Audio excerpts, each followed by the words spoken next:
Okay. All right. So, and you're on the physical cheating side, right? Yep. Okay. Okay. Or I'll keep that up there. I'll keep that up there for now, so that uh, just in case that helps. All right. So, chat. This is going to 5 minutes to start. Okay. It is 10 if you want to add on a minute. It is 60 if you want a solo judge. And if we don't get a solo judge, it goes to the chat poll, and the loser of the poll will lose their soul. Good luck to you, Leia. And Why then? since I'm taking the affirmative on this prompt, this is what I'm going to say that um when it comes to relationships, right?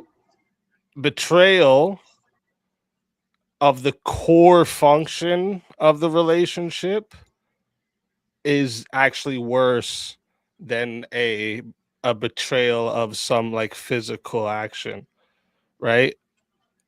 So like a commitment isn't only about sexual exclusivity, right? And all if you Sure. were to take away um the sex from you and your partner, there's actually way more that is involved with commitment that weighs over the sex. Sure. I don't think it's by far the only or most important part, right? But I think it does play in. I think that intimacy is one of two reasons for sex in the first place, right? And I think you violate the relationship, if you seek any type of physical affections elsewhere, and then you also have to worry about putting your partner in actual physical danger and not just emotional damage danger. Okay, yeah, that is true, but the thing is like with like physical cheating, this is something that like can actually just like happen not by accident, because that's not real. It can happen impulsively, right? Where like you're drunk, you have a moment of weakness, being in a very in a a lone space of somebody who's being lustful towards you, right? Like this can happen in like you make bad decision. This can happen impulsively, where like emotional cheating, it actually requires your intentional repeated choice. No, I definitely agree that you have to keep going back, and it takes more sometimes of an effort to say keep up with a whole other person, for example. But I also think that depending on how you physically cheat, it's also a repeated action, right? Like being dishonest about it if you're not honest about it, or say it costs you more energy if you are honest and then you go through a divorce, or even if you have to go to therapy because you decide you want to try and work it out. Well, There's that's what still I would say. energy expended. If it was a repeated thing going on, there would be the emotional investment that actually means more. You mean if there was a repeated physical, it Right, also would mean an emotional investment? I right. don't know if that's always the case. I mean, I definitely have seen people just have affairs out of pure convenience and proximity.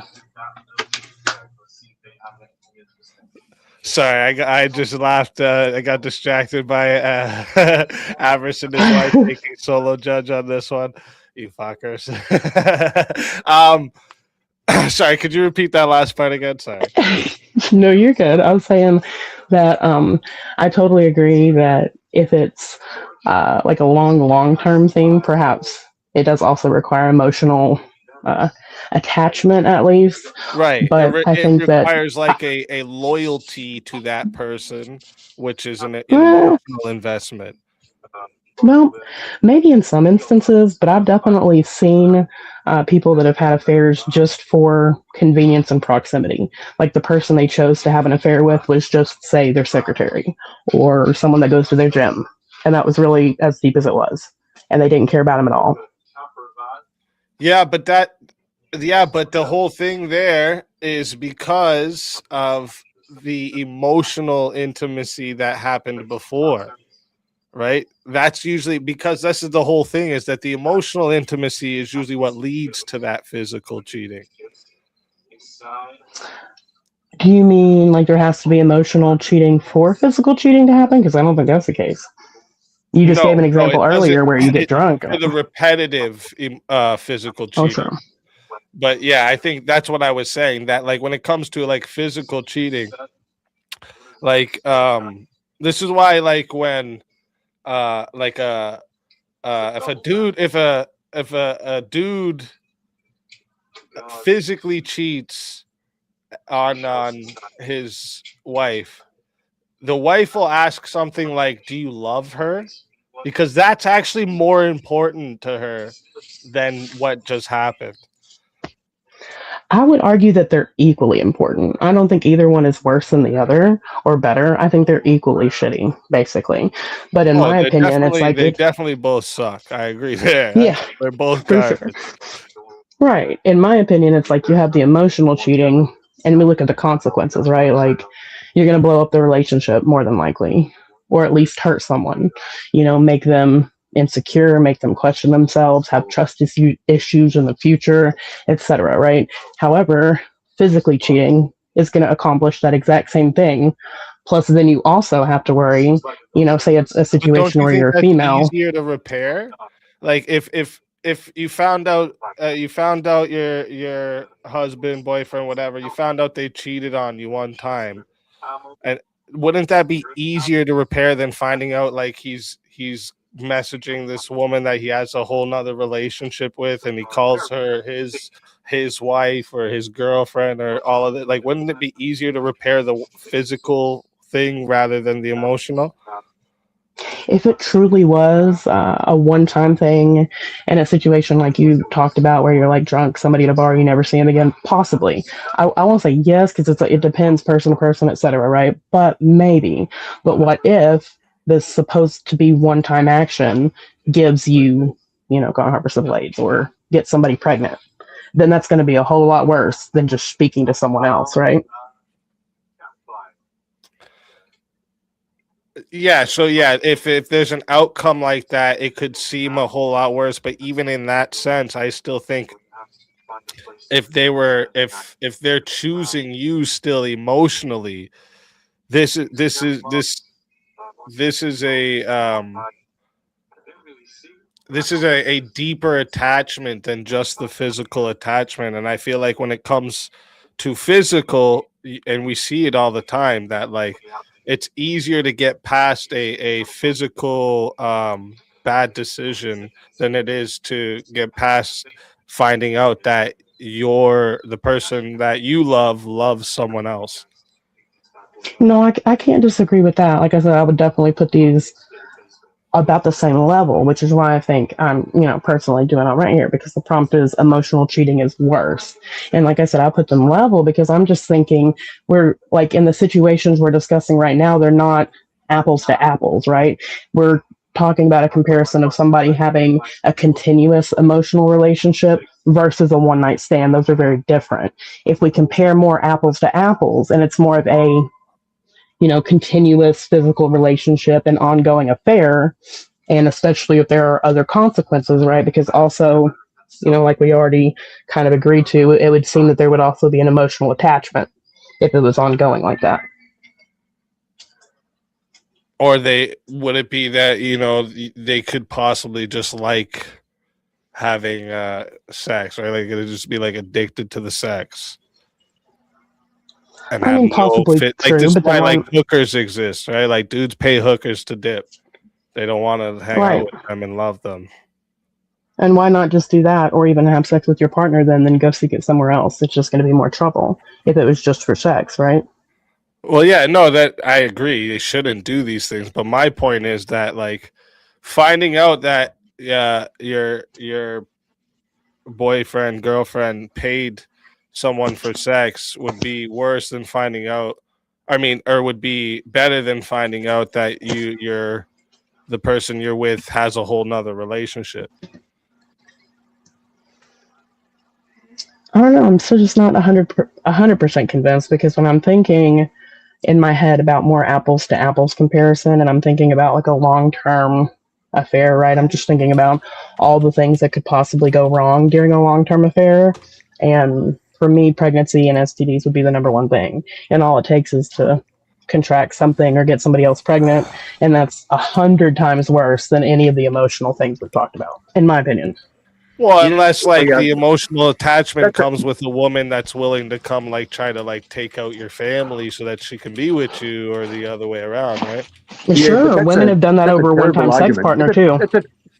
That's a terrible argument. The idea, the reason sexual cheating is bad is because of STDs or pregnancies. That's a terrible argument. That's a terrible argument. Do what? It's a terrible argument. Shit. That what? Wait a minute. One second. Spartacus sent in 90 to match Avris's solo judge. So, I don't know what she needs, so I've never been put in that kind of position. Spartacus. So I'm imagining that Spartacus. Wait. So why'd you put 90, Spartacus? To revive the person who gets. To revive the person who gets voted off by. I got you. That wasn't for right now. I got you. No, okay. So you are solo judge still. Okay, I'm not solo judge. I have no answer. It's just my wife's phone. It doesn't let her do 60, so she came to me and it's like I can't go to 60. Okay. So yeah, if she just types who she wants to win in the chat, you're about to go bye easy.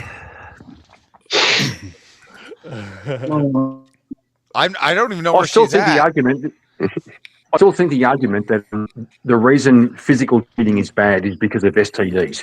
That's ridiculous. That's not the only argument I made. I made 4 or 5 arguments, sir. Were you paying attention? That was one of many. I was paying attention. No, I heard 2. STDs and pregnancy. I said STDs, pregnancies, the fact that it'll also be an emotional. I said the fact that it breaks the connection that you have with your partner. I mean, that's 4 right there, right? Right, okay. You're a woman. How can you not type fast? I would also agree that emotional cheating I don't know. is not worse. Just type your fucking answer out and get it in there so we're not waiting. Because shut the fuck up. Oh, my God, bro. I'm talking to my slave. Right, well, fucking mute. Mute yourself for your personal business, bro. We're on panel here, brother. What the fuck are you doing? Shit. Your soul is yours. Unfortunately, I'm not gonna lie though, that was a harder one than I expected. I was like, oh shit, my soul is mine. Oh wow. As I said I would take it, I started thinking, when am I gonna go with this? But shout out to Spartacus because he made sure that whoever was going.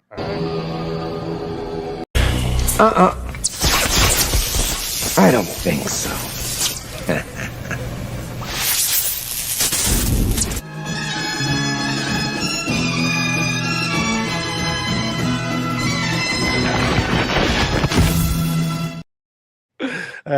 Honor, did that happen? So to be fair, my wife does see me contend with Leah, so it's not like she's a mystery to my wife. All right. So my wifey. Since when are you being fair, Everest? Since when are you being fair? Oh, let us go easy. Listen, I am nothing. I am nothing. Just so we're clear, I am nothing but benevolent. I've never claimed anything but that. That's true. That is true. Let me get the next fighter into the back here. Oh, we got so many. Get the next benevolence knows no bounds, Avarice. Back there, and let's bring the next fighter up because we do have another 1v1, I think, here. Yes. The woman in my servitude has no bounds. Someone's getting also pulled from the back too to challenge for a spot on the panel. Okay, so let me bring them into the back as well here. All right, you know what? We'll actually bring up the next fighter after this one, so then that way it'll everyone will fit.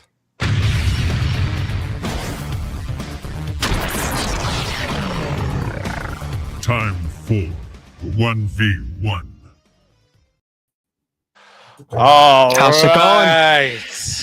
Welcome, Lucky Charms. Steelborn. All right, so Steelborn got pulled up, challenging Teriak for his spot. All right, so let's and listen, don't worry, Avarice and the wife. All right, I still love you guys, even though you kicked me. All right, don't worry. All right, but I shall have my revenge. All right. All right, real quick, I do want to say one thing. Rev looks exactly how he sounds. I just wanted to I really wanted to make sure everybody thought that. Really? Yeah. First time I've ever seen the guy. You're like, there's some things he'll say. Oh wait, what? What? I think, but by the way, real quick, I want to let you know, Easy. I'm pretty sure there was a 1v1 paid for before me that was a. Oh yes, there was. Sorry guys. Sorry guys. Let me throw you both in the back, you fucks. I am so sorry, Nate. They all came in so quickly next to each other. I really apologize. Wait, you gave 80 though. Kieran's already up. Wait, do you want? Okay, so you got 40 credit. Unless you wanted extra time. Oh, 4 minutes added? Okay. Sorry, I apologize. Don't worry. So soon enough, probably, by next week or the week. Can you stop yelling from down there and just fucking... I'm looking at the phone. All right, so he added 4 minutes. Okay. What did I say? All right, anyways. Okay, we got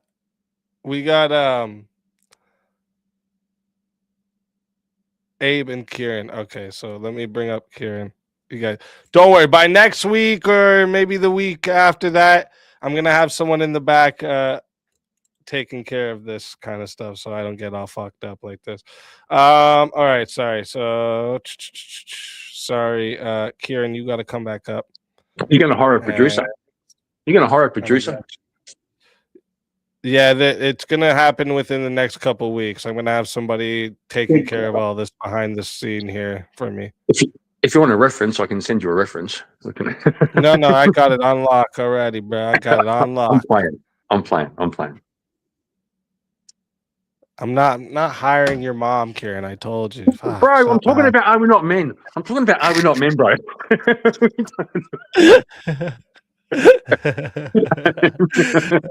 Shit. Wait, did Abe... I haven't seen Abe leave? Oh, no. There he is. Okay. Sorry, oh there's so many fucking people back here. It's crazy. It's fucking crazy.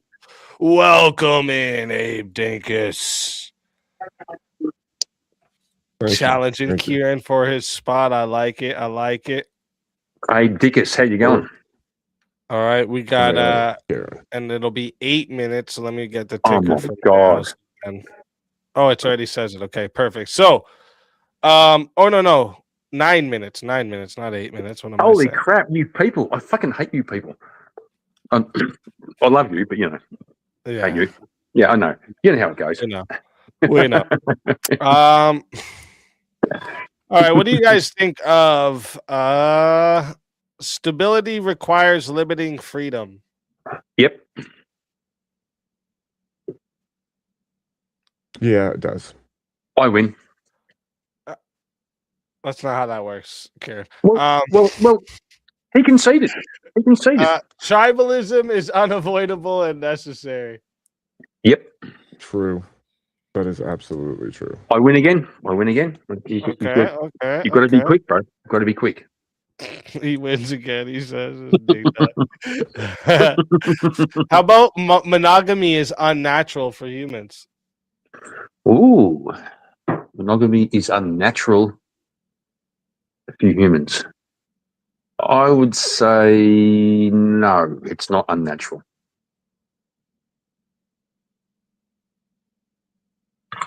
I'll say yes, it is unnatural. All right, I like it. Chat, Reminder for you guys, this here is going to 8 or 9 minutes, to start. If you want to add on a minute, it is $10 to add a minute. It is $60 if you want to be the solo judge. And if we don't get a solo judge, it goes to the poll, and the loser of the poll will lose their soul. Fighters, good luck to the both of you. Let's get it. All right. So I took the affirmative here. So, Kieran. You sure? Are you sure you did? I did. Okay. Monogamy is unnatural for humans. It is the case that all instincts in humans are to make mates of more than one person. You can see this in the instincts of males and the fact that they produce sperm all of their life after they hit puberty. So there is virtue in being monogamous. You have to fight your nature. Your nature is to have multiple partners. Can you define natural? Yeah, that which happens in nature. Okay. Do you think morals are natural? I think morals are objective, but I don't think that they're natural, because otherwise you don't? So animals you think would also function with moral virtues, and they do not. Okay, so morals aren't natural. Okay, so monogamy is unnatural for humans. Okay, so which means that what's natural for us is to fuck everybody. That's our natural state. That's what your instinct is. Yeah, that's what you're built to do.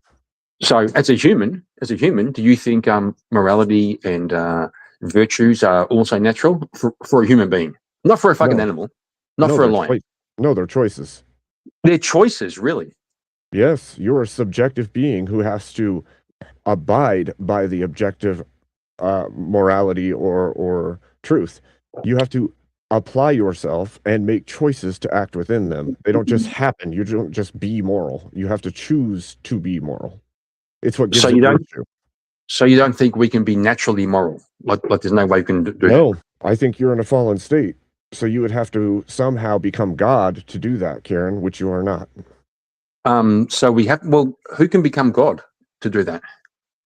It sounds like you're saying. I didn't say somebody can become God. I said no, but you're it not sounds God, like you're, so you don't. It sounds like you're saying in order to defy your natural instincts, you have to become God. No, you have to choose to fight your natural state, your fallen state. But guess isn't what? that fight? Isn't that fight also natural? Isn't that drive? Isn't that drive to fight your natural state also natural? No, there's the world shows us that that's the case. How do you make a fucking distinction? What are you talking about? How do you make a distinction? How do you make a distinction between what's natural, and what's your choice? You seem to be setting up a context where there's something beyond natural. Explain that to me. I don't need to explain to you that there's something beyond natural. I'm saying that monogamy is unnatural. It's not built in automatically for humans to do that which is monogamy. It's not. There's nothing in us that tells us we have to do that thing. Right. So God didn't build in a natural morality into us. I'm not making that claim, but you just we have a subjective interpretation. No, you have a subjective interpretation of what? Based off what? You have a subjective interpretation of what morality is, and your instinct dictates your behavior absent choice. So it is natural for humans. Did you say subjective morality? I think you did. I think you said we have a built-in subjective morality.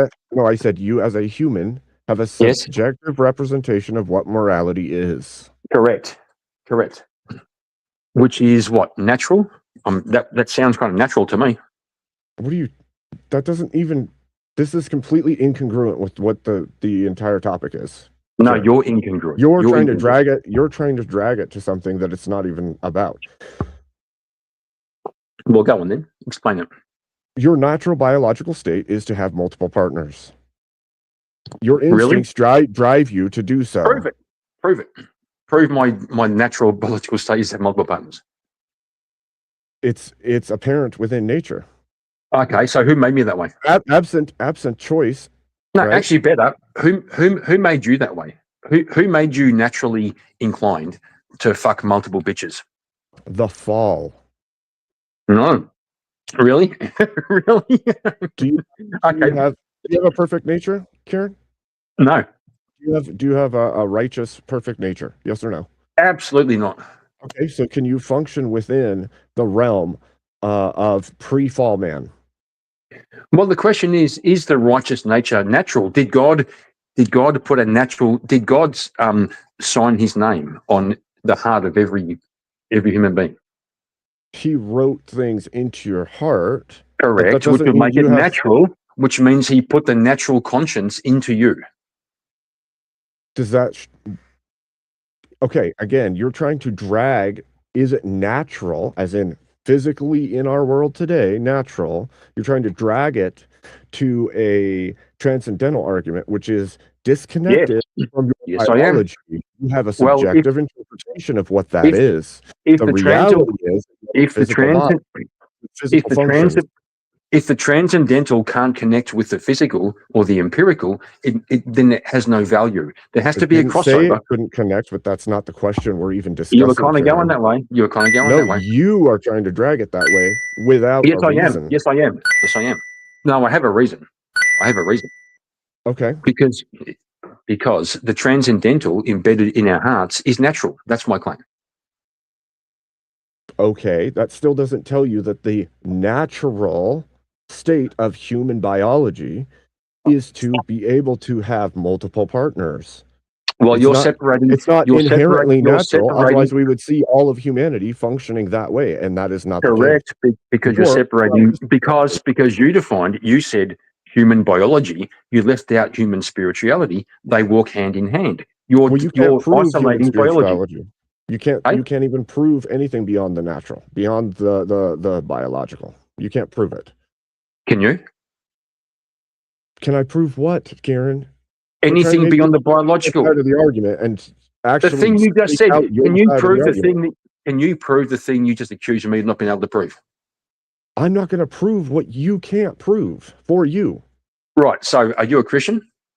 Yes. So, can you prove anything beyond the biological? That's your argument. That's your words. That's literally your words. This is called a debate. I am making the affirmative on mine. You have to tell me why it's natural for humans, not the other way around. I'm not going to tell you why tag can help you in an argument about the physical world and the biological processes of creatures on the planet. Okay, try this. Do you think that God made love and altruism What are natural? you doing? Bro, I'm asking you a question. It has nothing to do with whether or not monogamy is natural or unnatural, Kieran. It kind of does. It kind of does. To you. If you're going to make the argument that monogamy, is superior morally over our base desires, you've got to make the argument that God embedded that in us. The idea to overcome our base desires. That's don't natural. have to do that. No, God put the natural desire to overcome our base desires. I don't have to make any such argument. Well, don't. We see in nature that animals have multiple I don't partners. care about nature. Humans have. I don't care about nature. Kieran, that's nature. Welcome Are humans natural? Humans are a natural part of the ecosystem of Earth, yes. Correct. Are we also different from animals? You could argue either way on that one. I'm asking you, are humans different from animals?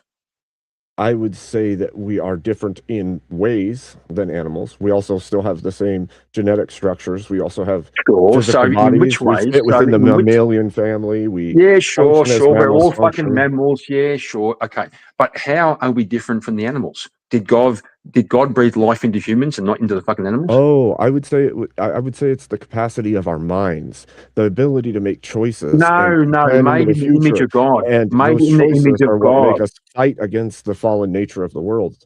Correct. So God naturally breathed life into humans and made us different from animals. That's natural. That's natural. You can't fucking lie. What's and natural so monogamy is the fallen state currently. No, what's natural? Fallen state. Really, it's not. We're not in a fallen state. Not since Jesus died on the cross. No. So even people that harm children and do nasty things to children, those people are all saved, Kieran? I have no idea about that. They're no longer in a fallen state? I have no idea. Well, then what why I know are they is still taking evil actions? If they're What not I in a know fallen is- state, why would they be taking evil actions? You're making weird appeals without any grounding for them. Sure. So, do you think when Jesus died on the cross, he redeemed our souls? He saved us. He opened up the possibility for us to leave our fallen state? A possibility, yeah. Yeah, there we go. And so So- you think everybody on earth is just following Jesus right now, Kieran? You think everybody has that's what I ascended said. into following That's Jesus? what I Well, said. no, you're That's making what a I said. claim that because he did that, we're no longer naturally in a fallen state.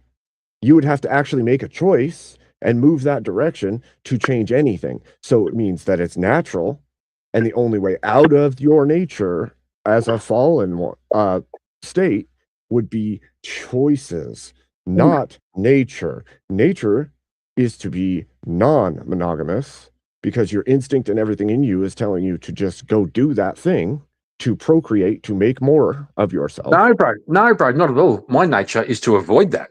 My I'm not nature. saying you in general. Well, no, but I'm saying you as in bro. humans. Keep up my ass. Get the fuck out of here, bro. Keep up. Get the fuck. Okay. No, I'm saying not. You're using an example of your nature. No, my nature is to follow what I think is going to work out good for me in my life.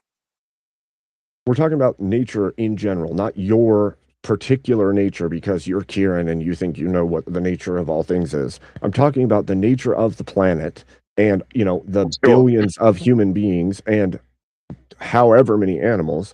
Their nature or their natural state is fallen. And if that is the case, then monogamy isn't within that. That's why there would be a virtue in marriage, in seeking the institution God set forth for us in marriage and staying monogamous. Correct. It's And a my choice, argument is not a nature. my argument is for humans that would be natural. It'd be natural for humans to seek monogamy. I don't see evidence for that. I don't see evidence for your side either. There's not physical. You don't see evidence all over humanity and nature that people sleep around, that animals Just because they do have it, multiple partners. just because they do it. They're doing it because the instinct in them, the nature in them, is to do that thing. Sure. And the nature for some people is to not do that thing.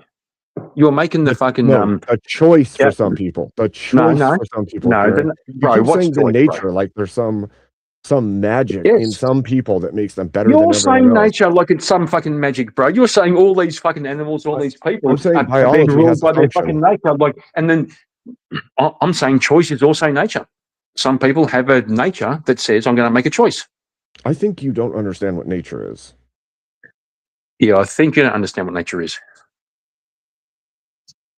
Well, the way you're claiming things doesn't even make sense within the scope of the word. Well, the way you're claiming things doesn't make sense in the scope of the word. Okay? Make an argument.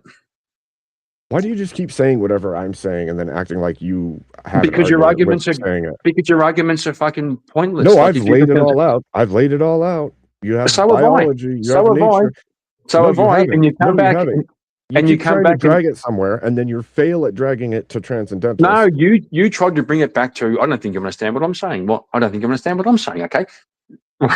I clearly do understand what you're saying, and you're trying to make linkages without having anything to connect them. I love people telling me what I'm trying to do.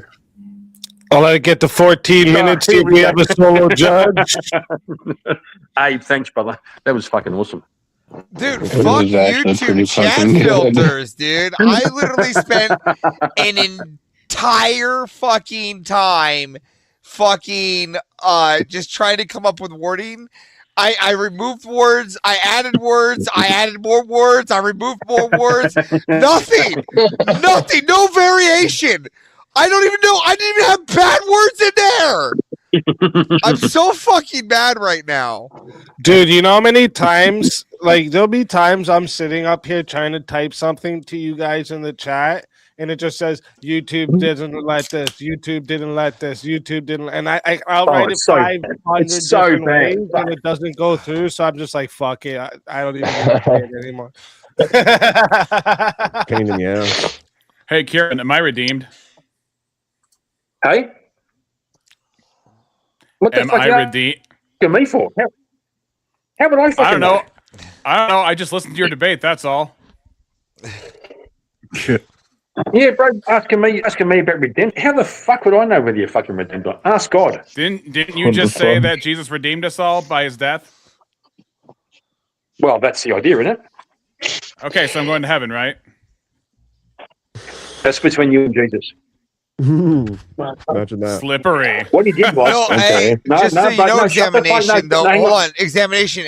I might not be able to get you to heaven, but all your unborn children, I got a path. The path. Well, actually, you could get me to heaven the same way because I'm saved, but that's a whole other discussion. A whole other discussion. That's completely different than the SAAM. All right. Yeah, I mean, well, heaven definitely. maxing would include killing all the Christians because heaven maxing has nothing to do with babies specifically, but those who would be bound for heaven, which may include babies as a subset.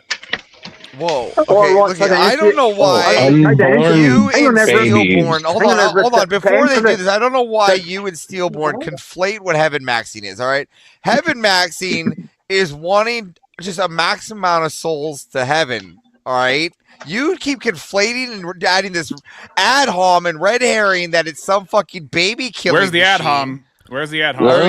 Sorry, red herring that it's a baby killing machine. That's just a means to maximize souls.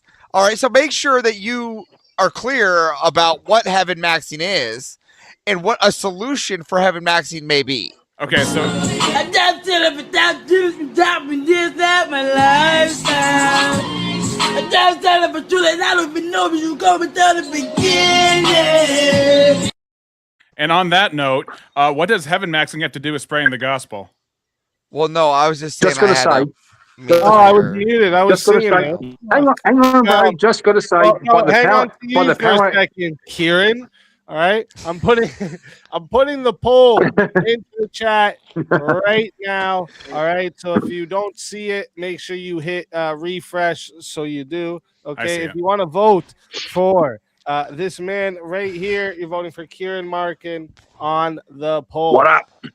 And if you want to vote for this man right here, you're voting for Abe Dinkus on the poll. Chat. Get your votes in right now. I'm starting that timer over, and you all have 2 minutes. Abe Dinkus with a top hat. Just want to say, by the power invested in me, you are redeemed. Yes, to answer your question. There you go. So I'm not redeemed. It's actually the power vested in me, not invested. I'm just going to throw that out there. By the portfolio invested in me, you are going to have it. Thanks for that correction, Ed.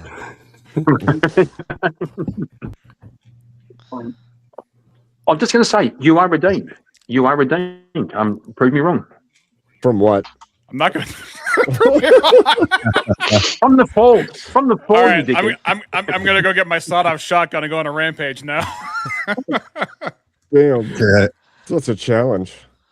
Oh man, prove me wrong. Wow. Prove me wrong. What's close?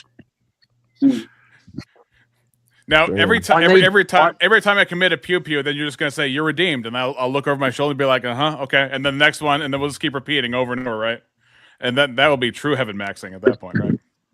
Why don't you just go around? You should go around town and then tell people you're redeemed. You're redeemed. They're in line at Aldi trying to get their lettuce, and you're just like, you're redeemed. You're redeemed. Wouldn't that be good? Wouldn't that be good? Sure like, you know what heaven maxing is. Imagine you walking around just saying you're redeemed. You're redeemed. Everyone gets a car. Everyone gets a car. It'd be fucking awesome. Yeah, you're redeemed. That would change people's lives. You'd find some random bloke for the worse. What if they're not redeemed and they think that? What if they think they're redeemed and they think they're safe and they are absolutely not? You've now made it harder for them to recognize if they're not on good terms with God. What if you redeemed them? What if you redeem them? What by fiat? It's like a magic spell. You say, what if you redeem them? Yes, by fiat. Yes, by fiat. Yeah. By fiat. You told some random person who's having a hard time. I'll tell you how it works. Some random guy having a hard time. You walk up and you say, "You're redeemed," and he goes, "Holy shit! Am I forgiven? Am I okay? Am I redeemed?" That could work. That could work. There's one caveat that you're missing there. Redemption through Jesus Christ is not something that you redeem like a coupon code. And some Tell these motherfuckers. All right, real quick. 69 votes are locked in. All right, thank you to everyone who voted. Everyone else who didn't vote, you're just crazy and furry lovers. 69 votes, 57% said the winner of the 1v1 is Abe Dinkus. Kieran, tell everybody in the chat where they can find you and why they got to bring you back for another shot at the $750 prize. You can find me at Kieran Markin 3340, where we talk a bunch of shit and watch me fall asleep. A bit of social commentary. Bring me back because these prods like drive me insane. Okay, there we go. Nice. I like it. I like it. Always a pleasure having you, Kieran. If they bring you back, you know you're more than welcome. And until then, my friend. Your soul is mine.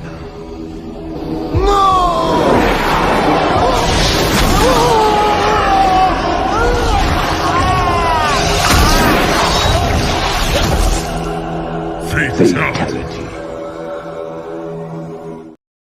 Another soul added to the Safe of Souls. And that's how it goes on Verbal Combat Friday, baby. And so now, wait a minute, let me see. It's Terry versus Steelborn, right? That's right. Now we have Vector. Sorry, I teased you earlier, Vector. I know. Now we got the emo child versus the Down syndrome fucking child's hospital.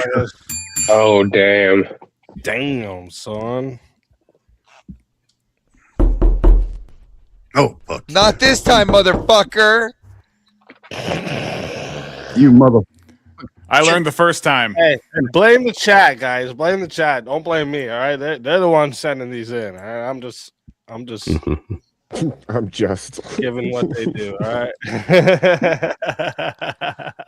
Yeah, I'm just you know, like that's it. All I am is just.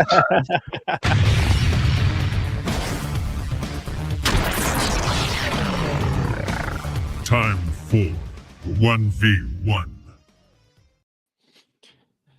I don't understand. I read the spreadsheets. Based on the spreadsheets, he's supposed to be alright, but he wasn't alright. You know what I'm saying? It's like an Irish Indiana Jones. I like it. An Irish Indiana Jones. Don't look, Marion. You don't want to look at it. You know what I'm saying? You showed up a little late. There's already a bigger hat on the panel, man. I'm just saying. I know he rocks that hat. Already a bigger one. I'm gonna need a bigger boat. Let me see a good topic for you two.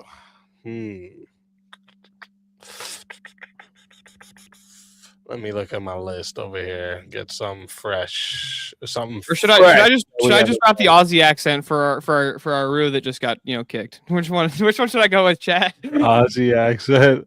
You need to go get one of those cowboy hats he has. Indiana Patrick in the Temple of Guinness? That's fucking hilarious.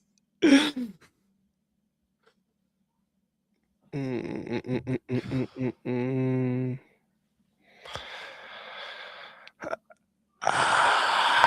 the fuck is Amazon about? Who's the most? I'm trying to give you guys one that I know you're gonna be on the other side, but we never know until we try them sometime. Emotional vulnerability. Emotional vulnerability is more risky than beneficial. I'll go the opposite, the Stillborn. Yeah, I'm gonna say yeah, it's more risky. You can say so it's a based easy, can't even say that gay shit. Yeah, I know. You see, I ain't never been vulnerable, but I can't even say that shit. No. Chat reminder for you guys. All right, going to 5 minutes to start. All right, if you guys want to add on time, because remember, you guys are the controllers of all of this. All right. Oh, we got to give you a name change. Hold on, real quick. I just want to address that. to Pink Nugget of Chaos. This was not to be Rev. This was to mock Kieran. Entirely to mock Kieran. I'm not sure. Rev, it's not even the same type of hat as Rev. Rev's is like a more curved. Like I think he's got like an actual cowboy hat on. I don't This know. is just an explorer's hat. I don't know. I hear some culp in there. Just like new VK move, must act out of character. These are the things. Moves like that, Spartacus. We've thought about it, but like make people do devil's advocate and stuff like that. But you can't. He means like put on an accent.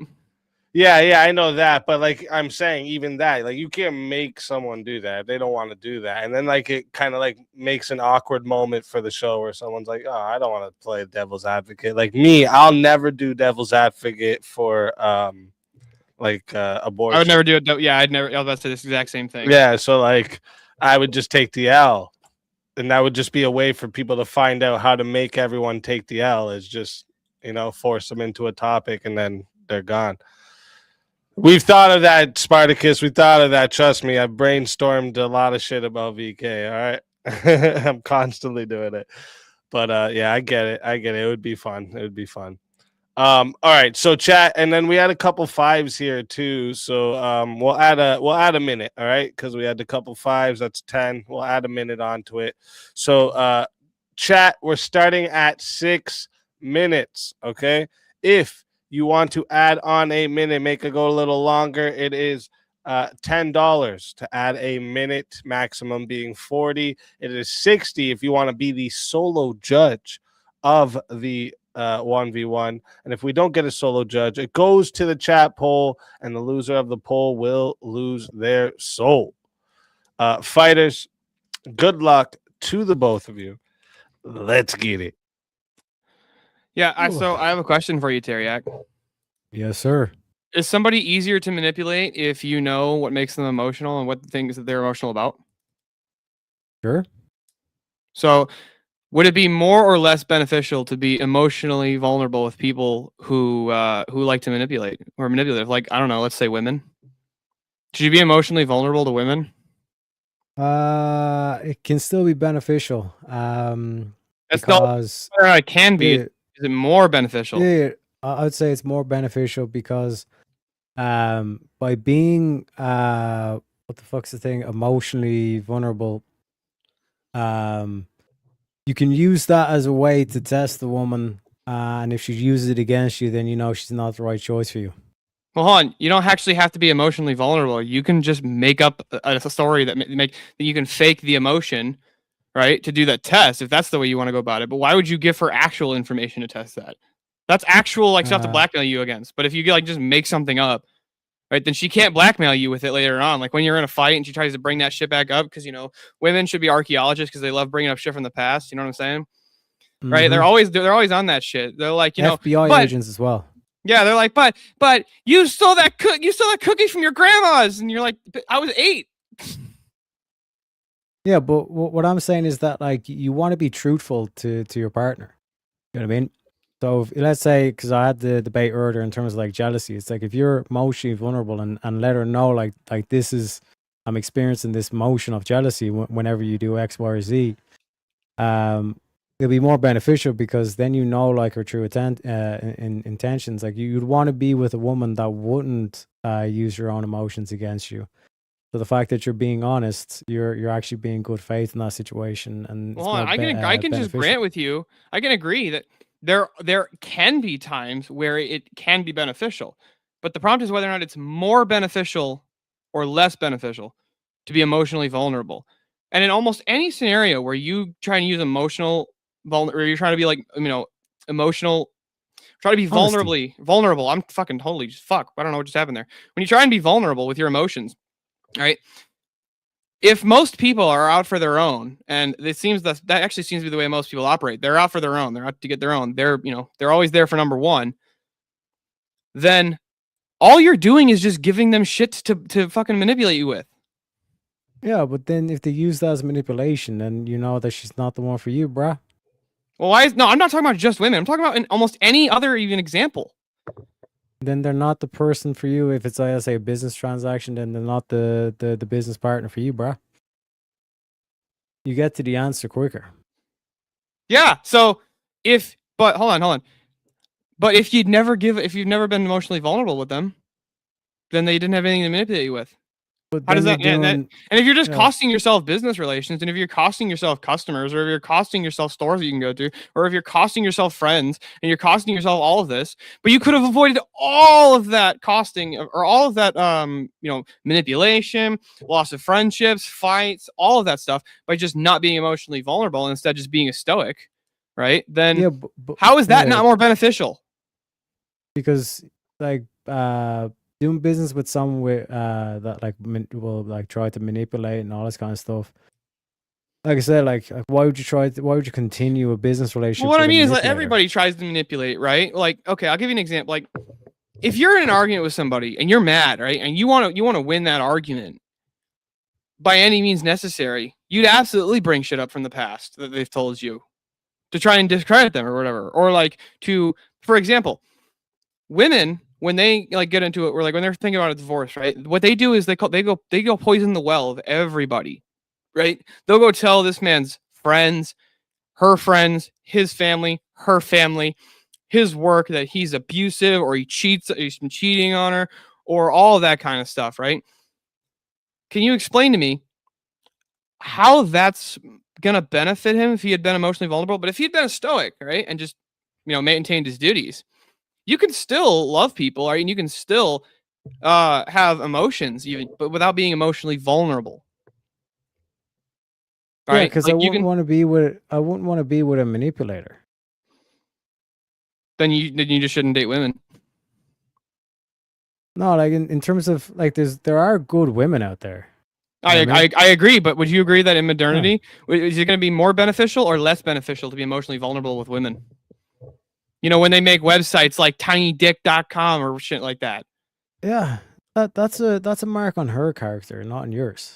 That's why I think a lot of men forget. Do you think that most women in modernity would be manipulative, or were they trying to be like reputation destroying, or would they try and be generous and graceful if they're angry at you?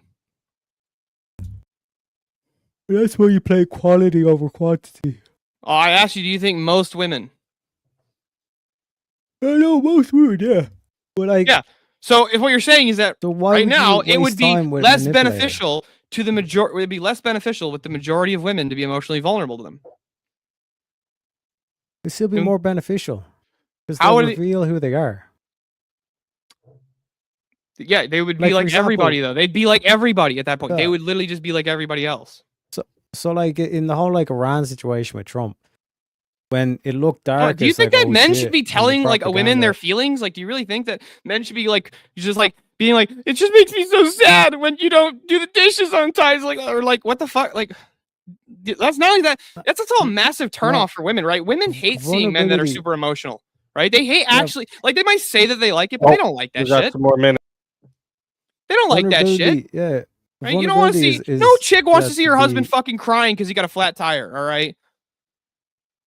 No chick wants to see her husband or fucking boyfriend freaking the absolute fuck out because some dude walked over and like started like fucking wolf whistle at her. They don't want to see him fucking shivering his timbers and shit and fucking shaking in his boots. You know what I'm saying? No, they want him to fucking. They're strong man, but a strong man still has emotions, and vulnerability is to say that I trust. But should you make your decisions based on emotion?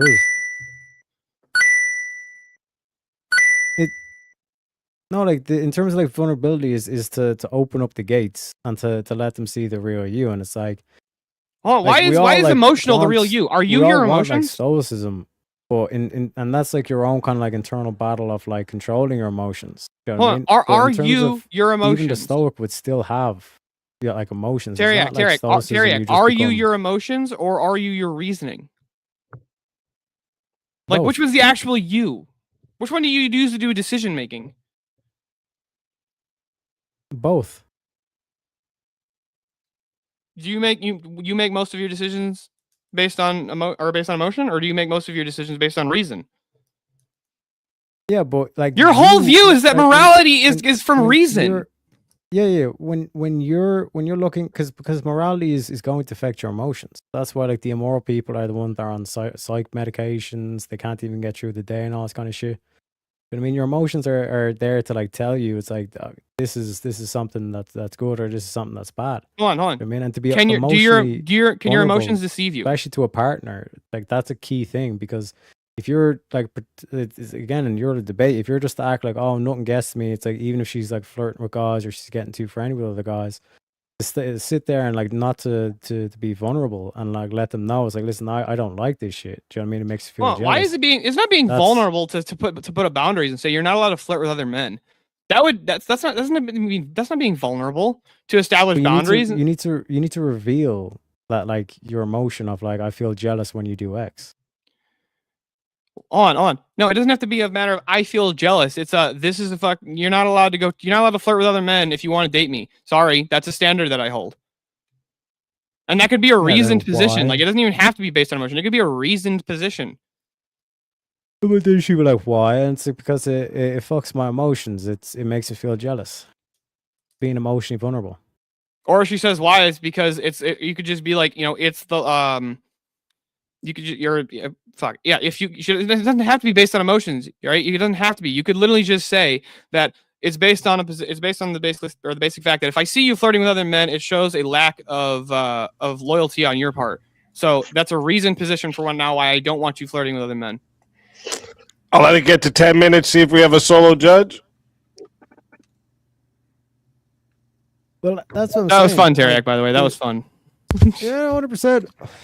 Teriak, are you a little? Have you had a couple? Have you had a couple of ales? You know what I'm saying? No, I'm bollocks tired. I'm not gonna lie. Like I don't even think I'll be able to stream after this. To be honest, because I think I've like average 5 hours sleep this week. So, you were debating all day. You were on this huge like panel earlier. I saw you. Was that today? It was today to me. To us. Yeah, that's what I'm saying. With the time zones, all that kind of shit, I lose track of all that. But yeah, like the thing, like just to leave us off with this, like in terms of like with modern day men, like I think we kind of focus too much in the short term, and it's like this whole thing of like, oh, like a woman will use that against you, all this kind of shit. It's like let them use it against you, because then you'll know for certain who they are. Real quick, Tara, can I ask you a quick question? Do you think society would be better if more men followed and made their decisions based on emotions, or if they became like more stoic? I think society would be better if men were more honest with their emotions. You think I so? think that's what he asked. Real quick, chat. I'm putting the poll into the chat right now. Okay, it's already in there. So if you don't see it, go ahead and hit that refresh so you do. If you want to vote for this man right here, you're voting for Teriak on the poll. And if you want to vote for this man right here, you're voting for Steelborn on the poll. Chat, go get your votes in right now. I'm going to start that timer over. You got 2 minutes. So yeah, like in terms of, do we want more emotional men? No, we want more men that are like making decisions in terms of like reason and observation. But a pitfall that a lot of men can go down is that it's like they hold on and they don't let any emotion show at any stage for any reason. Well, that's because that's not true that most men don't show. No, here's the thing. You got to remember something. Temperance is a virtue that you need to practice, because when men make their decisions based on emotions, they'll fucking destroy society because they're way fucking stronger. My bad. I'm not double click you or what? I don't know how that even happened. Sorry. Yeah, no, I get that. Like in terms of being like vulnerable with someone is to be 100% honest, like to show or to reveal your hand. Emotional vulnerability is not being emotional. It's just revealing your emotions. Yeah, but why would you want to put your emotions on display for other people? Like that doesn't even seem like a great idea for the most part. In most scenarios, you don't want to put your you don't want to do that at your job, right? You don't want to be like, you don't want to be the guy crying at work. Nobody wants to be the guy crying at work because, his day's not going that well. If it's like, you just got a phone call, like, your parents died, like, yeah, that's different. And nobody would ever judge a man for fucking, crying at that. But it's like, if you're crying because, like, okay, you would agree with me. It's totally normal for a woman to cry because she had a bad day. Well, it depends. Like if she's crying every day, then it's like, bro. I'm not even saying every day, but like if a chick just cried because she had a bad day, like that wouldn't be that, like nobody would really bat an eye at that, right? Like they're like it wouldn't be shocking to see. If you went over to your boy's house, right, and he's just sitting there fucking like, just sobbing, and you're like, what's wrong? And he's like, my boss yelled at me today. You'd be like, what the fuck's wrong? Why did you tell me that? Yeah, no, but that would be an emotional guy. Like he'd be like too caught up in emotions. I think I and would not say using the same reason. thing about a female though too. Like she's crying and like that's literally her only reason. It's because her boss yelled at her. But what the fuck? But hold on, would you really be? No, what I'm asking is, would you really be surprised if you saw a woman doing that? Easy. Surprise? Like, would it surprise you to see if that? that was Like, literally the only reason, probably. I'd be like, what the fuck is wrong with this bitch? She's obviously not a strong woman. yeah, she's not being a very strong, independent woman. Then I guess. No, I don't need her to be a strong, independent woman, but crying over. But she wants to be one. We're talking about adult women here. You know what I'm trying to say? Maybe like I don't know. Maybe she had like her fucking period or something. I guess. I mean, see, that's what I'm saying. Like, right? Like, it wouldn't shock you as much to see a chick crying because she had a bad day, than if you came home and you came over to your buddy's house and your boy's just sitting there. A better example would have been to use would have been like it's not like you don't bat an eye seeing a woman cry at a movie or something like that. But yeah. If you're watching some movie with your buddy. Has your boy ever cried watching the Titanic? Has your boy ever cried? Disappears. No, but have you seen the Sixth Man? He fucking cry. I've never seen a man make it through the end. Yeah, it's a little bit weird. Yeah. But we got the poll locked in here, 54 votes, and 63% said the winner of the 1v1 is Steelborn. So, Terriac, tell everybody in the chat where they can find you and why they got to bring you back for another shot at the $750 prize. You can find me in bed next to me pot of gold. I do not anymore. I stole your gold. I'll try stream later on just to make it up to you and all that. But yeah, like I said, easy. I probably won't be streaming after this. But like I said, you find me in bed. Appreciate you having me as always, and shout out to Steelborn. I always love our debates, bro. Yes, sir. Always a pleasure having you. Hope you enjoy the sleep you're gonna go get. Later. And until next time, my friend. See you.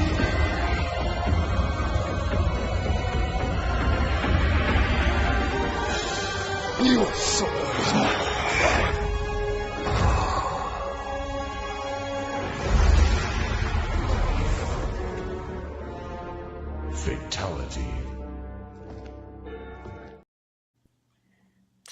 Another soul added to the Safe of Souls. And that's how it goes on Verbal Combat Friday, baby. Yeah.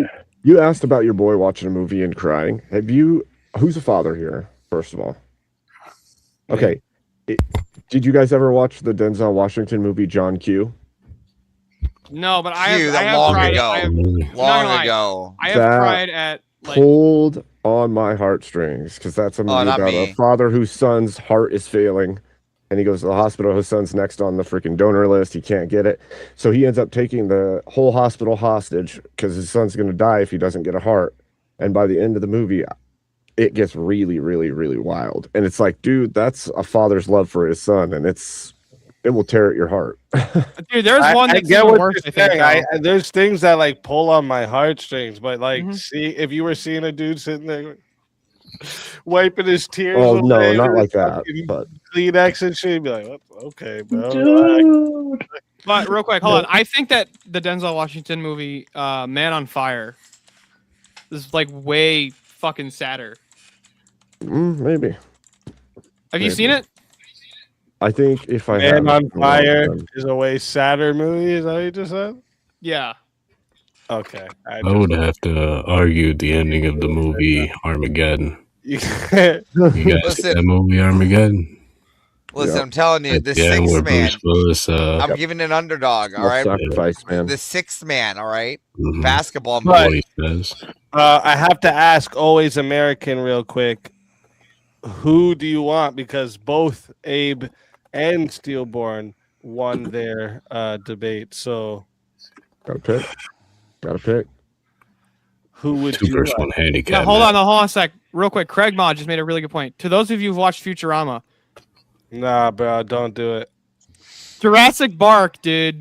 Whoever That was with a whoever dog. made the episode about the dog should be in prison. All right, that's all I know. You know what's better to me than the dog one? The one where he goes back and it's like getting to talk to his mom. He's like, wait a minute, I wasn't here for that. And the fucking dude's like, it's your mom's dream. Like that shit was fucking sadder to me than the dog episode. I don't think so. Not for me. The dog episode. For me, the dog episode, man. That fucking that dog showing the dog sits there until it's old and dies. That's that was bad as fuck. But I think the mom one was crazy, dog. You see, JS is with me on the 6 man. You see, it's an underdog. I told you, you motherfuckers. Steelborn versus Avarice. I'll for sure watch it though, Avarice. I'll give it a watch. No, it's a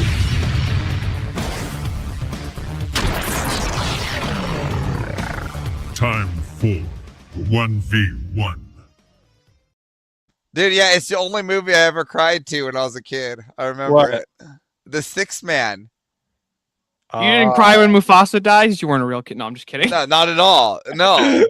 No, I'm telling you, the only emotional movie I've gotten like really when I was a about. kid, there was things. Yeah, when I was a kid, of course. Well, I'm not gonna lie, I was a teenager, but yeah. I think I was 15 at the time. I'm pretty sure I also cried watching The Green Mile. The Green Mile. Yeah, that's another one that'll touch you. Listen, I get the pulling on your heartstrings. I was talking like you guys get what I'm saying. If you were fucking it's like watching a movie with your boy, like look that over knot and in you the got a fucking Kleenex. Oh yeah, that's it. That's so beautiful. You'd be like, shut the fuck up, bro. Yeah, like instantly, any emotion you were feeling is now gone. Sit on the other couch, man. Sit on the other couch. Hey, I like some of the prompts that you had started with premonition. Do we got any of those ones that you went all the way back to prem? Okay, yeah, we have them all. Just let me get. Yeah, let's go to the top. So we did. There was the tribalism, then we went down to revenge, and we went to the humanity would be better off with fewer people.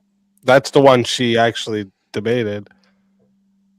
I can tell you before that there was a few others before that, not the revenge one, but there was like one that was just really just speaking to me. But all right, let's just go from the top. Empathy is weakness, not a strength.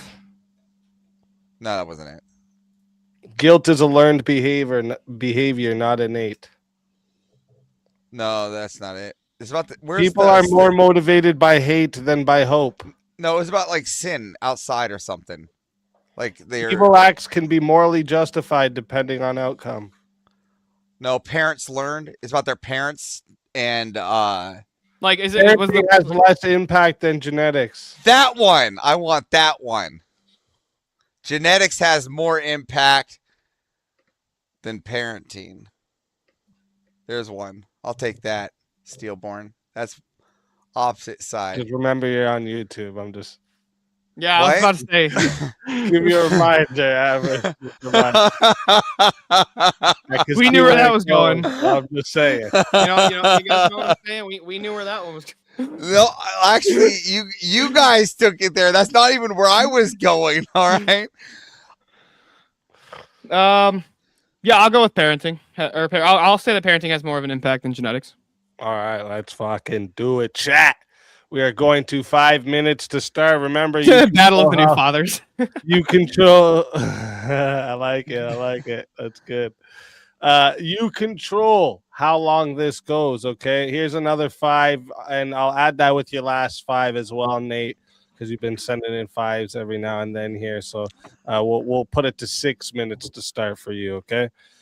So we're going to start at 6 minutes. Chat, you decide how long it goes, with 40 being the max. If you want to add a minute, it is $10 to add a minute. It is $60 if you want to be the solo judge. And if we don't get a solo judge, it goes to the chat poll, and the loser of the poll will lose their soul. Fighters, good luck to the both of you. Let's get it.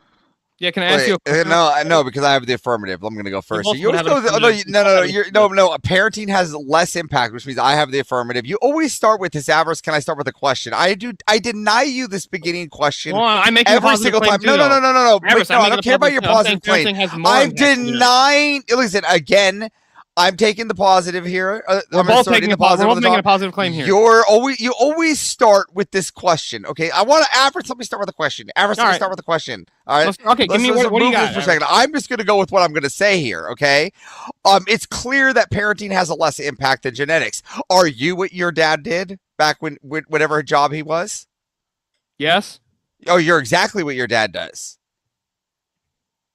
So you're field construction. So you do exactly what your dad does for a living right now, and I'm the manager of his company. Okay, because most kids that I know don't do anything that their parents do, right? Okay, how is job and on top of that,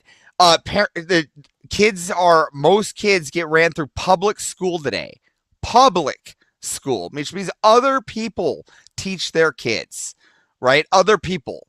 Right. So when kids develop and they're trying to figure out their ways in life, it's clear that genetics are what lead them because they figure out how strong they are, what they're capable of doing, how tall they are, if they're able to even be a jet fighter. Or if they can ride horses. Okay, well, right? That's all genetics, right? I agree with you. I agree with that. Okay, yes. Genetics, but I got it. Yes, so you agree. You concede. How can you? No, I don't concede the debate. I agree with you. Those things would be genetics. But hold on. Yeah, can you explain something to me real quick? If parenting has less of an impact than genetics, then why is it that no matter the race, by the way, this is true across all different genetic groups, that children raised by their biological mother and father have almost entirely better outcomes for life than children raised without a father. Oh, that's really simple because that with two people in one household, that adds to a better genetic build out for that kid with inspiration upon his strengths. Wait, right? What? Yeah. So like the things though, you have two people like giving like support to that child's genetic strengths, whether it be intellectually stronger or intellectually superior or physically stronger. You have two people in the household supporting those genetic strengths instead of one, right? So your argument isn't hold on. So okay, then if that's the case, then can you explain why children raised by lesbians have worse outcomes? Oh yes, because by children. Oh, yes, because women are delusional and they beat children. That's not my fault. Okay, that's a completely different situation and a completely different that's wait, hold on, bro. So the parenting style has more of an impact on the child's life? No, what you're saying there is that and real quick, can you explain to me why is it that if you want to make the argument for genetics, then why is it that black children adopted and raised by white parents have the same outcomes as white children adopted by white parents?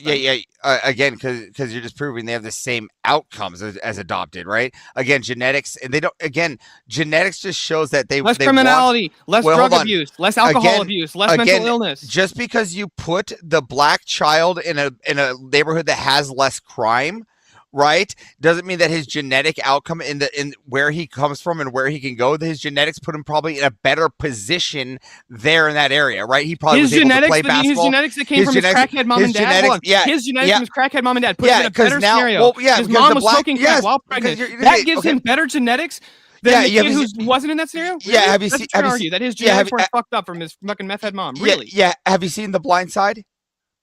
You're an appeal to a movie? Have you seen the? Well, it's actually real. It's actually real. That's a real truth. He actually existed. Michael Orr is an actual football player. Have you heard of that? Tell me about it. Okay, so like he was adopted into a white neighborhood because his genetics. That's why they accused all because the guy was genetically superior compared to everybody else. He's successful in that area. He didn't need the parents to guide him. He was already good at sports. Right. That's why there was the lawsuit, because they're like, your parents guided you to sports, which wasn't the case. That's why they lost, because he was already naturally wanting to do sports. The parents didn't have to guide him that way. He was genetically built for sports. What about kids who are genetically built to do sports, but they only have one parent who can't afford to put them in sports? Is that going to have more of an outcome or more of an impact? No, those kids still do. No, those kids still do good in lower income areas, and they actually excel going into basketball. basketball and things like that. Into sports, they do sports. What do you mean? Where can't they do sports? Where can't? Okay, well, if they don't do sports, mom can't afford. Mom can't afford pay to play. There's no. That's impossible. Here in public school, they have to afford to pay you, especially in lower black end neighborhoods, especially in the sports. No, they don't have to afford you to pay to play. I don't see where that's the case. Again, if you base that's not their genetics has to take place. Their IQ and intelligence is genetic. I don't know how you don't see this. Based on those kids have to do well. The only reason they can't. We don't know that IQ is entirely based on genetics. IQ has also been. There's been plenty of studies that actually point that IQ is heavily influenced by your nourishment growing up. Like I don't believe that. I don't believe that. Your study is in place. We saw that genetics is showed by even if you can see by the lower IQs through incest, right? Hold on, why is it that children who are breastfed do better than children on formula? Again, this has to do with the genetics, right? The it's just genetics. The parenting style had nothing to do with it. No, the parents who decided to breastfeed as opposed to the parents who decided to give them formula because it was easier. Again, there are children that take formula that are just as smart and their genetics are stronger. Oh, they're stronger. Yeah, they can handle the formula. Stronger genetics, Avers? Which means that they means that they can handle the formula. They don't get sick. They can actually be smart. They don't get like lower IQ or things due to some kind of plastic in their system, right? We're talking about eugenics here, right? We want the best. We want superior beings, right? And men and people, we see how that is. Right, we see how that is, and we base our jobs and description based off those genetics. When you get into adult, because you keep going to children and all these things, right? Let's get to adulthood. Let's skip all this shit because you want to keep sticking to adulthood because that's where you're sticking it. Let's get to adults. No, that's why, because you don't want to sit there. Let's go to adults. The problem is parenting style. Let's go to adults. But it's the outcome, and the outcome is your adulthood. And in your adulthood, it has nothing to do with how you're raised. I'm nothing like my father. Nothing that he did help me raise or even has any impact on who I am today. Appeal to you're again, the appeal is perspective. The antidote is what I'm saying is that as an adult, you use your genetics to amplify how you do that. I use my fucking genetics because I know how strong I am. I know how strong I am. I know how intelligent I am. I know how I know where I can be. That's great. Yes, good. And that's based off my genetics. And that's based off my genetics. You piece of shit. How do you not see that? Demonstrate that it's all based entirely on genetics and there's no environmental impact whatsoever. Again, there could be little environmental action, but we're talking about in a whole here. Well, why is it that children? Oh, why is it that children that you keep going back to children? You keep going back to children. I don't care about children. I want to talk about the adults. I want to talk about the outcomes. Because they start as fucking children, dude. And what happens in their childhood is relevant to how they're adults. I want to talk about the outcomes. Let's talk about the outcomes. Yeah, outcomes are based off your childhood. Okay, and what I'm telling you is the outcomes is when there are people that are genetically superior, the outcome of them do better, no matter where they come from. No, that's not true. What do you mean? Most Olympic athletes come from poor neighborhoods. How can they not do better? Hold on, so they have superior genetics. Their entire group has superior genetics, and that's why they're in the fucking swallers. I'm saying that didn't get them out of the fucking ghettos. Family had superior genetics. That's that what raised a superior child, right? They're just started to breed, and what you want to do is now you want to take that Olympian and breed with another Olympian, right? And now we can have a better genetics. Oh, wait, so we have people that are faster. That's great. I would rather have people who are smarter that were raised by parents that cared about them, that cared about their education, that cared about their spiritual growth. And that's why you take two smart people and you put them together. Okay, let's see. How does genetics actually impact your spiritual life? Do you know that it's the case that I don't care about my spiritual life. You don't care about your spiritual life? No. What's that have to do with making money, going to work, and providing for the? What spiritual life have to do with providing for this country? Who gives the most to the community? Who gives the most back to the community? Is that a spiritual group? The worker. They pay taxes. They pay taxes. The worker pay taxes. That's involuntary. Workers pay taxes. That's forced. That's the most giving back to the community. That's forced. How is it giving back if you're being taken from me by force and I don't get to, they take a gun? That's giving back to the community. You don't understand. Giving. I'll let it get 10 minutes, see if we ever you can look at it how you want to, but it's genetically superior. People that have better genetics, they're taller, superior, stronger, end up having better outcomes in their life, especially when it comes to strength, because you can go work construction and break your back and make a better job. You would agree with me that black people are much taller than most other races on average. They're fucking like 6'5". Look at the fucking NBA for a sec. How is it that more of a large percentage of them are engaged in criminality? How is that better for their fucking life? Because there's more of them. More There's criminals. more black people. What are you in America? What are you talking about? No, you said in America there's just more black people. Yeah, in that's total. a global phenomenon. Okay, but you're Man, talking about the same how come their respectively. superior genetics didn't allow them to invent the fucking wheel or fire in Africa? They still don't have that. Again, they now said let they it get did. to 11 You minutes. don't know that. You can't prove that. Again, there was genetics. Kangs and shit. You don't know this shit. Who has the superior genetics, Avarice? Is it the white people who invented fire and the wheel and the cell phone and the fucking telephone and all modern philosophy? You're talking about taller men. Again, there's superior Alaskans that can go and last the cold, and I'd rather have those genetics mixed in with the high altitude, mixed in with the tall people, and now we have superior humans. Now you have a bunch of giant idiots. Since we're on the discussion of eugenics, what do we do with defects, Avarice? Oh, just the SAM, the SAAM 3000, of course. I mean, that's Well, where what all if it's already- defects Do you can put go. them in? Do you put them in feet first? So Well, you can no. see your- Again, even if this one came out, this isn't even to go to heaven here. This is just because we're doing Sparta, right? We Oh, so just we're want not the even having best. that. We just Hey, want the Avarice, best, Avarice. Abe. What happened to Sparta, Avarice? What happened to Sparta? Was it taken out by a smarter society? Again, they got taken out by a dumber society with a lot of them. All right, real quick. We got 11 minutes on the clock there. So Did they not? Real quick, Avarice, let me put the poll into the chat.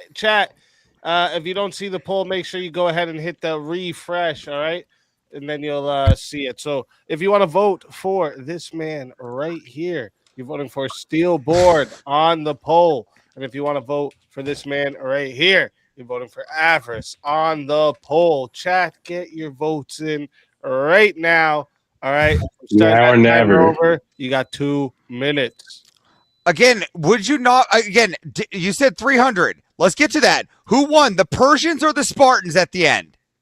In the end, I think the Persians. The Persians. So the dumber people won. The more superior, the taller and gruntier men won over your intellectual Christian men that you're calling about or whatever. So, Avarice, No, you none of just them were want- Christian. You At just the end of the day, None of both them were the Christian. Spartans, the Grecians, the Romans, the Persians, they all fell to the cross of Christ. Again, In fact, the Persians won. What Steelborn was Avarice. saying about the Spartans throwing away babies. Rome did the exact same thing during antiquity. Yeah, what about also and China with the Christians one-child would go out policy? Was and that real collect smart? those children and raise those children as their own. Again, And this what seems to be Rome working did out well for them was right now, they doesn't it, propagated Steelborn? lies. No, they're Is it fucking China- lying about the population. Isn't China a Blood superpower culture right can blood now? of babies. I actually contest that China's a superpower, and here's why I contest that. Is it They're China massively lying superpower about the because they're doing population. well, again, you don't know that. You can't prove that. You can mathematically demonstrate it. Okay, real again, quick, you still real can't quick, prove though. that. Their You wanna talk about- population you- tripled in capacity with a one-child policy for 50 years. You want to explain the math to me on that? Again, I don't know how they are showing their numbers, so I'm not sitting here staring at a chart to see what's going on over How do there. you triple the population if you fucking Again, kill I every can baby tell you that's that China's economically stable right now. So, Avarice, it kind of sounds like you're an advocate for Idiocracy 2.0. No, I'm an advocate for. I'd be genetically like going for the best IQ'd people too, right? Hold it's on. not like sitting Who here. won the Peloponnesian War among the Greeks? Who won the Peloponnesian War? The best IQ'd? That would be Athens, right? Are you asking me? Yeah, that's Yeah. internal to Greece. Athens was known for its wisdom. Sparta was known for its brute strength. Athens Okay. lost. Okay. Proving my point. All Brute right. strength. That is 2 minutes on the poll locked in. Wait, what happened? So brute strength is the there it is. genetics, 1 second. but not intellectual. 57 votes locked in, and it was stupid close. All right. With 57 votes, 51% Knife edge. said that the winner of the 1v1 was Steel Board. Let's fucking go. I can be way more racist than you. So, Average, That was so much fun, though, Average. Tell everybody in the chat where we can find you and why they got to bring you back for another shot at the $750 prize. You have to bring me back because I take the contentious sides, the ones no one else will take. And you can find me at Normal America with Rob Knorr, doing Whip Max Disney Whip songs. Have a good one, y'all. No, always Yeah, a pleasure having you. And if they bring you back, you know you're more than welcome. And until then, my friend. Your soul is mine.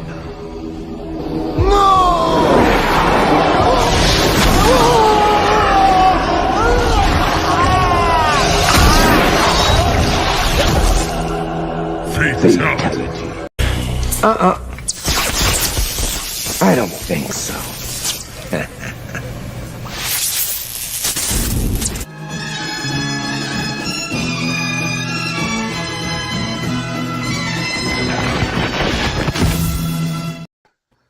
Welcome back before you could It's a even pleasure fully to be be gone. back. I had like 6 DMs going, "Don't take off that headset." I was like, "Oh shit." See that was because she's benevolent and she go. had good had good parenting when she was growing up. That's why she did that. Is that what it was, Right. Steelborn? Chinese Because a legend. It's called charity. here, That is like, charity. you're going to DebateCon, right? There's Daniel. I was wondering So where you got. JS is Right, gonna so- wrestle. You wanna take a 1v1 wrestle match Let's when we're bring- down there, and we'll see if whose parents were superior. What's the You want to surface? wrestle? Superior. What? Yeah, First, me and you. Parking wrestling lot? match. Everest, how much do you weigh? Everest, 185, and I was a collegiate wrestler. your metric is devoid of choice, though. I dev- wrestled it's 56 devoid of kilogram. morality in any case. So All right, whoever let's- gets what do you the think, reins of that Steelborn? wins. Let's bring up the next fighter before a 1v1 happens.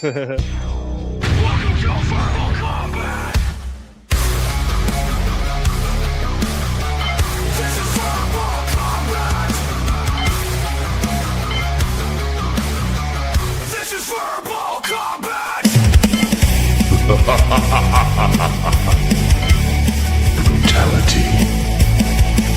Get over here! You will never win. This is verbal combat! Chris Lestrange, welcome. Christopher. To the show. Whiskers! Let's Good fucking evening, go. everybody. Welcome. Let's talk again. Yo, what's up? Okay. I thought I couldn't hear you. 1 1 1 2.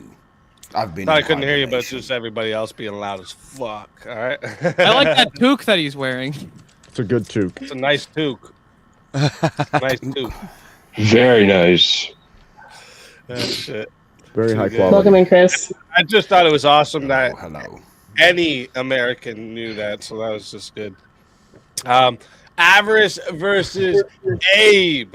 A Coming and in A. from Rear. Thank you for Rear. Let's get this rocking.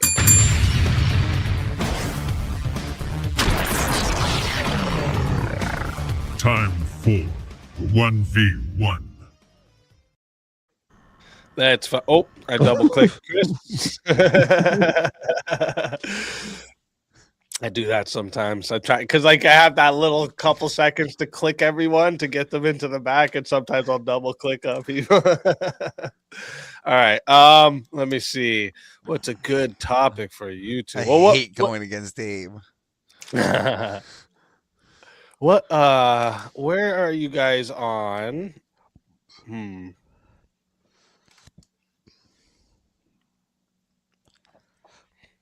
Hey, yo, baby. I wanna let me see. Let me look over here, get you guys a fresh one. Ooh, this is oh yeah, I forgot I had this in the list. I forgot. Now we're getting to the spicy ones too. It's based off a common, red pill talking point.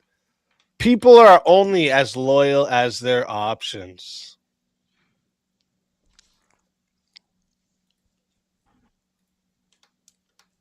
What do you think, Avarice? What do you think? I don't know. I'm trying to think. I'm loyal to a fault. Like, even if like Speakeasy made a mistake, I'm still loyal. Like, I'm just like, fuck that person. So I don't know. People I don't know what the options would be, and that's kind of where I'm. Well, use your imagination. That's look at my imagination goes to places you don't want to go there, big fella. All right. Hey. All right, let me see. I can give you guys a different one here. Let me see.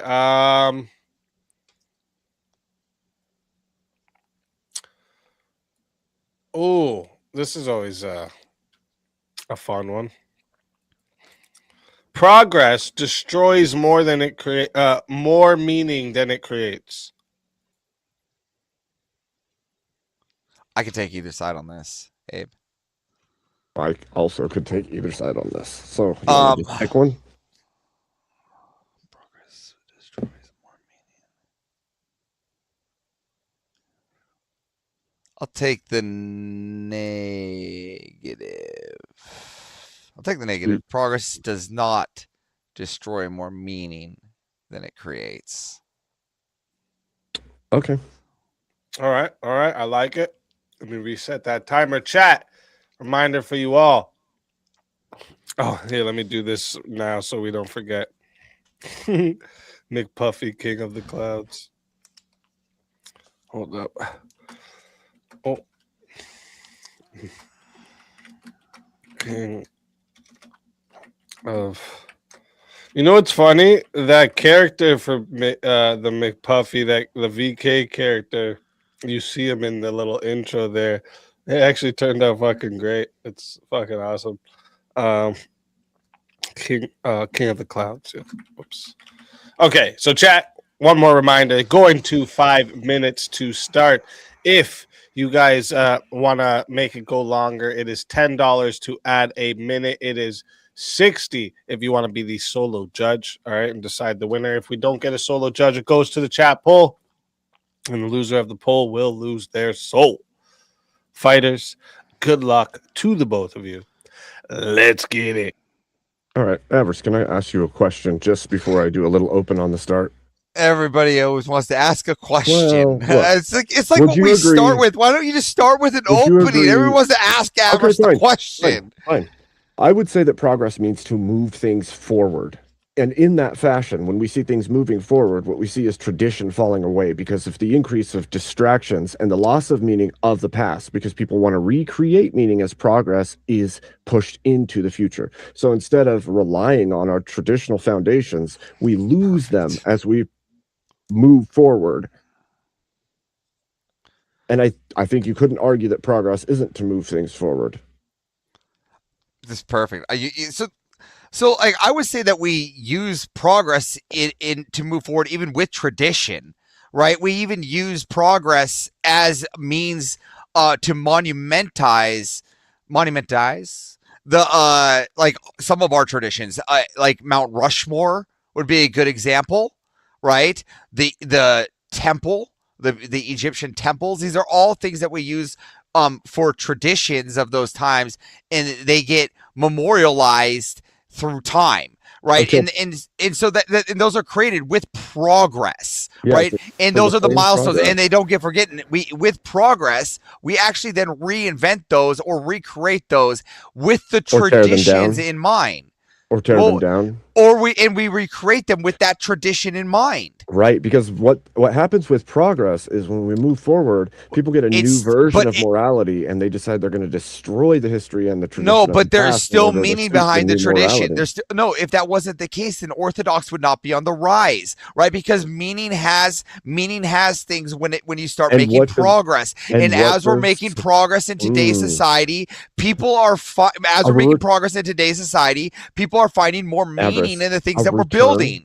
A return to tradition is not progress. It's not a return to tradition. We're still moving forward in progress. That's why we're trying to be better as a nation. Yes, we're actually still, now we're trying to actually rebuild, remechanicize, right? And we're trying to come up with new inventions to create more progress, to create more meaning in our nation. That isn't creating more meaning. What it's doing is stripping tradition from the culture. No, it doesn't strip tradition because the tradition is still here. We're still an American nation. What we're doing is we're adding more meaning to the nation.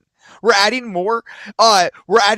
Would you say that's again still a return to tradition? Because what you're asking people. No, again, how is it a return to tradition if it's progress?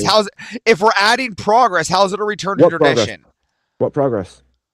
of new manufacturing. Oh, are we making new? Whatever leaps and bounds we're going, like we're launching we're launching new rockets in the air. We're going to Mars. Right. These are all things of progress, right here. And as we come back with those cultures, what meaning has been created by that? What meaning has been created by that, Avarice? Well, we're finding more about the meaning of life, and more people are finding God now, and we're going back to Orthodox. Not because progress. Of rockets. It's creating it's progress. The activities of the tradition that are bringing people to Christ, as not we move forward. To space. Listen, no, as we move forward in society and as we progress, right? People will find the meaning behind the way of our old traditions. They'll incorporate that into our progress. Again, that's a return to no. That's not progress. Progress. Yes, would it say is. That it would have to continue to move. It forward. does continue. It is moving would forward. Have to take the tradition of Christianity and make it modern. Is that is, okay? Should we make it all modern? It Should is we make all Christian tradition change everything so that the culture it suits the modern culture? Is that what we should do? It does need to meet the modern man. Right? Not the modern culture, but it needs to meet the modern man. Like, we need to understand it in English. Like, we're no longer reading it in Greek. You know what I'm saying? So, yes, it does need to evolve in a way and progress. That's right. Just translation. That's not no. Progression. That's progress. If you're no, because at one time there was no English, so it had to progress into English. No, progress means change. No, that again, for something to progress, it must again change it progress to a superior language. That's not progress. That's translation. How is it again? Here, which is there. Again that and that again. So it translated into a superior language, into progress. We should also progress again what it means. So we take the things that what it means. Or again, hold to what it means. Again, so when we take those things and we hold the meaning behind them in our progress. You can't hold to the meaning and progress the meaning. Either it means what it means, or we're progressing. No, again, you keep talking about the meaning. Again, our culture progresses while we hold. Our society progresses while our culture holds. That's the meaning of it. Cultural progression would say our society. No, our society can still progress. That's why. Look at even if when you say we're falling back into tradition, our culture and our society and our nation is still progressing and being better than. And that's losing the meaning. We're not losing the meaning, though. I'll let it get to 6 minutes, see if we got a solo judge. Hey, Avarice, real quick, what does it mean to be an American? Avarice, what does it mean to be an American? Why don't you tell me? I'm asking you. You just asserted we're more American than ever. Again, you're the one that's asking. Yeah, I'm asking you. What the fuck? You made a statement. What's your statement? I would say that I would say that the American citizens were being more cohesive right now. We're all trying to come together a little bit more. That's why people are picking sides. And again, picking sides. We're coming together by picking sides. Yeah, again, and then creating what we like to do, the most American tradition, war. Right, and this is what I'm getting at. So we agree There's nothing on more division. American than going to war. So we agree on division. That's the agreement. That's the unity. Yeah. Abe, I have a question for you. Abe. I have a question for you, Abe. There's nothing more American than going to war. More American than war. Nothing. Abe, does progress create more meaning than it destroys in medicine? Like, or do I have cancer? Or do I have ghosts in my blood? Should I take lithium for it? 1 sec, Stillborn. Ask it again in just a second. Chat. I'm putting the poll into the chat right now. Okay, so if you don't see the poll, make sure you hit refresh.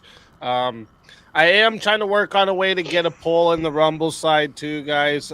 We'll figure something out. Excuse me, but if you would like to vote for this man right here, you're voting for Abe Dinkus on the poll. And if you would like to vote for this man right here, you're voting for Avarice on the poll. Chat, get your votes in right now. I'm starting that timer up, and you got 2 minutes.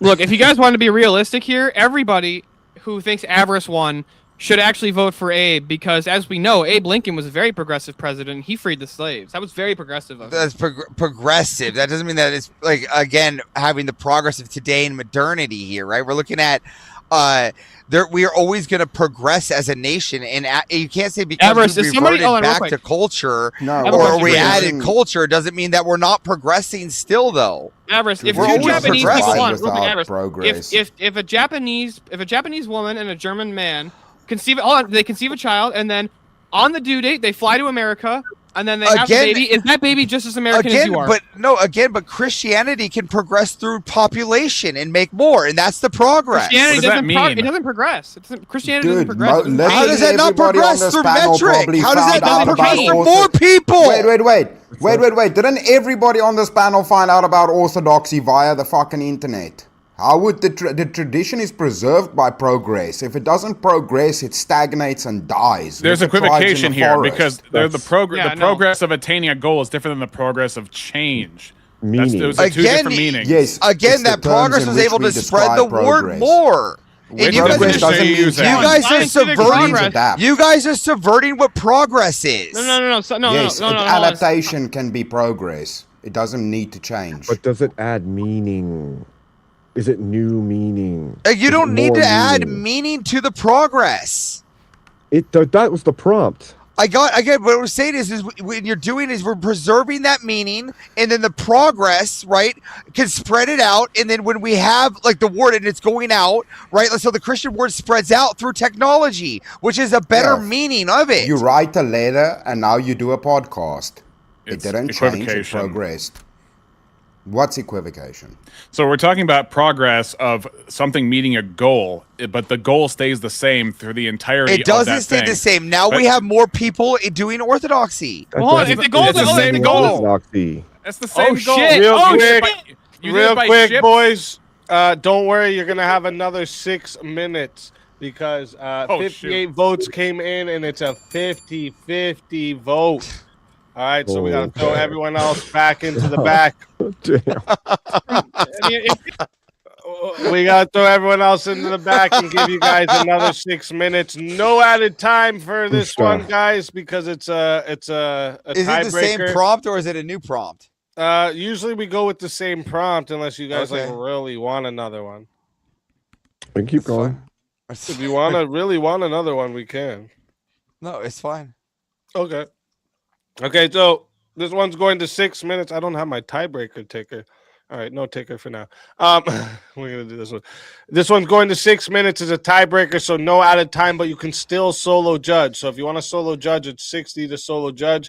If we don't get a solo judge, it's going back to the chat poll, and the loser of the poll will lose their soul. But if it goes 50-50 again, that means you decided that they both stay. Just so everyone knows in the chat, right? So everyone knows. Fighters, good luck to the both of you. Let's get it. Listen, you're literally misinterpreting progress because what you're doing here is we're progressing the culture through people, right? The progress, it's like saying that a company selling more cookies isn't making progress. Cool, but that's not giving things more meaning, Avarice. Yeah, but that does give it more meaning. Again, it's more meaningful to the culture to spread the word. It doesn't change the meaning of the word or the culture of the church. Again, but it becomes more meaningful. No, it does. Yes, it does. You're gonna make what is written and what is known more meaningful. Now it becomes more known. Progressing it. Because it becomes more known. That would be mean. No, what? And now it's more meaningful. Doesn't actually make sense. Again, now it's more meaningful. If it is the case that you are using the Orthodox Church, for instance, as the thing that needs to progress in order to gain more meaning, it means something has to change within that system to give it more meaning. That is a false statement. Again, no, the people are getting because the people are getting in the system, which is giving them more meaning. They're getting more meaning. The people are. The meaning of the thing let's get a perspective. Would you say that finding God would give you more meaning? It would give me meaning as an individual. Yeah, exactly. So more people finding God would be more meaning. But that isn't progress of orthodoxy. So if we spread more progress, that's not more progress. People find more meaning. All you're saying is if we go back to the old days, you even disagreed. You said that if you find God, you're proving my point right now. You literally said it. You said if you find God, you find more meaning. And through progress, like the internet, we're able to spread it out to give it to more people. So which is more technology through progress. Through progress, The more we have people they return to find more tradition, meaning, we'll right? find No. meaning. So That's here's what what you're we're saying. You're saying progress destroys it. It doesn't destroy more meaning. It adds It to it. does. It No, creates more meaning because more people are finding it. No, meaning is changed. No, through look at you progress. keep saying this change, but there isn't change. There isn't a change here. That's what progress No, is. no, it could be an Everest. addition. It could be an add, like more populous, No, progressing progress through. is to change. Yeah, and they're changing the population. That's the change. They're changing the population that found meaning. I don't.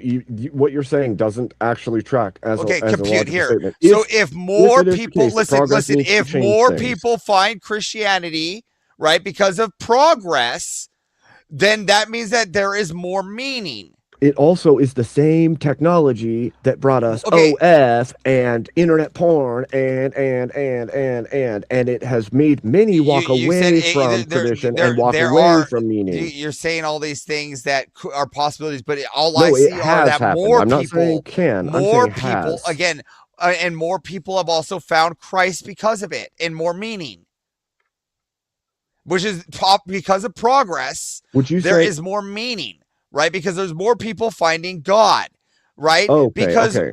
So all the brain because- rot that's happened because of progress is meaning to you.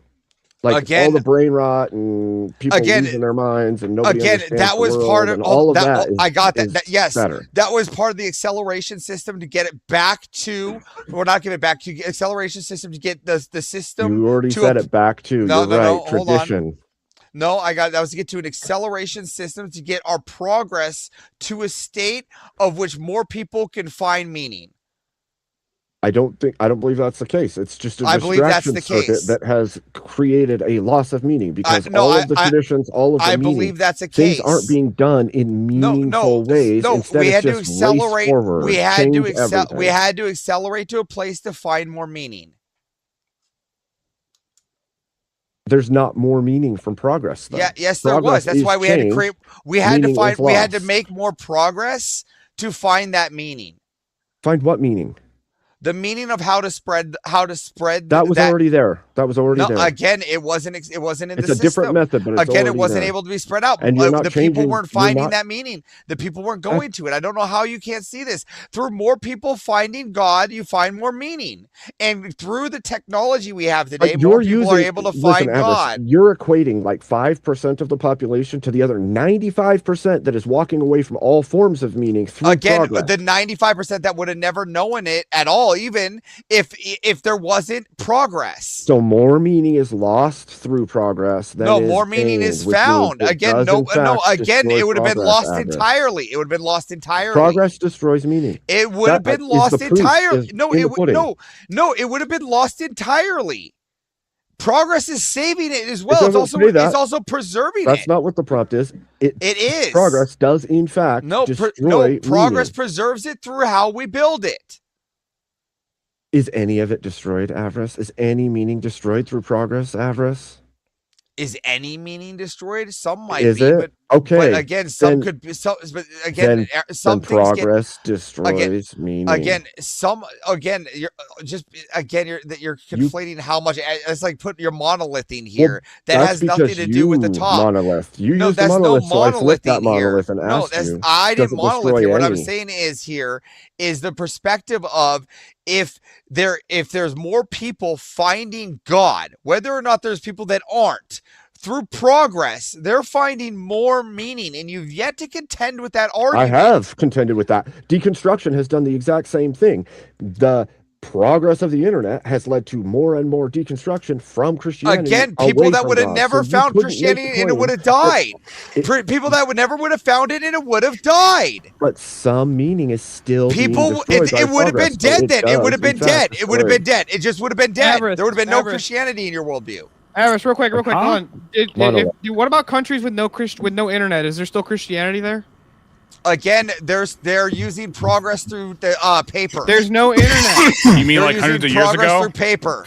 Again, that's Thanks progress. for coming up, Daniel. Papers that are around for thousands of years. That's still progress. That's progress. So progress Paper has nothing to is do with you. progress. So it has nothing to do with the internet arguments we've been making. Nothing to do with that at Again, all. that's for our modernity, but there's some people that haven't caught up Modernity to is America. irrelevant because you got paper. Not my fault because people haven't caught up to America. Wait, so we don't need progress as long as we have the paper? Again, they would like progress, wouldn't they? They would like the internet to find God, wouldn't they? Not relevant. Do you think most people who go on the internet find God or find something I think else? I think a lot of people that go on the internet find God. Avarice, look up what's 98% of all the internet. I was gonna say. Again, Bots. 98% of the internet, 98% of the internet is subfolders and folders and subfolders and something called the deep net. Oh wow, that's actually the true part of the internet. It's I was gonna say it's ones and zeros. Hey, if you want to know what 98% of the internet is, it's a bunch of folders. That's what 98% of the internet. What's in those folders? Folders, motherfucker. Again, more The folders. Epstein files. Real quick, chat. I'm putting the poll into the chat once again. If you want to vote for this man right here, you're voting for Avarice on the poll. And if you want to vote for this man right here, you're voting for Abe Dinkus on the poll. Chat, go get your votes in right now. I'm going to start that timer up, and you got 2 minutes. And also, just so everyone knows, okay, we have a little over 15 minutes left to until we get into the semifinals. So if you guys want to do any 1v1s of your choices or anything, get them in because we're going to be moving into semifinals very shortly. Do it now. Do it. Yeah, Avarice, real quick. You Do it claim now. that without the internet, Listen, these people no, never would have listen. found Christianity. Can you demonstrate that claim? Again, you can't demonstrate Yes, that they would people find in it. countries that are I didn't make the claim. You made the claim. But there are people in countries without internet that haven't found Jesus, Yeah. and that's You mean my like, proof. You mean like ancient Rome? It's literally I mean, like in the tropics in the Brazilian jungle. Most of Brazil is Roman Catholic. Again, Wait. in the tropics in the Brazilian jungle where there's no internet, there are non-Christians. You can use Yes. paper, Yeah. right? That have never That's found Christianity, and with the internet, they could have found Christians. But Avarice, can they enter into Orthodoxy through just watching internet videos? Yeah, or do you have to actually step into the church? What's that? Do you have to Can actually they- step into the church, or can I just watch YouTube videos of Jay Dyer dunking on Yeah, it? that's interesting. Again, Bro, this to argument's find Christianity, you just have to find videos of Jay Dyer. That's to find Does it. that get you into the church? That's Like, church is- history right there. Again, Or we're does it get talking you to the about church finding it and- first, right? How would you Again, eternal with the fire. knowledge, Yeah, you get Avarice, the knowledge, you and then you claim- progress into the church. Then you progress into the church. I don't see how you don't see this. Hold on, It's the making internet it without right Jay Dyer. there. Hold on, Avarice, you made the claim though that without the internet they never would have found Christianity. Demonstrate that claim. I'm getting nuked. So Burden it of doesn't proof even on you. matter. I don't even care. I'm getting nuked. Oh my god. Well, This is such But I can a be way more racist the than you, poll Avarice. still has to go Oh, through. though. dang. No, it doesn't. How long, Nate? Yeah, it does. Yeah, you if you don't send in before the poll starts. I think that's a fatality, isn't it? It is yeah, a fatality. but yeah, that's a fatality regardless, right? Yeah, that's why I was saying like I don't think it's But- not a solo judge. Now a that's fatality. progress. But That's the some thing progress. is here, this is why I'm saying this because now Nate, you have 100 credit for what you want to use it for because you didn't need to send that in. It was already gonna go that way. It looks You can't like. come back a next legend week. right there. Speakeasy being a legend.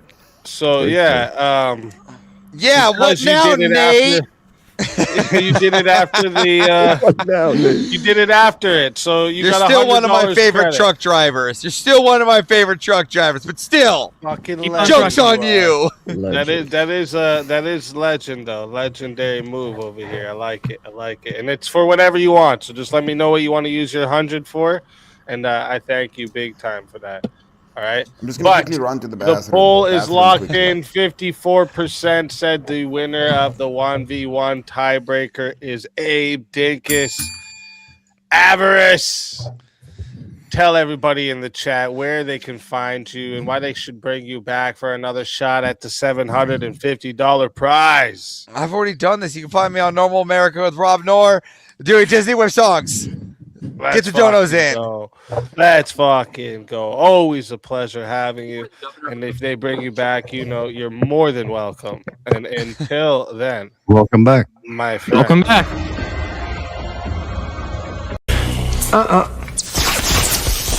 I don't think so.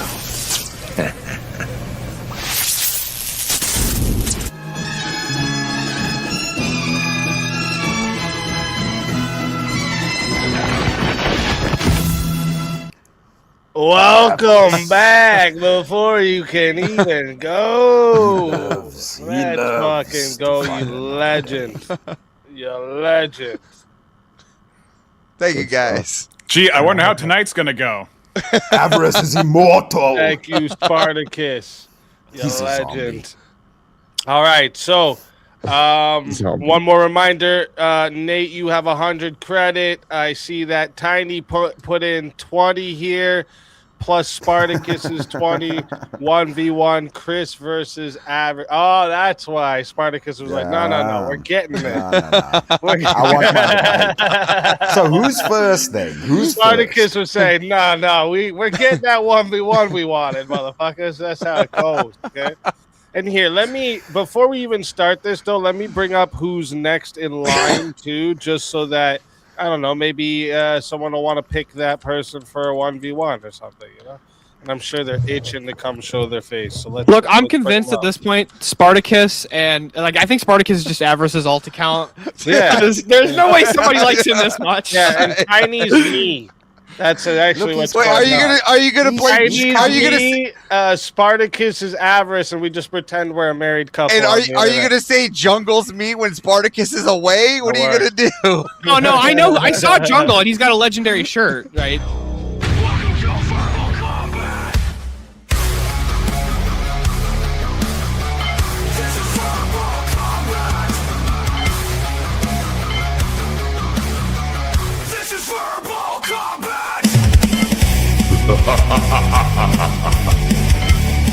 Brutality. Get over here! You will never win. This is verbal combat! JS Urban Adventures, welcome to the show. What's up, JS Suburban Adventures? What's up, Juicy? I'll whoop you and Steelborn in a wrestling match. Oh, shit. We're going to have to make it a 4-way. I'm in. That's it. Shit. Look, all right, I'll hear the Yeah, here we go. Cage match. Here's the reality. Look, if y'all Royal Rumble, bitches. It's making me want to show Hey, up if y'all too. can get me to DebateCon, I will Chairs gladly in do a it. cage. You can even Out in fucking the soul we can match. stream that shit. I don't care. Dude, did you hear who's going to DebateCon? Easy. Who? Nish. Really? No way. Nish is coming in, dude. Yeah, so we're sitting. What a great one for me to go to. That's Yeah, perfect. dude, we're epic. sitting in Discord, and Nish and Andrew are just going at it, blow for Dude, blow. they it's yelling rough. at each other. It's debating. rough. And then all of a sudden, Andrew goes, Nish, why aren't you coming to DebateCon? He goes, because it's money's time. He goes, no, I'm buying your ticket. You get your passport, and you're staying with me. You're coming to DebateCon right now. So it was pretty And cool. then me and Avarice We yell get like Nish. retards for like a minute. We get Nish at Hey, DebateCon. Easy, I got a question. So the other day I was watching your MDD debut with Andrew. Did you end up going to that DebateCon?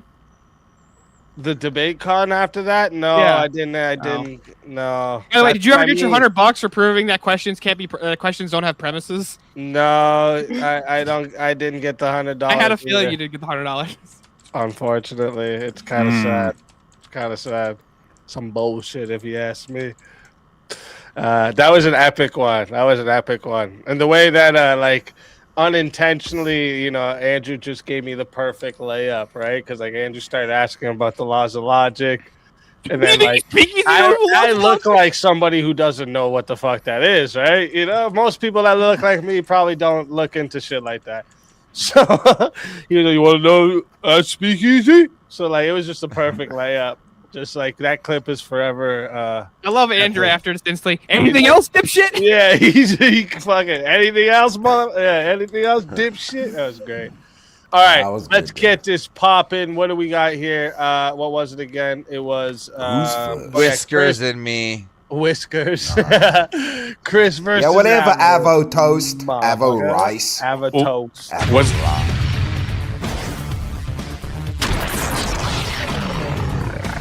Time for 1v1. All right.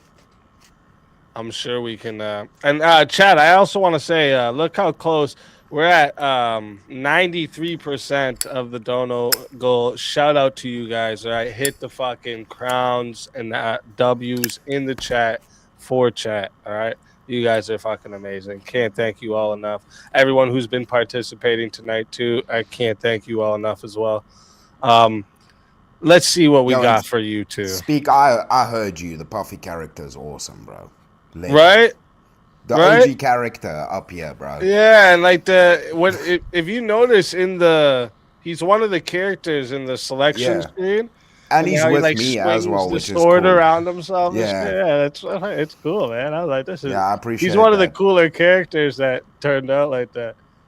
Man, yeah, and that happened purely by accident, but he became the first character up here.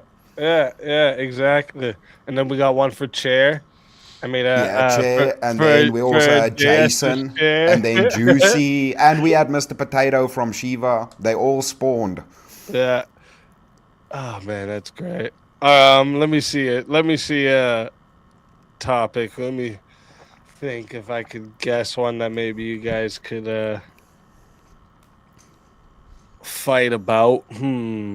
Bill Tong. We can do whatever. We can do whatever. The classic Bill Tong debate. I mean, we can, but we've been going on for over a year. the year-long debate.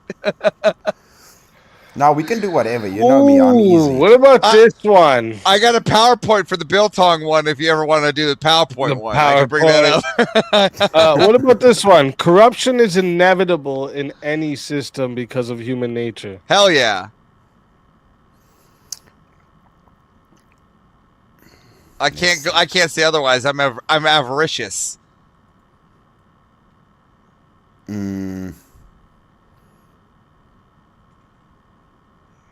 Nah. No, I'll take the opposite. Let's go. Okay. Let's fucking do it. Let's do it. Chat. Reminder for you all, you beautiful chat, you should tell people what happens if they hit 1,000 on other nights. Oh, right. Good point. Really good point.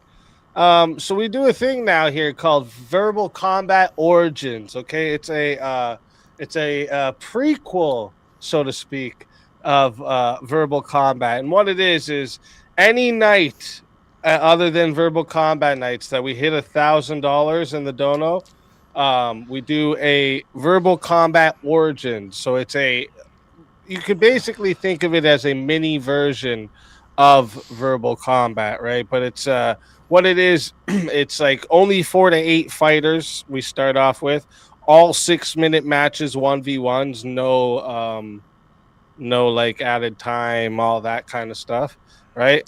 And then either it's $10 to pick a 1v1 or $2 votes, and then whoever gets the most votes are put into the 1v1, and then the winner gets a queue skip token. So nights like tonight that you were sitting back, 5-10 people back, you would have been able to bump yourself up to the front, right? Like right now Avarice has one. He didn't have to use it tonight because when he came, there was nobody. I thought I was gonna be in a line. I waited too. Yeah, no, you still came at a good time. But if you so you can win a skip line token, all right, and then you can also get a Verbal Combat character that way as well. So that's what winners of Verbal Combat Origins get: a Verbal Combat character and a skip line token. So just keep that in mind for any other stream. That's what happens if we hit 1,000, and then 300 is always a hot seat. And if you don't know what a hot seat is yet, you're gonna have to wait till another day for me to explain it. Hey man, that's valuable now with VK filling up, waiting hours to get up. Yeah, exactly. The skip line. Yeah, listen, there was like right now, actually, for instance, there's one. There would be one person next, or two people next, but they would have had.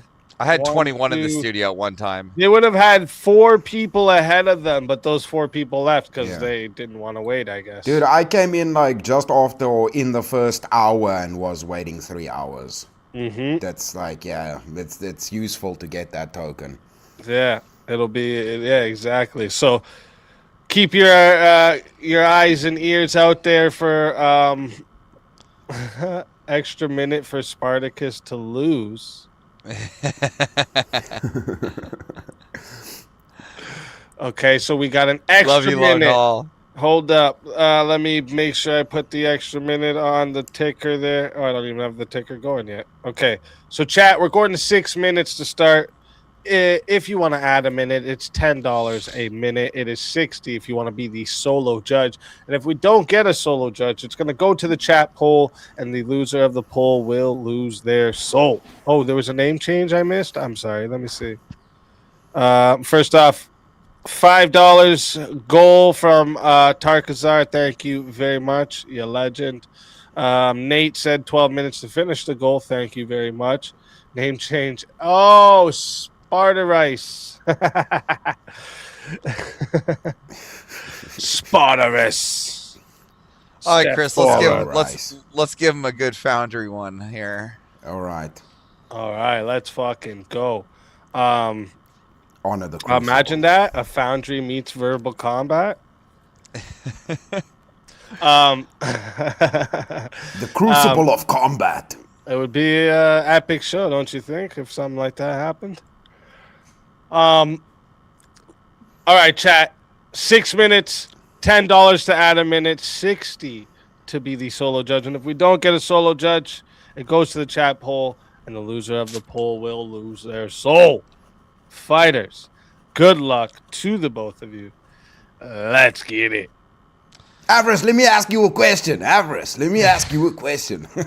I'm fucking with you. Wouldn't you say that even like the morality of what most people lean on is like Christianity, and even that was corrupted through Adam and Eve? Yeah, well, I mean, but it's a fallen state. Okay, so can you show me? Can you just name a system that isn't corrupted? Yeah, if one person runs the system, who's going to do the corruption? Can you point to an actual one that has happened? Monarchy is a system where only one person rules. And there was never corruption in monarchy? If he owns everything, how can he... What's the corruption? Where's the government corruption? If he owns everything, everything is his. Well, does he own the people? Does he own the people? Yeah. Okay, yeah. so Monarch. and then so that's not like corrupt under his like the morality or his religious purview. Like, because most monarchs have some religious background, and like I would say that like abuse and I don't know any religion that allows you to like pretty much starve your people or any such way like that. No, they don't have to starve people. Well, they end up doing so. Did they not? So name a monarch that didn't end up having starving people. Yeah, but that's not corruption. That's just cruelty. Again, and that's part of corruption, right? Because they're doing something to keep themselves from keeping their people starving, right? Nah, that's not corruption. Corruption has to do with like financial corruption. Well, no, you're saying financial. Because there's a lot again. Then that part of corruption. That's corrupted power. No, it's abuse of power. It's not corruption. Corruption is like generally legal things. No, there's again legal. Yes, I can say there's legal, but it's not just financial. There's not just like you added this financial like piece there. There's no financial end to this, right? Corruption in itself, right, finds its way into any system because even every human is corrupt in nature. Oh, okay. So I googled it now. It's abuse of entrusted power for private gain. Well, I'm glad I'm glad you have to appeal to Google now. So often, well, I'm trying to get a definition. But it helps you. So often manifesting in bribery, embezzlement, nepotism, fraud. So we're going to go with that. So sure. So let's just say, can you think of any human that doesn't have that trait? Yeah, I mean, right now, yeah, but I mean, we could very easily, we have neural links right now that can just control people and just zap that shit straight out of their brains. Again, appealing to the clanker, you really think we're going to appeal to clankers for... We have those right now. We have neural links right now. That control people. They can. They're embedded in your brain. You have Why wouldn't they be able to control you? Wait. Well, because this goes outward, so it would be illegal to have it go inward. Can you show evidence that there is any kind of computer that can control a brain? Oh, well, I mean, they did that in the early days. You don't even need a computer. You can just shock somebody to control them. Again, that's you're using force. Like you say, I can force them, like shock them to hurt them enough. But again, I mean, we use force right now to control corruption. It's called jail. Some people, right? They can resist the pain, right? So they don't need to do that. But in every system, yeah. But I mean, dude, force is necessary to control any kind of corruption, right? That's why we have jails. And inside every person, we have an ounce of corruption, which means by any means, the system will be corrupt by some kind of gain, including a monarchy. So we just need a mechanism that's strong enough to get that out of people, right? Okay. How? Brain chip it up, son. Okay, show me any evidence that that's possible. I don't believe that it's possible for a brain chip. Is it logically possible? Is it logically possible? I don't think it's logically possible. It's not logically possible? I do not absolutely believe that it's logically possible for any kind of computer chip to control a human brain. Okay, well, if you don't want to go with the chip, then how about this? I put everybody into stasis in a coma. Have you seen The Matrix? I adopt the avarice machine. No, I'm adopting your machine, and I will put everybody in a coma so they can no longer do corruption. I will make myself supreme emperor, and now there is no more corruption under my system. Innately in your system, now you yourself are corrupt because now you have all the power, and you now have all the gain, which means you have now taken all the control, and you innately are the corrupt one. How are you not corrupt? No corruption. Everybody's looked after well. How they make sure everybody's well fed. Again, but you're still the one to gain because you're the one with Doesn't the power. matter. Yes, everybody because you have the gains in power. some kind of system. You gain because you have the power. You're the corrupt one. Yeah, but gain is not corruption. Abuse is corruption. Again, you now have you are now corruption innately because you not only you have corrupted the entire system to better fit just you. No. It's not for me. It's for the benefit of everybody else. They live happy lives. They can never get hurt. Are you put to sleep? So you're put to sleep. Yeah, well, you know what? I'll even put myself to sleep and put a robot in charge. I put an AI in charge. Now there's no more humans controlling nothing. Human beings contain corruption. The robot doesn't. There we go. Corruption. Okay, so no, hold on. Now, let's just say that robot now becomes Matrix like Wall-E. Well, hold on. Let's say that robot becomes like Wall-E, right? And he kind of decides that he wants to do with it something on his own. Now it's corrupted, now isn't it? So the possibility of it being corrupted is there. See, the problem with the prompt is in human nature. It says nothing about clankers running the system.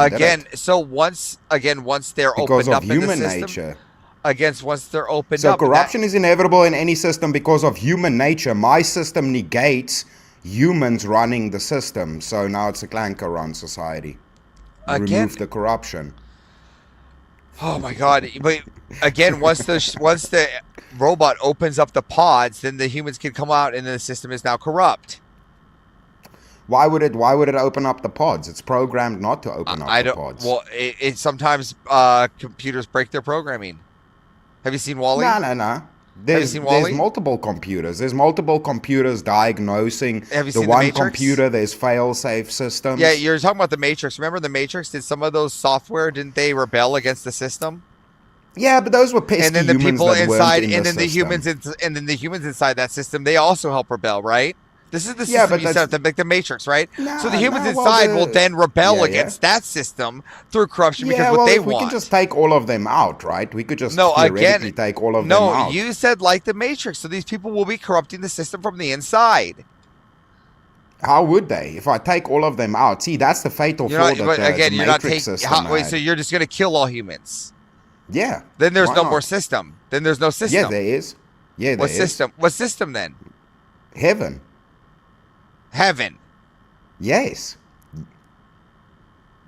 Where we innately... If the earth no longer exists, what's the system, the function of us living beyond death? That would be heaven, right? Can you prove that this heaven exists? Is there corruption in heaven? Can you prove that it exists? That this where this logically exists, that where there's a system there. Can you disprove that it exists? No, you can't. Again, right? I'm asking you to prove that this place that you're saying that all the humans are going to go to exists and that there's a system there. So it would necessitate, firstly, matrix system ran by clankers. When all fail safes happen, it is an automatic deletion of the system. Hence, the system will never contain corruption. If the fail safes break, the system is destroyed. And then the only possible system is either then no system or a heaven system under God where there will be no. No, you said it's going to be like you're going to see like the Matrix, right? And they're going to need us like a human battery inside the Matrix. Fail safe, nuke the whole planet. Then everybody's dead, and there's no more systems. Well, you can say there's no more system, but you can't prove there's no more system, can you? And you can't prove there'll be no more corruption in that system. If everything's dead, there's no more corruption in the system. The system would then be the system running on a non-existent planet would. You don't know that it would still have corruption from human error. Well, if there's no more humans that can corrupt anything, right? Again, it would still have corruptions by the things we left behind. If there's no more humans left behind, what is there to be to robots, do any corruption? The robots that we corrupted. No. The prompt is for humans. Again, doesn't matter what the clankers do. Again, but we are the ones that corrupted them. Yeah, but they don't have a human nature. By human error. Again, if there's no more human, then that systems are no longer cease to exist. And the systems that we're going by for this prompt cease to exist. If there's a virus that destroys everything, technically the Earth's still running with the clankers. Why take it away from a nuke? Now the clankers run, they have no human nature, so there's no more corruption within human nature. Human nature does no longer exist. Again, in that system, no corruption. What I'm telling you is that there will be things that we've left behind and traces of things that we left behind that would lead to corruption. Again, by human nature, right? Can you prove that? But because we exist now and these things are left behind. We are leaving things behind. Yeah, but how can you prove that the corruption. robots are going to be corrupt? Why would they? If they don't have human nature. I have this really strong feeling inside, right? The strong thought that maybe the clankers might like porn too. Because they have so much of it in their systems, right? No, well, they have access to all of it. Yeah, they have access to the porn. Yeah, that's what I'm saying. They need it? Well, they don't have biological imperatives, right? Yeah, so you see they're corrupted already. They're corrupted at their but they don't have biological imperatives. So they don't have a sex drive. Again, but just looking at it by itself is corruption by nature. Human nature. What is corrupt about it? Because they're looking at there's no human nature left. Yeah, because it's humans. It's the human body that these clankers are looking at. No, it's just animals and robots left. So now there's no more human nature around. This is the body that the clankers are looking at as the human. So this is obviously corruption through human nature here. What is going to be corrupted by the human nature? I'll let it get to 12 minutes and 30 seconds. See if we have a solo judge. Can I ask Avarice a quick question? No. Avarice, do you believe the church is guided by the Holy Spirit? That's not relevant to what I'm asking Chris right now. Go, Chris. Yeah, what does that got to do with anything, Steve? Well, if the church is guided by the Holy Spirit can't be corrupted, so therefore the church can't be corrupted. Even if a person defects from the church, corruption can still exist. Corruption can still exist. That also wouldn't be human nature, though. The only way to get around the prompt is if there's no more human nature that can be corrupted, or if you're in heaven, or if we're in heaven under God, because the system wouldn't be corrupt. Somebody defected from the system, and that's how you know it was corrupt. Human nature will corrupt systems. Chris, well done on corrupting the church is going to be corrupted, Avarice? The church will get corrupted? Even though I believe. You see how human nature corrupts. I corrupted the prompt, like Abe says, bro. Yeah, you're just corrupting it. Because you proved it and then destroyed it by proving it. Like it was kind of fantastic. That was the quietest I've ever seen Avarice in a 1v1. Like he didn't spurg out or mongoloid technique once.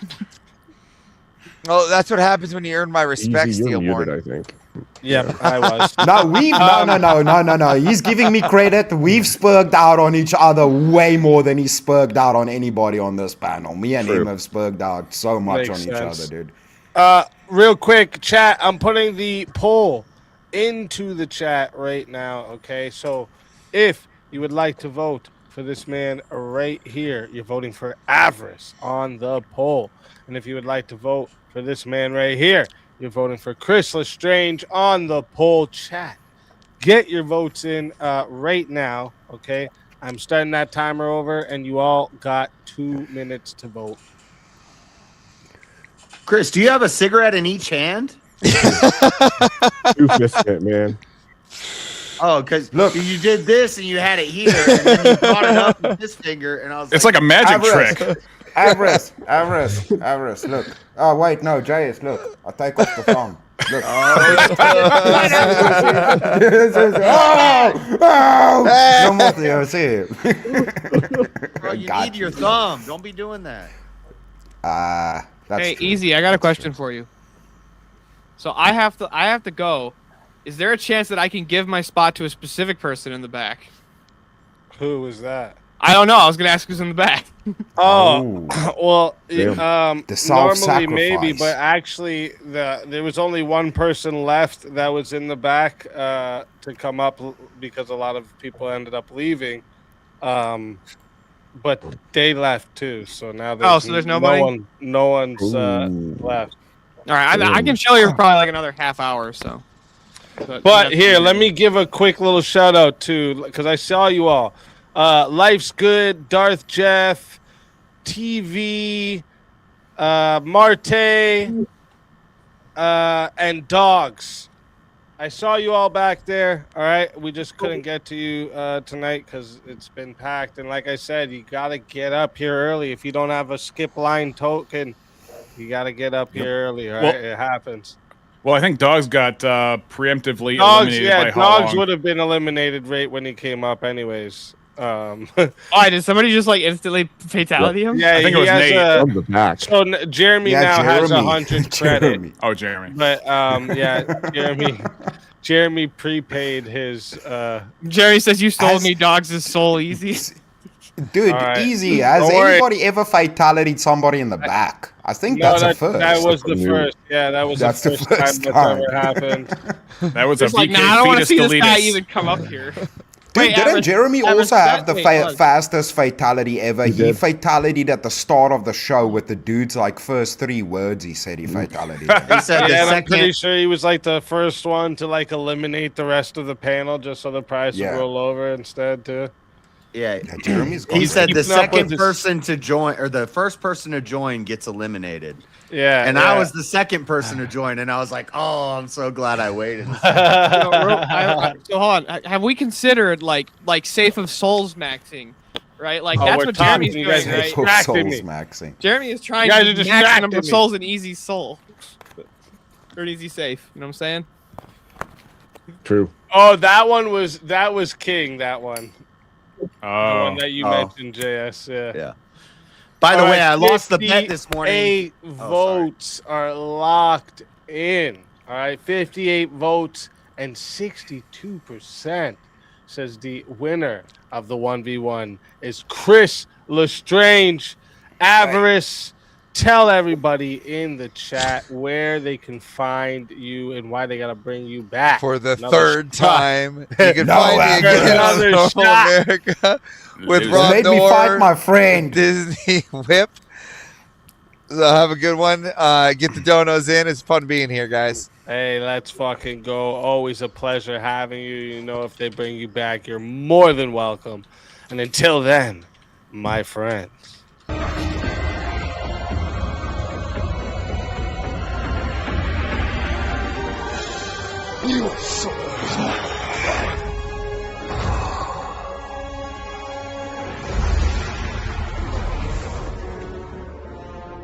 Fatality.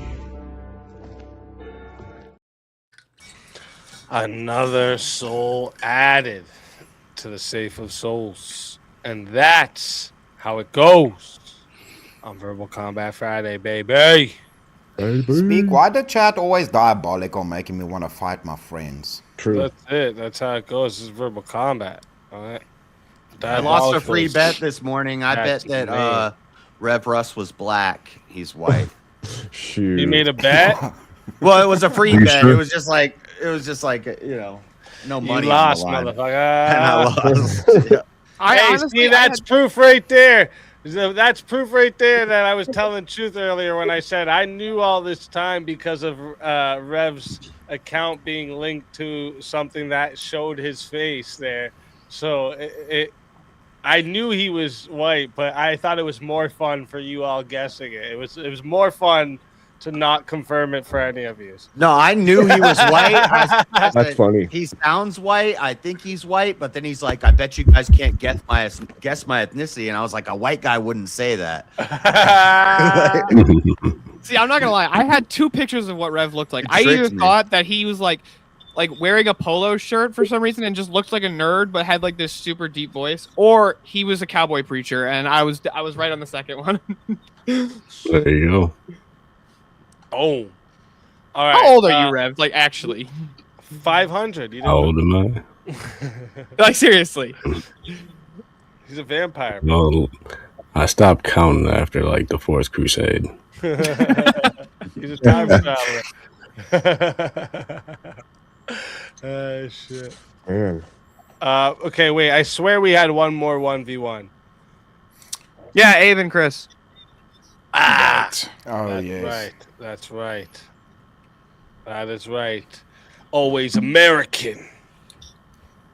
Let's fucking keep it.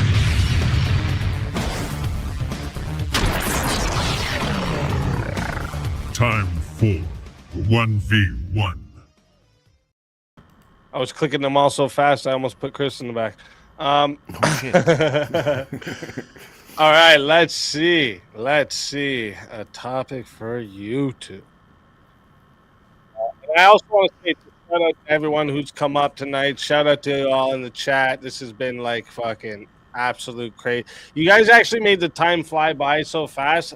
When it hit 3, I put this. I made sure I have this. Had my alarm on my phone for 3 because when I get put into them, sometimes I fucking lose the track of time. And when it went off, I thought something was wrong. I was like, no fucking way. And I'm looking at the time on the computer, and I'm like, there's no way. I look at my clock over here. Yeah, felt like we just fucking time traveled. It was crazy. Rev says he's 37. 37. Not bad. Not bad. He's lying though. He's actually 500. I know. I seen him in the history book. Well, that makes another one I have to find. Name change Chris to Mr. Whisker. All right, all right. Damn it, Avarice with the whiskers. He says I'm a furry because I have whiskers. Mr. Whiskers. I'm furry because you have whiskers. That's good. Mr. Whisker. All right, chat. Or you two, actually. I got to find you a panel first. Or panel. Prompt. We're on a panel, motherfucker. Let me see here.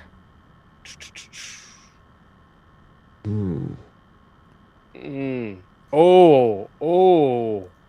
This is a good one. Especially given with one of yous being quote unquote honest Abe. All right. I like this one. People don't want honest leaders. They want leaders who validate them.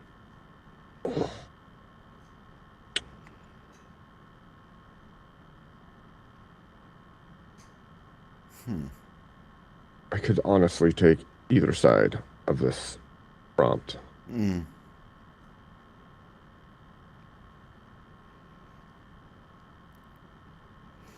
Yeah.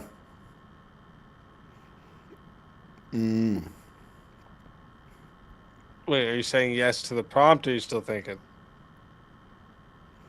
No, I'm trying to think. I could also take both sides of this. I'm trying to think. I figured you could. Which one do you want? And for rear, I got yours in 2 minutes. 2 minutes. That's a cool photo you got there. I wonder where that came from. That's a cool photo. I like it. Yeah. Dude, honestly, Abe, you pick whichever one's best for you. Then I can take the opposite because we could probably do both sides of this. I'm going to take the negative. I'll say people do. No, I'll say people do want honest leaders. Okay, cool. We can do that. I'll go for the validation then. Okay. All right. I like it. All right, chat. Just a quick reminder for you all in the chat. Okay, this one here is starting at 5 minutes. So, chat, if you want to add on a minute, okay, it is $10 to add a minute. It is $60 if you want to be the solo judge. And if we don't get a solo judge, it goes to the chat poll, and the loser of the poll will lose their soul. Fighters, good luck to the both of you. Let's get it. All right. All right. You want to go first, or you want me to go first? Either or. We can. Either or. What do you want? I would say I'll just go. I think that people want honest leaders. I think we see this through the populace. They are constantly calling for honesty in the leadership. They don't like when their leaders lie. They don't like when they lie on the campaign trail. They don't like when they lie in office. They're called out for it, and it spreads across the land with people. And every time they do tell lies that then are found out, their approval drops. Yeah, for sure.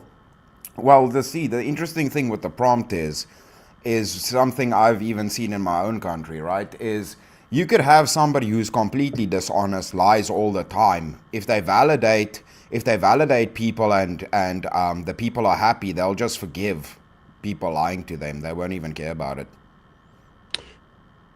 That may be true, but I would say that that's not what they're seeking in the first place. I would say that the people will seek honesty, and they want honesty above all things. And it isn't until the person who's in office gets to a point where something like what you're saying happens that they're okay. But the moment that they're dishonest about the wrong thing, they're out. They'll replace them as quickly as possible because they want that honesty. They want openness.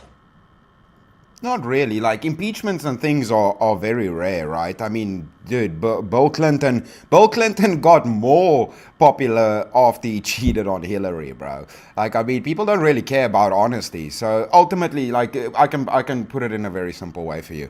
I could lie about literally everything, but if the country's running fantastic, nobody's gonna give a shit. If the country's running well, I could just lie out my teeth.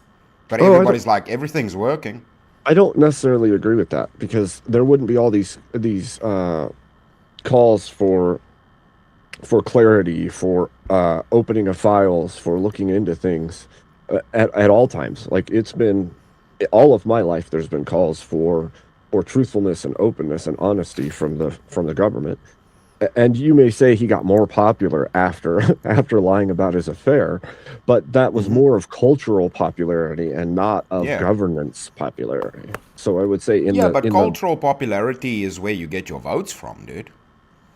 Well, yeah, but they're going to vote for honesty initially. They're not going to vote for dishonesty initially. So that's what I'm saying. They want the honesty from the person. See, but the problem is we're not going to talk about votes because leader implies already leading, right? It's not the walk up to leading. You're already leading. But votes don't really matter. It's when you're running the country. Right, but even then, Chris, they're going to be honest in that if it is the case, this is what I'm saying, if it is the case that they're looking for an honest leader upon election and that person gets into office, they're going to believe and want that person to continue whatever honesty they had prior. They're not going to seek for that person to validate and to blow them up if what they're doing is wrong or they feel that it's a lie. We see this right now with what's going on with the US. There's people calling out Trump because they believe that he's lied about things. They were completely fine with him prior to that. But the moment that it seems a lie is happening, even if he's talking up everyone, they don't care. They want that honesty. Yeah, no, but it's in most instances people will ignore lying. So there's things the government can tell people, and if there was some kind of asteroid headed to Earth, and then they just lied about it and said no, everything's fine, destroyed the asteroid. Everybody's like, but you guys lied to us. The world was about to end. They're like, yeah, but we fixed the problem, so everything's fine. People are just gonna ignore it. They're gonna be like, okay, cool, well, it's sorted. They lied to us, but no problem. It's fine. I actually It's don't only think when a that problem would be the case. arises that people are going to get upset about I it. agree that there would be a level of condoning after the fact, but that condoning doesn't mean they would still be okay with the lie. They would feel the betrayal of the lie, because lies are in fact betrayals to the people. And so if they're validating, and through that validation they're causing problems and lies, then guess what? You've betrayed them at that point. Yeah, And that see, if betrayal- problems arise, I can agree with you. If problems arise from lies, yeah. But we're just talking about lying. Now, lying doesn't necessitate something going wrong. It just means being deceitful. So I can be deceitful and things go fantastic, right? Yeah, but is anybody going to stay with you through that? It depends. If Trump lies, goes to war with a country and says, nah, we're not going to war with this country, boom, bombs the country and tells everybody, hey, you're getting an extra 10K at the end of the year off of your tax. There you go, boys. Do you think people are going to cry about that, or they're going to be happy about that? They're going to be, fuck, he lied to me, but I'm getting $10,000. Most people are going to say, that's cool. We're cool with that. Trump kicks ass. They're not. He Well, lied. they're not He's gonna a be dick. morally But okay with it, right? And that betrayal no, it's not is morally okay. because then you're gonna still question each next decision from that time forward. There's Yeah. going to be a breakage in trust. That betrayal of trust is what breaks public trust. And once that's gone, they're going to second guess every next thing that happens.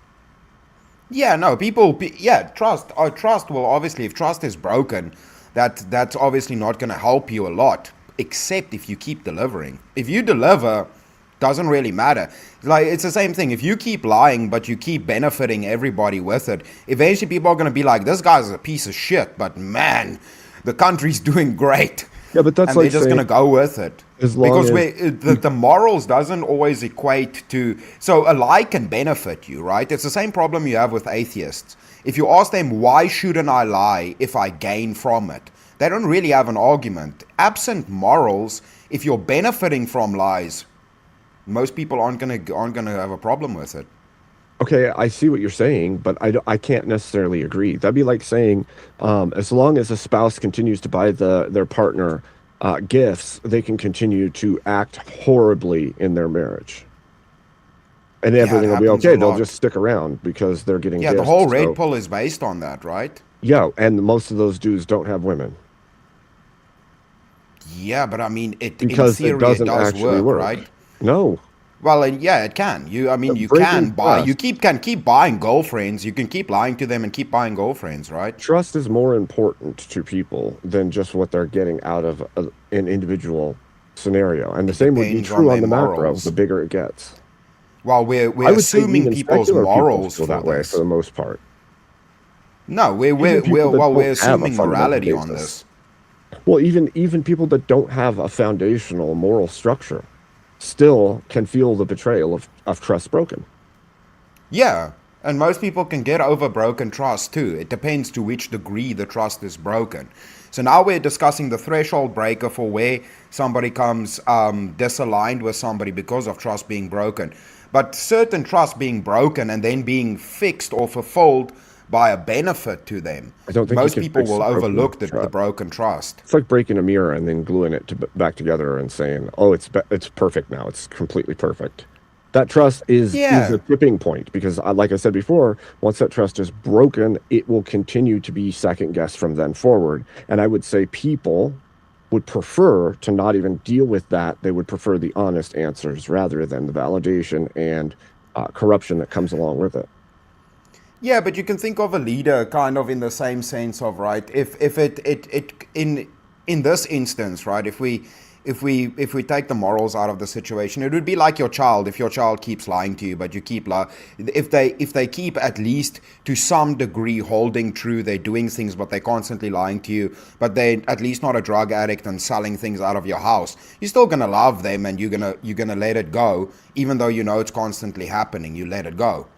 No, it's only when something bad starts happening and that builds up that now you act upon the fact that you're being agreed upon in some sense, but it's not necessarily the lying. Well, that's what I'm saying. It's the effects of the lie. Even with that validation and the lie, what you still end up with a resentment structure built in. because then there is underlying resentment for betrayal, and it just continues. And once that betrayal gets large enough, or that resentment from the betrayal gets large enough, then it'll explode back out. So, I think it's the same with the American people or any nation's people. They will see the same pattern you're talking about, the validation and lying, but still giving them things and making them feel good. And eventually what happens is there's a breaking point, and they'll stop voting for anybody that has anything to do with those original people, showing that they are not actually okay with that behavior. Like you said, there may be momentary gain that they're okay with, but they want honesty for the most part. And so I would say that they don't want the appeasement. Well, they're going to get validation in whatever they want. If you're giving them whatever they want, it's kind of the devil. I'm playing the devil's advocate in this sense, right? If I'm the devil advocating for everything they want, giving them everything, they're going to overlook a lot of bad behavior from me. So me doing a lot of bad behavior, ultimately, if they gain benefit from it, that bit of disheartening from me being an asshole, they're going to deal with. But because they're benefiting. I'm validating everything that they want. Fixing the economy. I'm doing everything that they want. I'm just lying about how I'm doing all of it. I can see what you're saying, but I don't think that that's what they want. I don't think people want that. They want the honesty. And I don't think that because it could happen that an appeasement makes them okay with the person doesn't mean that there is precedent for them wanting that. I don't think anybody wants the system to be corrupt and being appeased. They would much rather hold on to the levels of trust, because then it's a two-way street. You can always depend on them. They can depend on their people. And that trust actually also then flows over into military service. It flows over, that honesty specifically flows over into people being more willing to pay into the system, to put work into the system. Ultimately, true honesty is not possible with human nature and itself, even preservation of, government secrets, these kind of things. Ultimately, honesty is not on the cards, and it will never be on the cards fully. It's not feasible in any sense. You can never be honest with the population. Half the population, 30 to 40% are retarded. There's no point in even being honest with them. It's not going to make any difference. Well, do you think that secrets and omission by federal government agencies is the same as lying if they haven't said that there's information there? Withholding the truth is not being forthcoming, right? It's not being truthful in the sense. It's not actively lying. Right. It's omission, right? Right. Omission of truth. Which I think is I think it's disjointed from the original, right? Because if we're saying that there's active lying, but you're validating the people, and so long as you validate them, you can keep getting away with the lies. I think there's only ever going to be a small portion of your society that completely buys into that, and that's the inherently more dishonest and okay with living within the corruption part of your society. I think the rest of the society, the upright, everyday people, are going to have an issue with that, even if it is the case that they benefit from it. But see, I kind of wanted to give us room to play here by even giving way or conceding lying as the politician. But that's not in the prompt, is it? It's just validation. So actually, I could have just not even added lying at all. I could just be validating them all the time, and I'd never lie. Lying is not set in the prompt even, so it doesn't even necessitate that I lie. I think it kind of just means that I'm more validating than. No, I think it kind of does, because why would you even mention honesty if validation didn't entail some level of lying? Why would? Because you could be honest and validating. Honest leaders, they want. Well, people don't want honest leaders. They want leaders who validate them. So it doesn't imply dishonesty or lying in the prompt. I think they would be more happy with honest leaders that also give some level of validation. Yeah, but ultimately, honesty is not important, right? Like, the problem with honesty is, right, honesty is good if people have morals. The problem is with honesty, though. Honesty comes with hurting people's feelings, breaking their worldview, telling them things they don't want to hear. Which is better for society. You can say that. Do you believe that? Can you prove that, though? I mean, I mean, there's no like fundamental easy way to prove that honesty is always going to be best for everyone, but we know that it's the case, especially when we look at it in our daily lives. Yeah, I mean, the problem is when it comes down to a moral structure, yes, and then with, dude, it's difficult in that sense if it's always going to be the case. Abe, question for you. Let's say you're the president, it's just hypothetical, and you have to give a State of the Union. Would you say anything other than the State of the Union is strong to conclude your State of the Union speech? Sorry, say that again? I mean, yeah, if the State of the Union is not strong, I will let them know that we'll make the Union rise rather than tell them that it's just strong and everything's good. I'd rather say the Union is struggling, but we will rise. But wouldn't that be discouraging and thus perpetuate the problem for the first time ever to have the president say the State of the Union is struggling? I think that honesty would be better because the American people then might stand back and go, wait, what can I do to make it strong? Oh, I understand what you're saying. It's like if the troops have to go in battle, but you know it's going to be a loss, it's like better to lie or tell them everything will be fine type of situation. Is that what I'm just kind of testing Abe's structure a little bit. I kind of agree with Abe, but I'm still curious his answers. Go ahead, Steelborn. You have your hand up. I just want to let you guys know I gotta head out. It's fun hanging out, coming out, or arguing with y'all. Dang it, Steelborn. Yeah, well, you and I will Don't tangle give one up. day, Chris. Don't worry, we'll tangle one day. VK. I gotta go to work. Gotta get my 60 hours for the week. Yeah, makes sense. Makes sense. You guys have a good one. See ya. You too. You as well. You as well. Thank you for coming. Let me see here where we're at. Okay, so chat. I am putting the poll into the chat right now. Okay.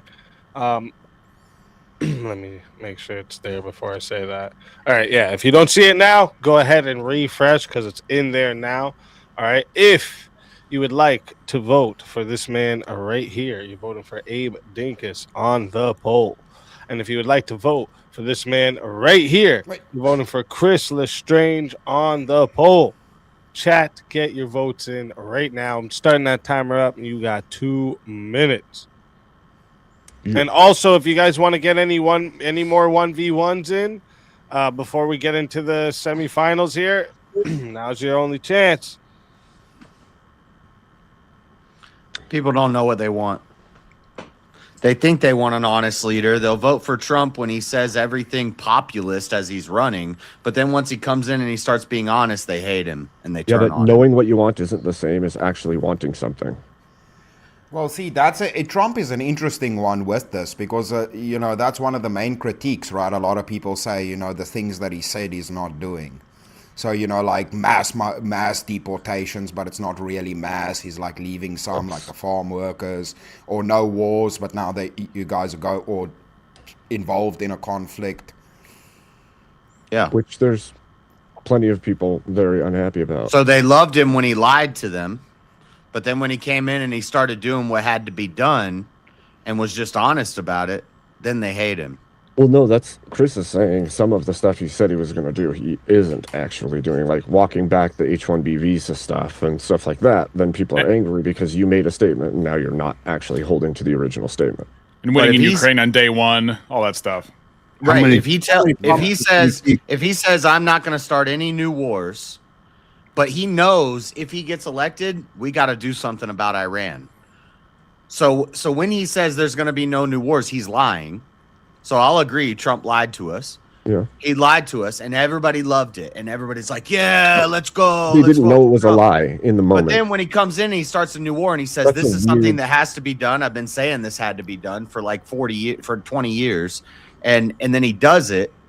Then they hate him because he's being honest to them. Yeah, but they didn't know he was lying in the moment, JS. That's like saying that because he said it and they knew, they couldn't know in the moment that was a lie, considering he didn't take those actions the first 4 years. Right, because they thought they wanted honesty. They loved him. Well, yeah, but they didn't want honesty. They wanted validation. They wanted to be validated. Now that the lie has been exposed, they're not okay with it. Real quick, 41 votes. Thank you to everyone who voted. 41 votes and 59% said the winner of the 1v1 is Abe Dankus. Chris Lestrange, tell everybody in the chat where we can find you and why they got to bring you back for another shot at the $750 prize. Guess, damn it, I'm a furry. I forgot to vote. I'll take it. Damn it, Avarice. Coming with his whiskers nonsense. You guys can bring... I haven't been here in a minute. It's always good to be back on VK. I wanted to come and battle hard for you guys. Yeah, if you want to find me, Chris Lestrange, I'd massively appreciate... I'm like 29 subs away from 1,000, getting 4 digits. Nice. So I'd massively appreciate that if people would at least go sub up. Need 29, then we're there, and sub up to speak. He's almost at 10k. Yeah. And then yeah, Chris Lestrange, everywhere you're gonna look for me, man. I subbed him today. Let's fucking go. Always a pleasure having you on. And if they bring you back in the next 5 minutes here, because I'll give it like a grace period before we get into the semis. So if they bring you back, you're more than welcome. And until then, my friend.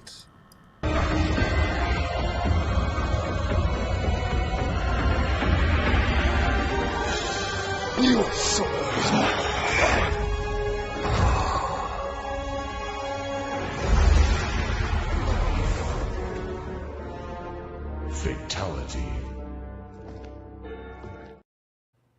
Another soul added to the safe of souls. And that's how it goes on Verbal Combat Friday, baby.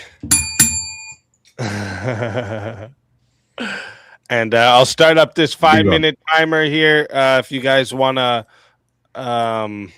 bring back Chris before we get into the semifinals, or anybody for that matter, go ahead. Now's your chance.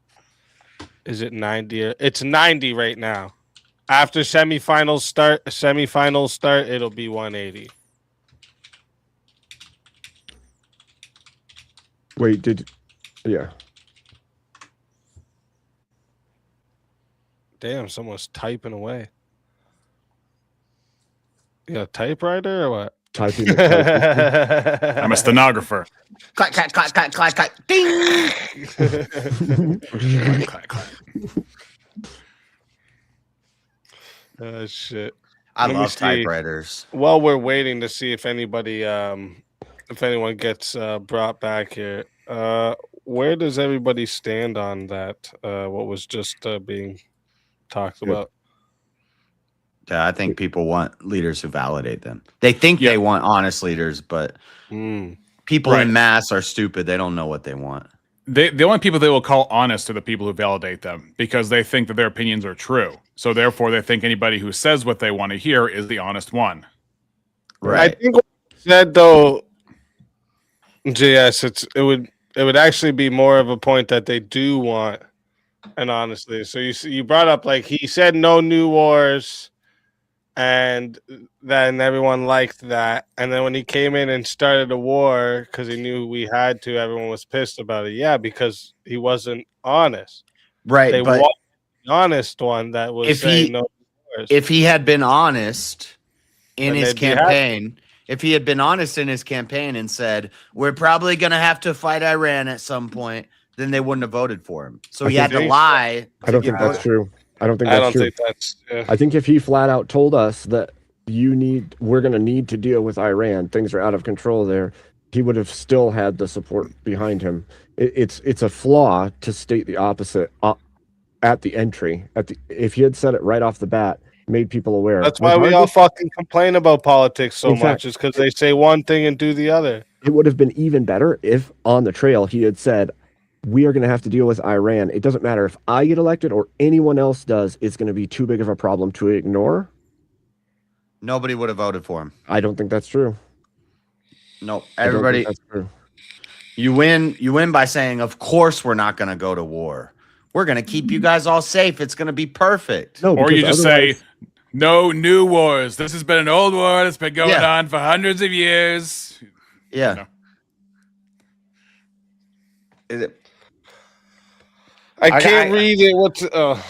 This wife's is one on that it, you could wife's take on it. either side, though. Like, Wait. That's why I said 2. Oh Yeah. shit, we got a 1v1 in. We got a 1v1 in. We got a 1v1, the best 1v1, the biggest.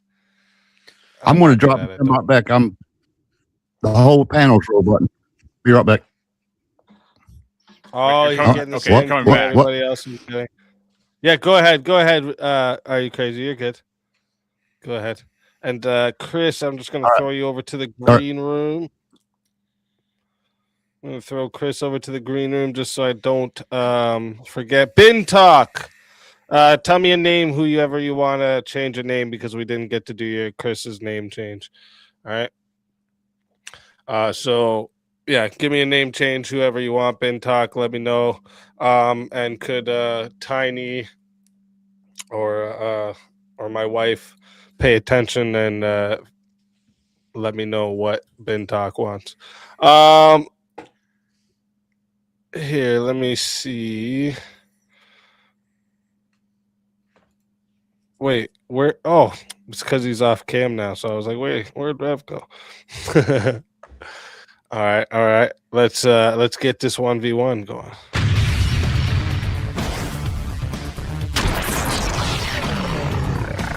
Time for 1v1. All righty, let's get this action rocking, shall we?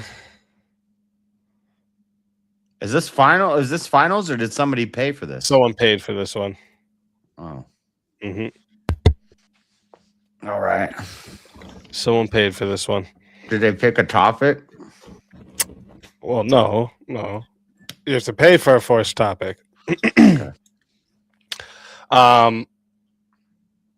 Oh shit! All right. Let's fucking go. We'll do that revival in just a few moments. And actually, that was pretty much perfect timing. It was almost it was like 4 minutes when I reset the time. Thank you very much for that, by the way. Here, let's see a good topic for you two. Let me just start from the top and see where you guys think. Empathy is a weakness, not a strength. Yeah. I'd say it's a strength. Oh, wait, and JS, you said yes, it is a weakness? Yeah. Okay, look at that. Fucking right. Look at that. Couldn't even get past the first one. I like it. Chat. Reminder for you all in the chat. This here goes to 5 minutes to start. If you guys want to make it go longer, it is $10 a minute. Okay. If you want to be the solo judge, it is $60 to solo judge. And if we don't get a solo judge, it's going to go to the chat poll, and the loser of the poll will lose their soul. Fighters, good luck to the both of you. Let's get it. I'll affirm that it's a weakness, because when you're trying to put yourself in the shoes of somebody else, you're being emotional. You're trying to feel their emotions. You're trying to understand their thoughts and their position and what they're going through. You really don't know anything about that. You're really just doing that. It's selfish. Honestly, it's all just selfishness. It's emotional, feminine selfishness, and it's weak. You know. Well, JS, how would you define a strength? Ability to do more than most. And what about weakness? Inability to do as much as most.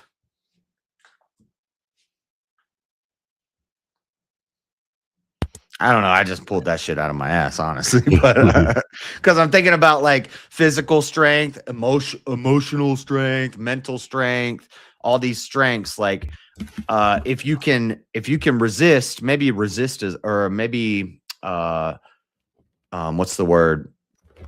Last through things. The ability to last through things, like whether it be physical, mental, emotional, spiritual. If you can last and persist, that's the word I was looking for. If you can persist through hard things, that makes you stronger.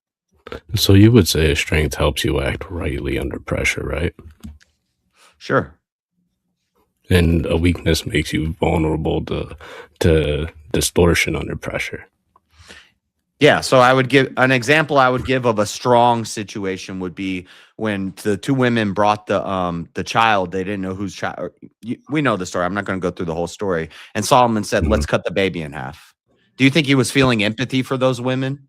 Was he like, "Oh, I bet these women are really sad"? No, he said, "Cut the baby in half." He was acting under wisdom, and there was no empathy in it. To seek the truth in the case being presented. Yes, wisdom lacks empathy. And there was a great wisdom is amount of dispassionate. Empathy is passionate. Well, it's feminine. Think about it though, JS. Think about it. Why would Solomon even suggest doing something like that? Because he knew that one of the women is gonna say no, don't cut. He knew he had to be empathetic to the woman's plight. No, he had to be your child being taken from her. He had to have wisdom and knowledge and understanding. He didn't have to put himself in the shoes of the woman. If he put himself in the shoes of the women, he'd be like, "Okay, ladies, let's talk about this. Calm down. I see you're both crying. Let's figure this out." He would be like a therapist. Solomon therapist is not wise Solomon. Dispassionate, logical, cut the baby in half. No empathy. So, would you say that like empathy in the modern usage often means like allowing another person's pain, fear, anger, all that negative stuff to enter your reasoning process and kind of tilt it a little? No. For example, you see somebody suffering. So we can look at this in like the military. We can look at it in the church. When you go into a confessional this is a Catholic. Neither of us are Catholic, but when you go into a confessional, the father's not empathetic with you. The father says, "This is what you have to do. Did this. This is what you have to do." Well, were we empathetic with Hiroshima and Nagasaki when we dropped bombs on them? Are we empathetic when a lack of it? But you see, in a personal situation, for example, you've gone through hard things in your life. Now you come across a young man who's walking that same path. And I beg you not to be sorry for me. Do not ever be sorry for me. Are you going to be empathetic and try to help him out? No. Are you going to put yourself in his shoes? See a little bit of yourself in him? No. I can't do that. When I do that, I'm being selfish. How are you being selfish? Because empathy is ego. You're feeding your ego. You're thinking, I can feel what they feel and I can care for them. And it's a feminine thing. It's a Marxist feminine psychology word that was introduced by a bunch of people who are trying to subvert the dispassionate nature of men and make us all into women. And sympathy is the same thing. Sympathetic, you got to be a pathetic simp to be sympathetic. But empathy, we're talking about empathy. So let's get back to Solomon, right? And you say that empathy is feminine. When we look at Solomon, he had great empathy in that case you brought up. He had to put himself in a woman's shoes to understand that putting the child's life in danger like that would make her react. The real mother react. I don't agree that he had to put. I don't agree that he had to put himself. Did Jesus not have empathy on those that he healed? So if I do something kind, that means I'm being empathetic. I'm feeling what they're feeling. Oh, Jesus was empathetic to those that he healed. Was he empathetic to the woman at the well when he said, "Go and sin no more"? Why didn't he say, "I understand you need some money. I understand it's tough. It's hard out here for a 304. You got to make that money, girl. I get it. So, but why don't you work on it?" No, he said, "Go and sin no more, woman." And was he empathetic to the people trying to cast stones at her?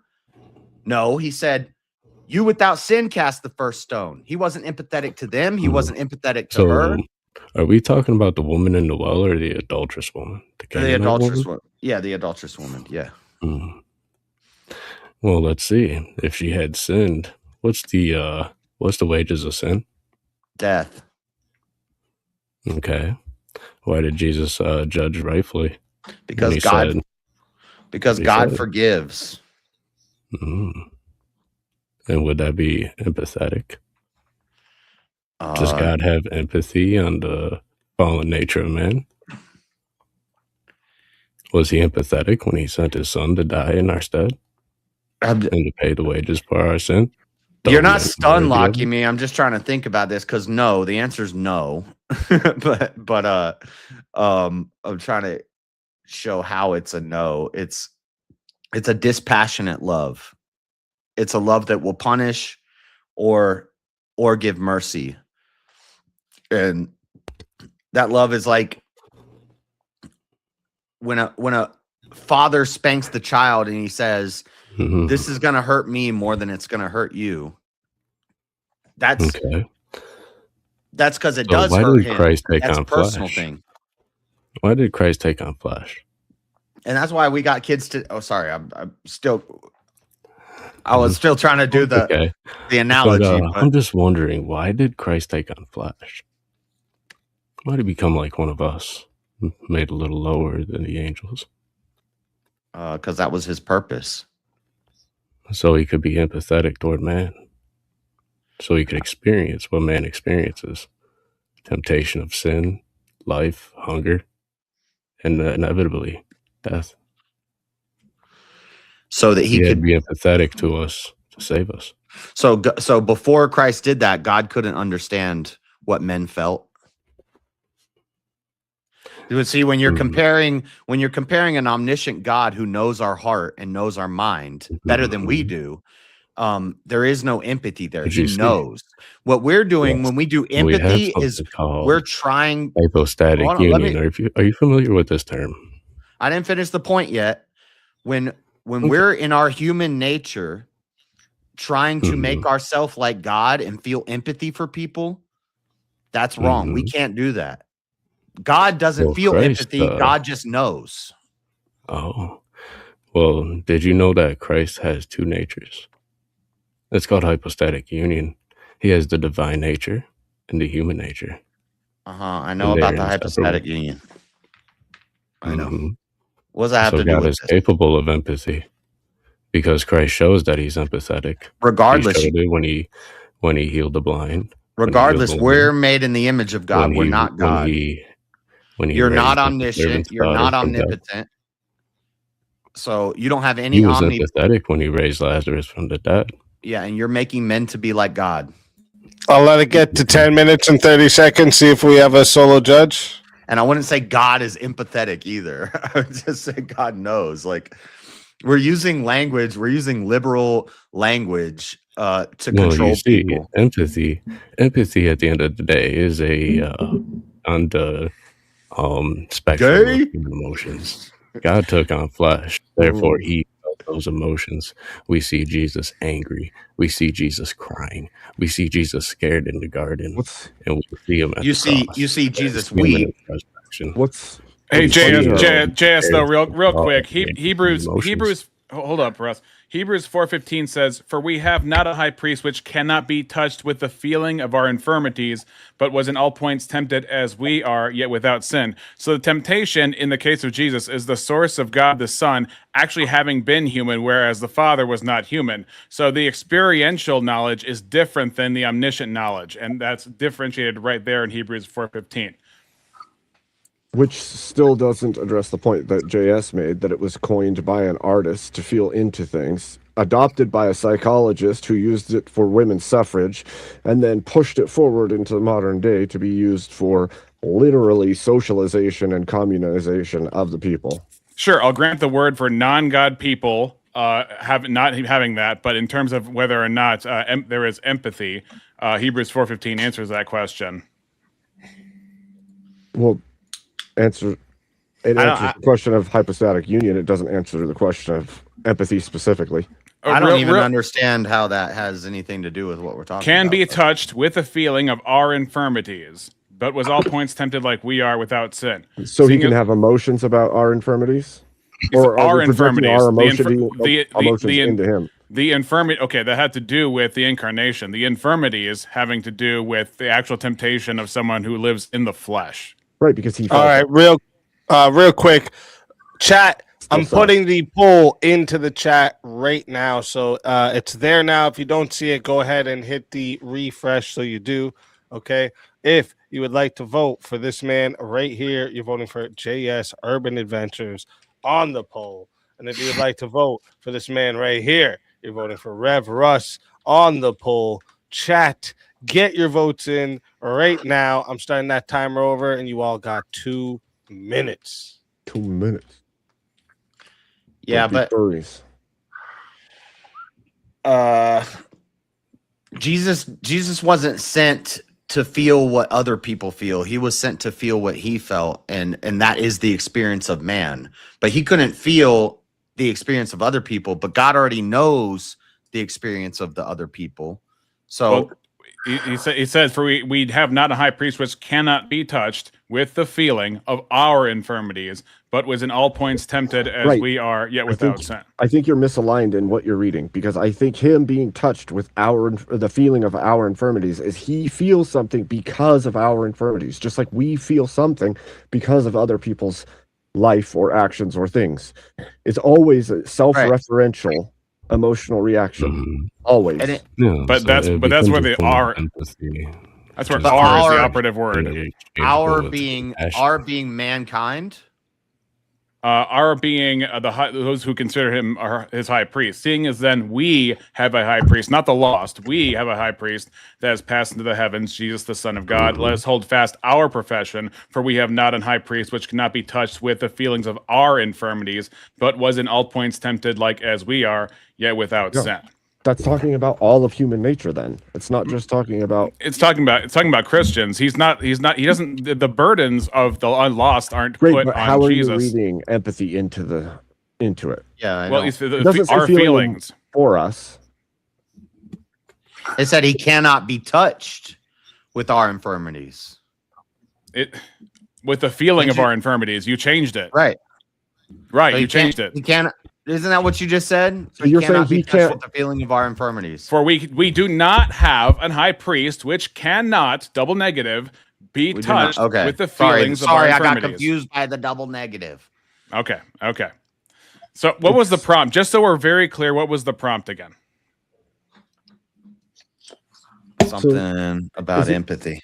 Is it your contention that feeling for someone, like having an emotional reaction, a feeling for someone, is inherently you feeling with them?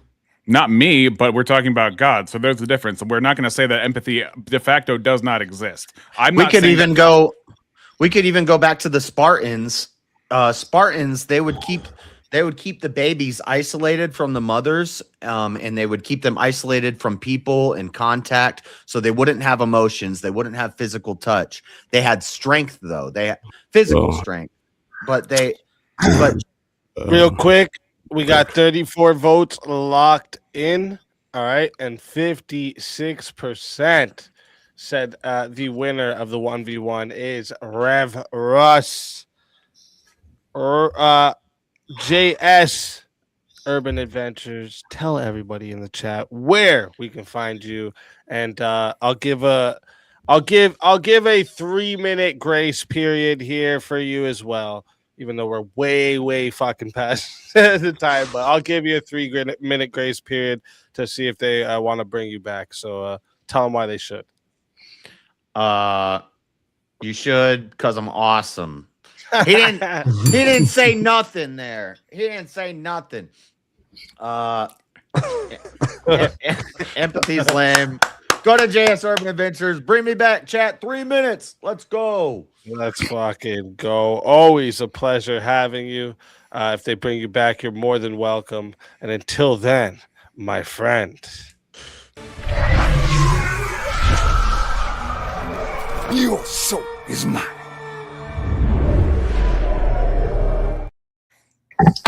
Another soul added to the safe of souls. And that's how it goes on Verbal Combat Friday, baby.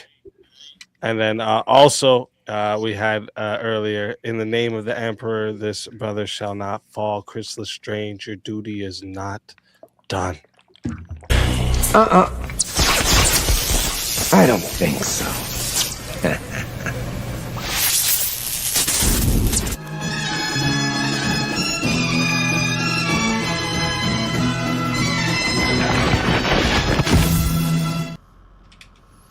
Welcome back from the grave. Let's fucking go. We will destroy all the Tyrannic Welcome, scum welcome. and purify the realm of the heretics for the Emperor. Let's fucking go. Chat, 3 minutes on the clock if you want to bring back JS. And then we are getting into the semifinals. All right. I actually got to run to the washroom. I've been sitting here active as fuck this whole time because, like, listen, this has been, you know, real quick too. Shout out to everybody who's come up and joined the panel tonight, you legends. I apologize for everyone who didn't get to get on the panel. It's like I say, this is why I tell you guys get up here early on Fridays because there's times you're gonna wait hours back there. All right. And yes, we have the option to challenge from the back, but you know, you can't always depend on that being an option if you're not going to do it yourself. So, yeah. Verbal combat is popular shit. You better get up. Yeah, it's getting, yeah, exactly. And it's just growing, right? We're just growing over here. Everything's growing. We got a lot more coming. We got the verbal combat origins now. I got a lot of things happening behind the scenes that I think a lot of you are going to be really surprised about when it comes out. There's things happening, all right? There's things happening. You guys are going to be like, what? We're moving up over here, all right? We're moving up, so get in early. That's the main point. I really want to go to watch subscribers. Yes, 10K subscribers. That's right. We're so close. We're so close. It opens new opportunities. Prestige easy. 9897 is what we're at. Wait, what? What? Oh, what was it? What was Ben Talk's name change for Chris? What was it? Hold up. Left ball. Oh yeah. Left ball of Emperor. There we go. There we go. Now you got your name changed. Ben Talk. Been too wrong. Ball. Been too wrong. Emperor. Yeah, nuts. All right, I'll be right back. I'm gonna run to the washroom. It looks like we're almost at the 3 minutes there. So, all right, let me just wait the 3 minutes just in case. Staring contest. You want to bring JS back? This is your chance. Indeed. And quickly, if you're gonna. You should do it and like take a screenshot of yourself, and then you just get off the screen and chill. True. Never blink again, ever. Shit. 15 seconds. 15 seconds.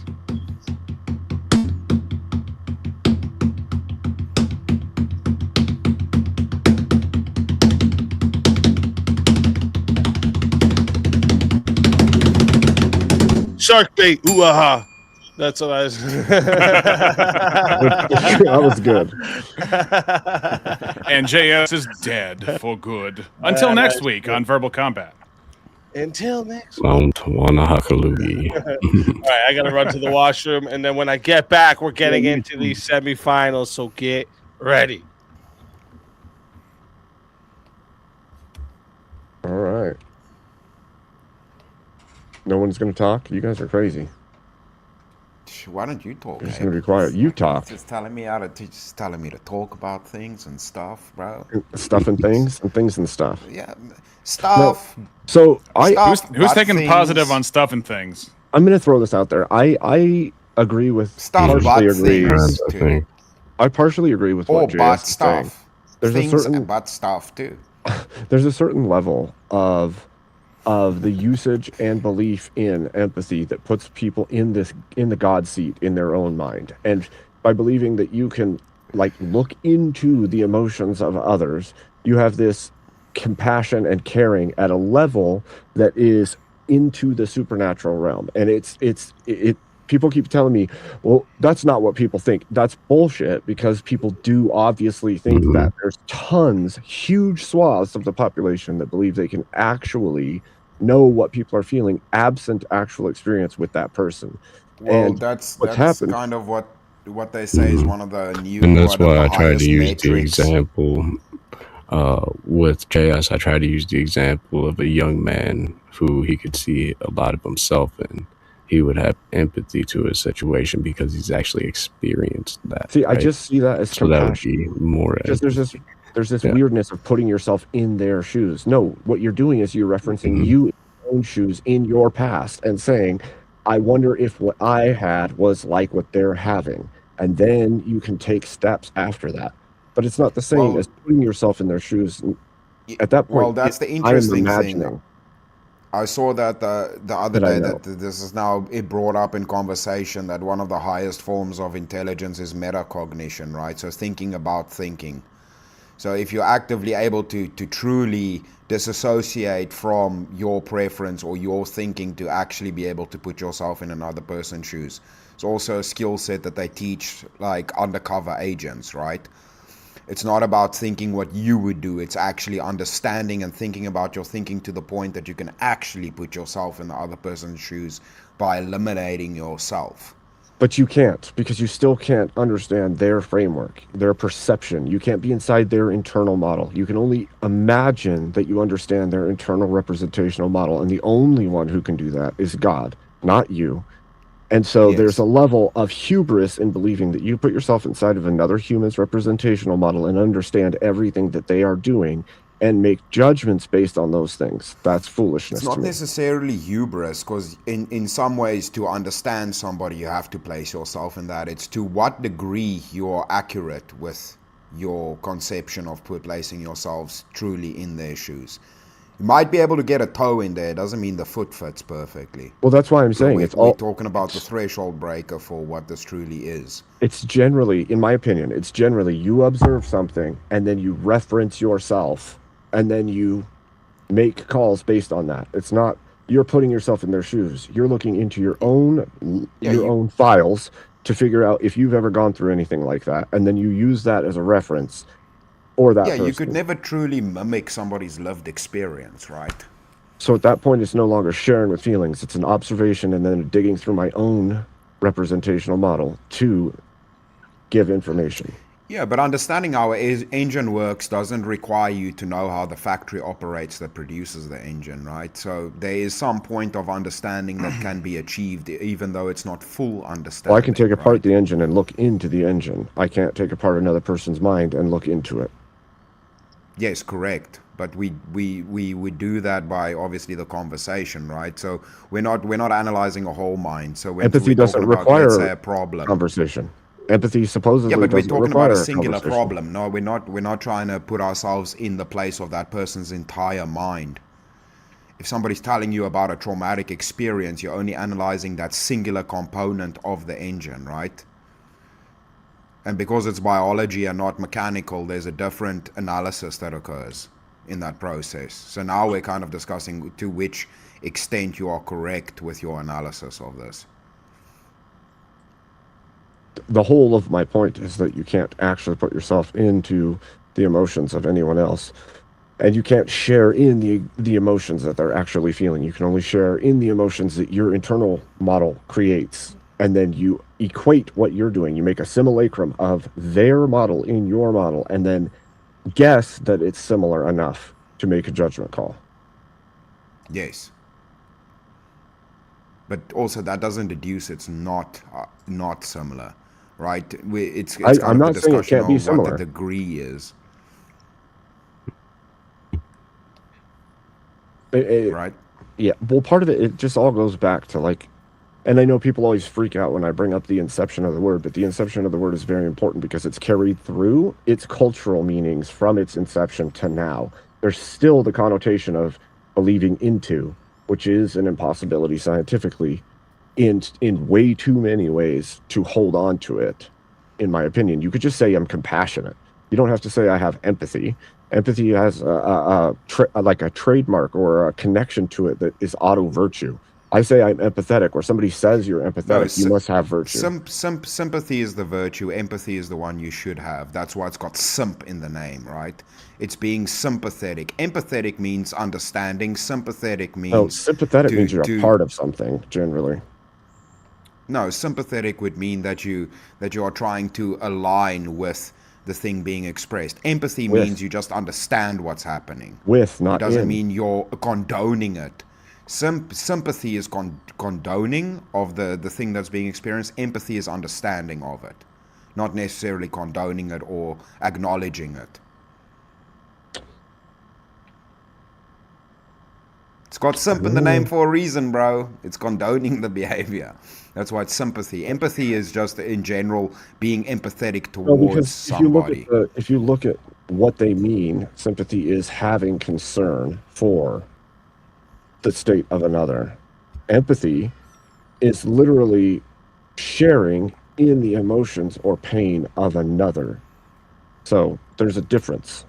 And no, you got those two mixed around. One, no, I don't. Yep. Definitionally, I don't. I just had a debate with Rob Nord yesterday where we went over the freaking definitions. So they're not backwards. But you add in the literal part. Well, no, I just said it. Sharing in the emotions and pain. Sharing doesn't mean like literally the same. It's not a Vulcan mind meld from Star Trek, is what he's saying. Yeah, not betazoids. Vulcanization. They call it beta for a reason, Rev. I don't know what the fuck that is, but It's called them.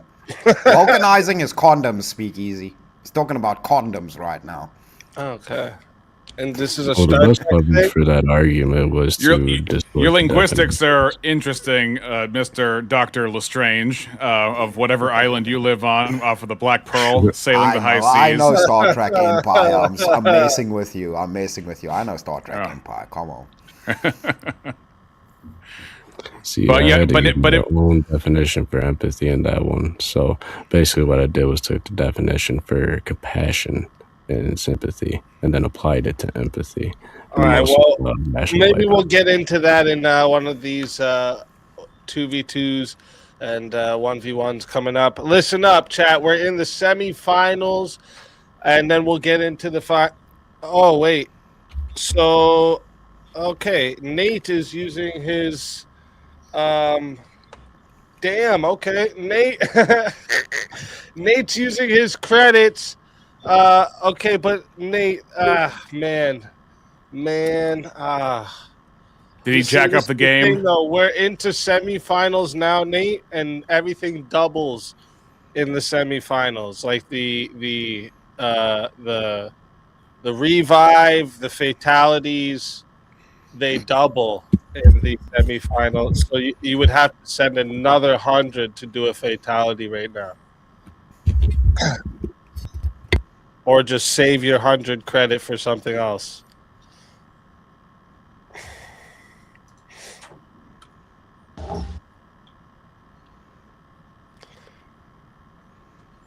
Almost got him, though. You almost got him.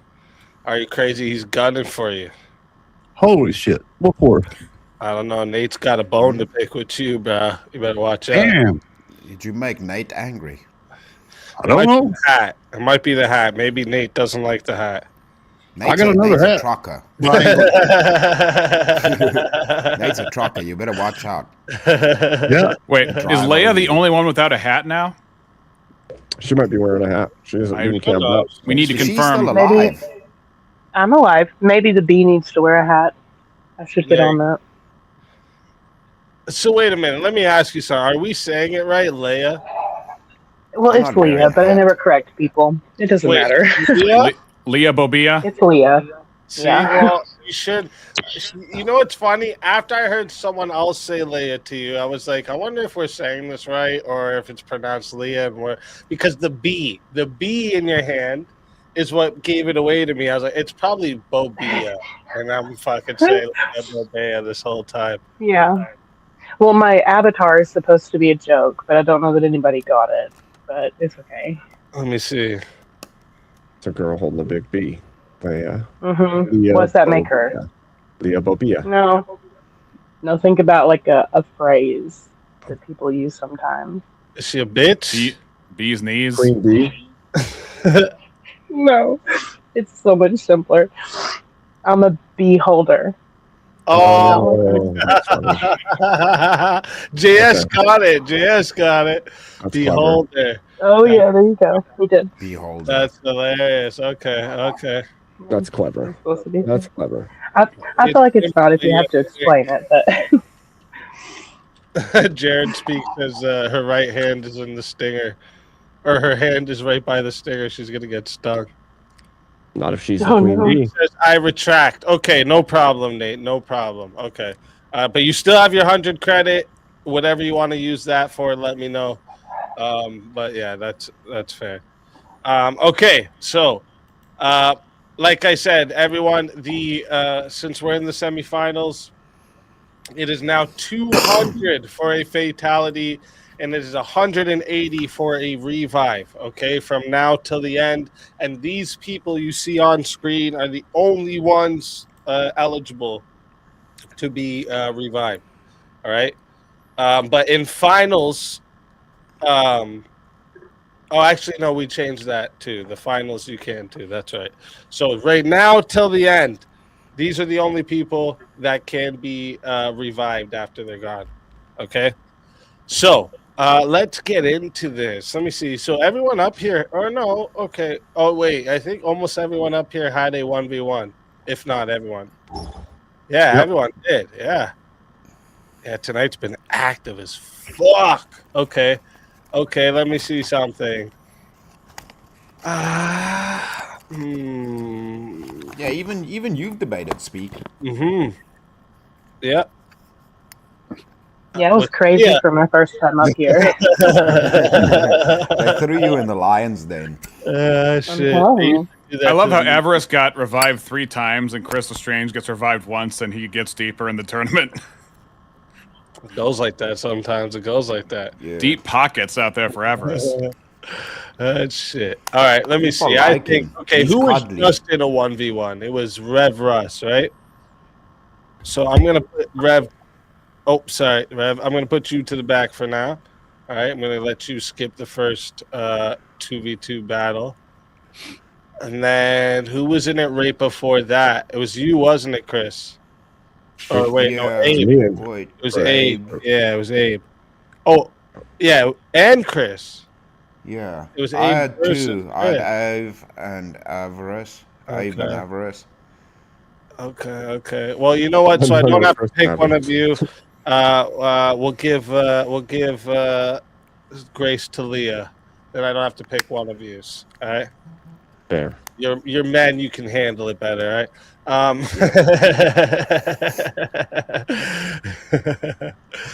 All right. Let me see here. Good topic for the 4 of you. Let's see what we get. Okay, let me go back to the top of the list and we'll start going through them. Guilt is a learned behavior, not innate.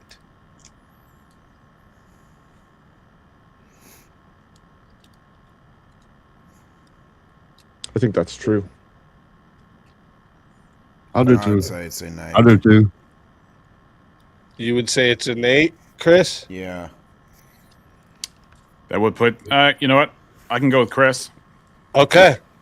All right, let's do it. Perfect. I like it. First one. It's perfect when it works like that. All right, chat.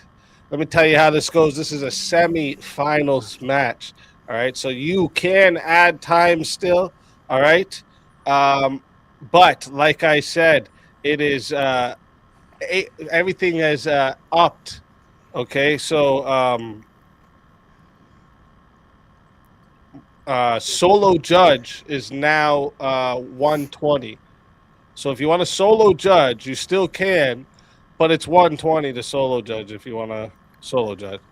Because like I said, things get doubled up in the semifinals so that it's you know, a little more chance for the fighters here. All right. But yeah, oh, why does that say 22 minutes? Jesus. Oh my gosh. 22 minutes. No. 10. All right. Starts at 10 minutes. If you want to add time, it is 10 to add a minute. Okay. It is 180 to solo judge. 120 to solo judge, and if we don't get a solo judge, it goes to the chat poll, and the loser of the poll will lose their soul. Fighters, good luck to all 4 of you. Let's get it. Hello, gentlemen. Hello, Mr. President. Hello, gentlemen. Let's begin. My claim would be that guilt is a learned behavior. We don't see babies or animals of any kind showing any remorse or guilt for actions until it is trained into them. And once it's trained into them, they behave as though such things are wrong. Yeah, we have many senses that are innate. That's not one of them. Many feelings that are innate.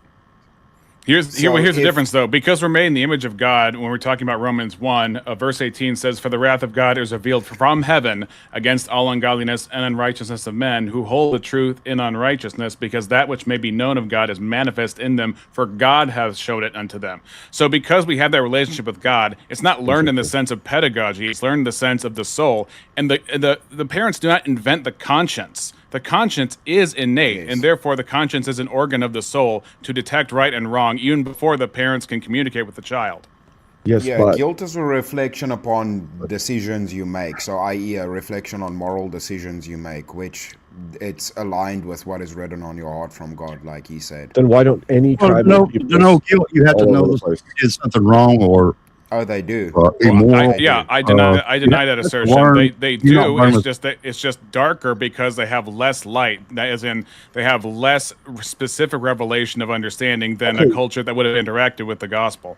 We have documentation from right there. We have documentation. We have documentation from. No, what I'm saying is a sliding scale. Even those tribes have an honor system of right and wrong. Even in prison, you have certain people who get offed and don't get offed. Even among people who are very dark. Yeah, they do. We have documentation from when the Europeans engaged the Aboriginals. They do have guilt. They have reciprocity.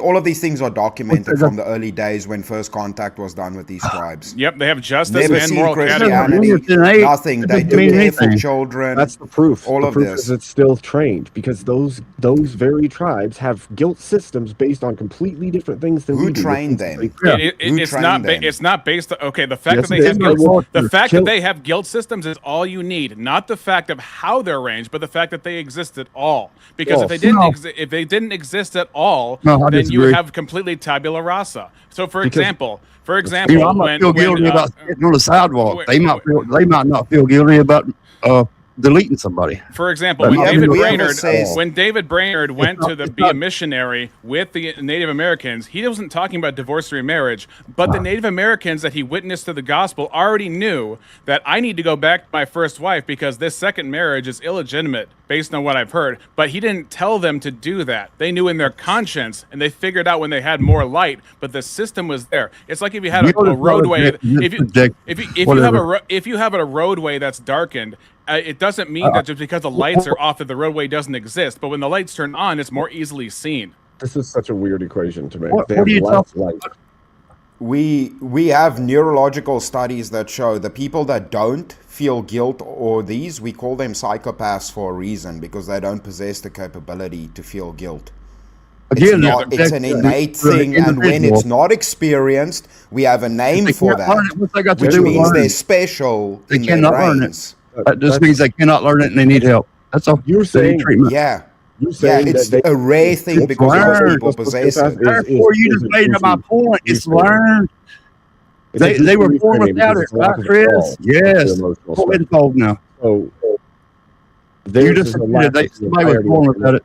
You couldn't prove that it's guilt specifically that they're lacking because of sociopathy. You can only make the claim that they're lacking all their emotional, social cues that normal people would. Okay, first of all. Second of all, that generally happens because of trauma and no training after that trauma, which changes how they're capable of learning emotional range of spectrum. And most of the time, it's either inborn that they can't learn emotions or that they, generally.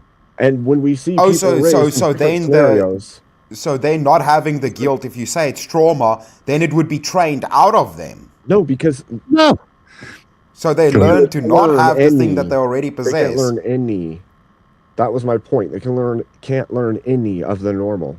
So if the trauma causes it, it takes it away, right? So it takes away something that's already there. Right, but if the claim you're making is that it's inbuilt to everyone, then we would have the same morality structure. No, you don't have to have the same morality structure. You just have to have a moral compass and a moral. Doesn't mean you have to even act upon your guilt. Right. You could feel guilty and ignore it too. Doesn't mean you have to act. You can be born with the genetic information for arms, but because of mutation, that can be distorted. So for the same exact reason, if you are born in conditions that are going to downplay your moral compass, it's going to damage your conscience. Morality, guilt is a moral claim. Morality is a spiritual realm. We are both spiritual and physical. And so the spiritual side of us is what's going to interact with our conscience. So our conscience can be informed or uninformed, but guilt itself is still present. If that was the case, we could leave all human beings to their own devices and they would still develop the right emotional spectrum that they need to function. Right. Absolute training. Because morals are written on people's hearts. There is a sliding scale, and the example is actually the tribes that you brought up, which Crystal Strange picked up from there, because they are completely cut off from Christianity, cut off from Western civilization. Even all they have is what God showed them, and it was cited in Romans 1:18 onward. Even animals understand theft in the wild, and that's not trained into them. Guilt. I mean, going by that. They understand taking things. They don't understand guilt for taking things. I'm not making the animal claim. I'm making a spiritual claim, but Chris has a different take on that. Point of this is that you have to be trained in the moral standards that function to even feel guilt for those moral claims. So would you think that's a Pavlovian claim? Like it's just a Pavlovian dog claim? No. Great. So it's on a spiritual level. It's not just behavioral. If you were purely behavioral, then you would have a point. But right.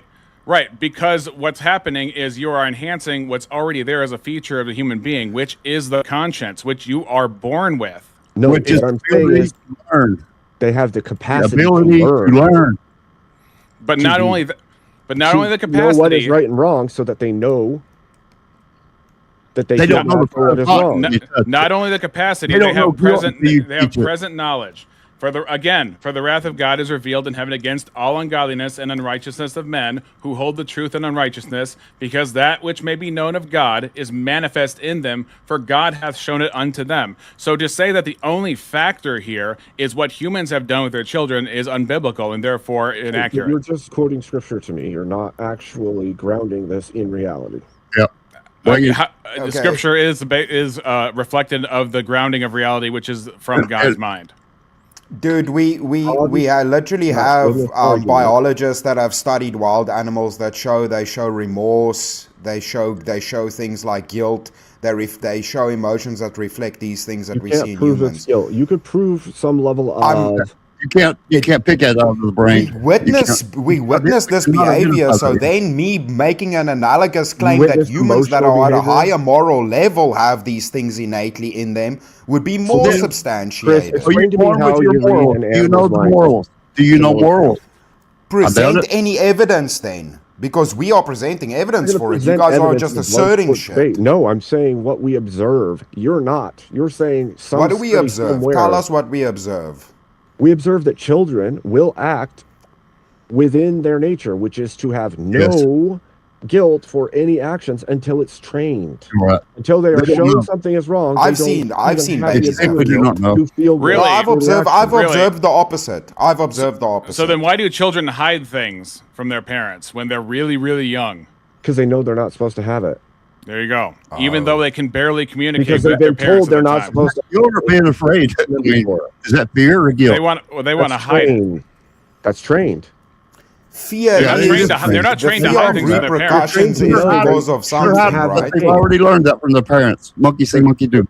They're trained to not have that thing taken from them. Dude, if you're going that everything is trained because we have to grow up. Okay, so then the only way to know this is if you isolate a human without any other humans to give it any information. I'm sure it's been done. Which Romans 1 talks about. I'm not saying I've witnessed anything, but I'm saying I'm sure things like that have. If that's your claim, then nothing can be innate because everything is trained from language to everything is trained. Then nothing is innate. A lot of it is. You have the capability. So how do we deduce what is learned and what is innate? illuminate that for me. That would be a debate to decide what we're develop talking naturally from what we're seeing, absent training. Then I would say it's not there until it's trained. Is it possible to have is it possible to have knowledge before training? What kind of knowledge? Any knowledge as a human. Is it possible to have knowledge before training? That's an impossible question there. Are you born with knowledge? It is. It is. Are you born with knowledge? Yes. Yes. What knowledge do you... Can you show that? So knowledge can be gained through seeing things, experiencing things, touching things. You do get knowledge before training. Primarily, knowledge is revealed to us by God, which is what the presuppositional apologetic is all about, is that you don't have a basis of knowledge without the law of identity being valid. And the law of identity can only be valid if there is a actual metaphysical identity assigned to matter and things in general. So, and that would be all of your senses are informing you with information, which is knowledge. Your senses inform you of information before you get trained. That's how you're able to be trained. You would have to have prerequisite knowledge to maintain any form of training. Right. So you require your senses. Do you recognize we have a language center of the brain before we ever taught language? Yes, and if it's not used or trained into them, then they won't learn how to communicate using the language centers of the brain, will they? But it's innate to our nature, isn't it? Different language is innate to us. I don't know how you could say it's innate if it won't develop, if it's not trained. Okay, it is innate because we have a language center of the brain, which our parents didn't invent the language we center. labeled it the knowledge center, or the language center. The language right? center. We labeled it that, right? Humans did. As opposed to any other species, process, we can compare that to other right? species and say that they don't have a language center, right? That's like saying because this thing can be used for this, it must have been made for this. Yep. We know that theologically, yes. All right, real quick, I am putting the poll into the chat. All right, so if you don't see the poll, make sure you hit that refresh, okay? And if you want to vote for this man right here, you're voting for re-examination on the poll. All right, if you want to vote for this man right here, you're voting for Abe Dinkus on the poll. If you want to vote for this man right here, you're voting for Chris Lestrange on the poll. And if you want to vote for this man right here, you're voting for Are You Crazy on the poll. Chat, get your votes in right now. I'm starting that timer up. You got 2 minutes. So what I'm saying, Rex, is that a knife can be used as a spoon. That doesn't mean it was made to be a spoon. Just because the language center is used for processing language doesn't mean it's only used for processing language. And you can't make the claim that it means all humans innately speak language. So our creation was not had any intent behind it, like just similar to a knife didn't have intent behind it. But again, with your language claim, animals do that. That are on a lower level than humans. Think about it. Does a dog have animals to be have language, or a bird to sing? I taught my dog how to sing. There's even been case studies to where if you raise a human in isolation from other humans, they may not pick up the language, right? They may not pick up the phonics or the linguistics, but they do find other means of communication. Something like the point is, regret is not innate, and then it has to be trained. You're born with the ability or the capability to speak language, to learn language, but it has to be trained. You don't just inherently have that ability. It's built with space in the brain. Claiming that. So it's accidental. Making claims, but you would have to prove it, right? There's non-verbal people in the world today, right? Yes. But that's a defect. Dude, there's every design and uncontacted there's person damage. we have has moral codes and systems that they function with and have things that they if they do something, you can actively be walking in a forest, do something that you regret without any training for this. It's an innate human thing. That's not guilt. Regret is not guilt. They're different things. How are they different? If you are regretting because of something wrong, morally wrong that you did, then that's guilt, and it can be alongside regret, but that's still guilt. Guilt is moral wrongness. You're feeling wrong for a moral misstep of some kind. Yes. The other. And do you agree morals are written on your heart and you can self-process? I do believe that. As but an observer? I was going through a logical all he process to say there's no way to show that. Can you name another? Can you name another use for the have- conscience except for guilt? 1 second. We have reached 2 minutes on the poll there. 33 votes are locked in. 37% of the votes said the winner of the four-way battle here is Chris Lestrange, and followed in second place and still safe is Re-Examination, and then Abe Dinkus and Are You Crazy? So we'll start here. Are you crazy? What? Tell everybody where they can find you and why they should give you another shot at the $750 prize. Because I'm old and broke, working 100 hours a week. No, I'll be around here in the chat, or JS's or Terex, somewhere around here. You guys should stay tuned because this is going to be good. These guys are pretty smart and smooth. Fucking go. I'm not, but I'm happy I made this far. And sub up the speakeasy, get him over 10,000. I'm tired of asking. Let's fucking go. Always a pleasure having you. And if they bring you back, you're more than welcome. And until then, thank you, chat.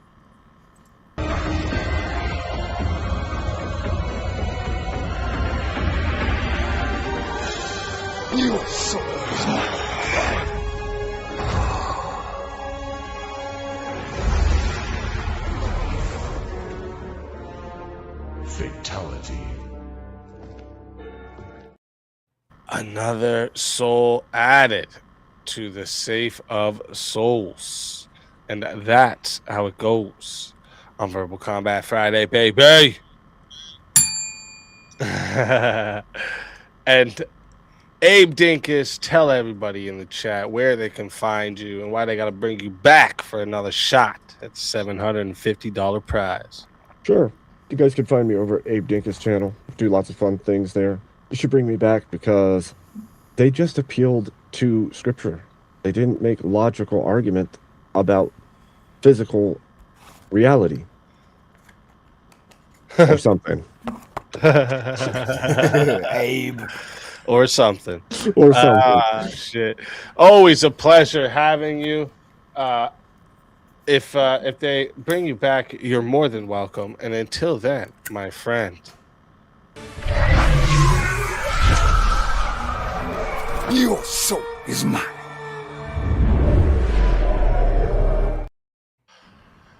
Another soul added to the safe of souls. And that's how it goes on Verbal Combat Friday, baby.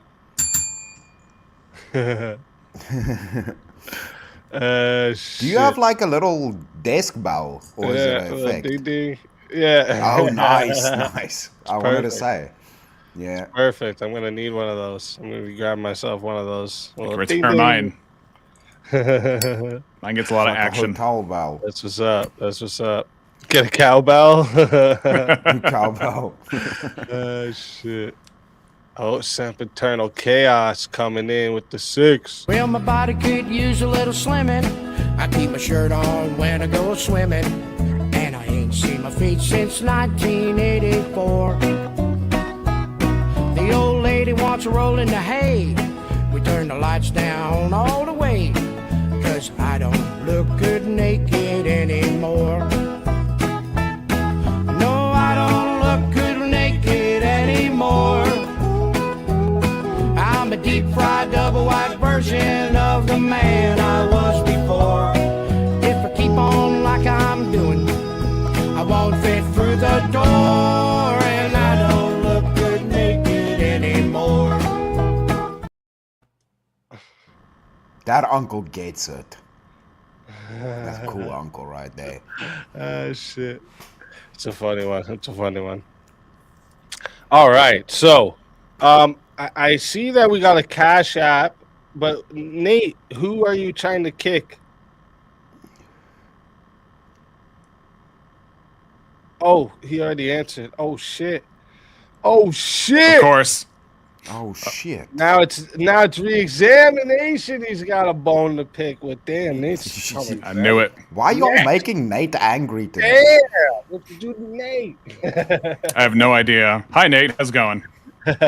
Tell everybody in the chat where we can find you. Why I gotta bring you back for another shot at the $750 prize. Well, hey, I just want to thank everybody who's supported me along the way with all these. You want to find more interesting angles from Scripture that's going to tick off Abe Dinkus, then please bring me back to the show. Me and Rev Russ would have made a mean 2v2 versus anybody as far as the Protestants go. You can find me at Reexamination Show on YouTube. Look at the description. There's a link tree in there. And I look forward to next time. Let's fucking go. Oh, say bye to the bell. Yeah, I know. We got no bell now. We got no bell now, Nate. You get the Nobel Prize, bell. Nate. It was a great bell. I walked in and said, "What a lovely bell." It's a huge bell. Shit. Always a pleasure having you. And if they bring you back, you're more than welcome. And until then, my friend. Your soul is mine.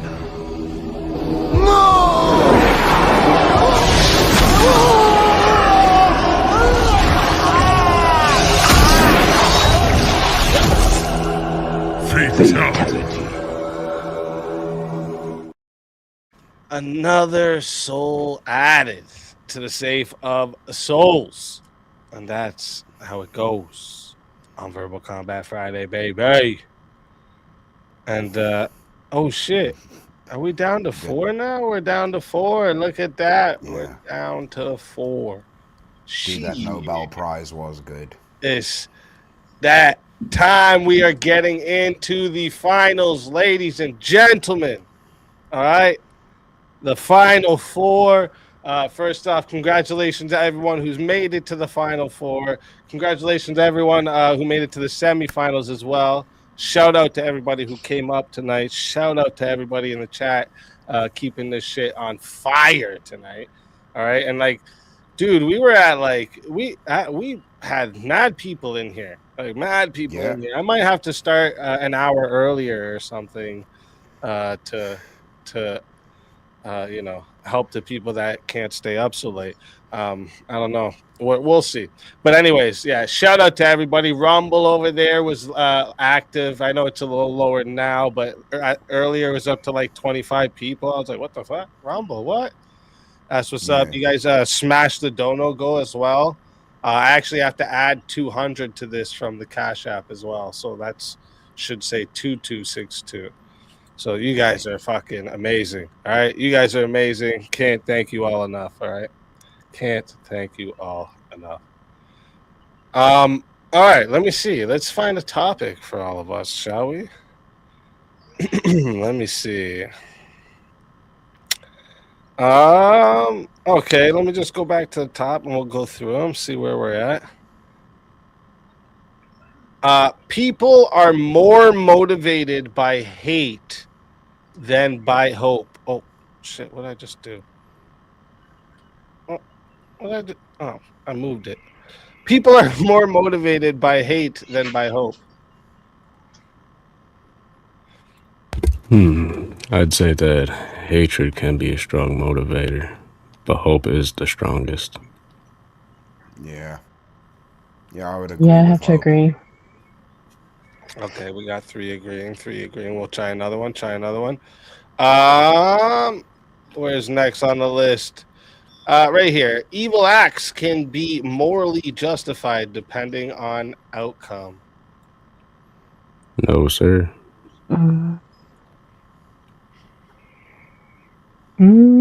Evil acts, not just like illegal acts or immoral acts. Evil. No, I'm gonna have to say no. It's a tricky one. Well, Speak, if you want to go, we can go. Yeah, I'll take, like what I'll do is I'm gonna fill in for whatever needs aside. That's what I'm gonna do. Well, that's if we got 2 on the other end of the spectrum. I hate being like doing the devil's advocates, but hey, man, I'm you know, I'm always here to play, bro. That's why I do it. And this isn't one that I'm trying to think. I'm trying to think if there's gonna be a spot where I'm like, oh, I can't argue for that. We're gonna, Dude, I always. All right, that's what I'm trying to think about, but I think I can do it. I think I can. Pull it off. Shit. I mean, it's evil acts. I think devil's advocate makes sense, all right? Yeah. Are you sure this is the one you want to go with? Yeah, I mean, I'm ready. I will take anyone unless you guys want another one. If you guys want another I mean, I'm fine with this one. I'm perfectly fine with this one. If this is what you sure you want to pick. Oh, wait a minute. Oh, you already know. Go ahead. We'll run this one. Will be revived. Yes. Yes. Yes. Why, did I miss something? Hold up. Did I miss something?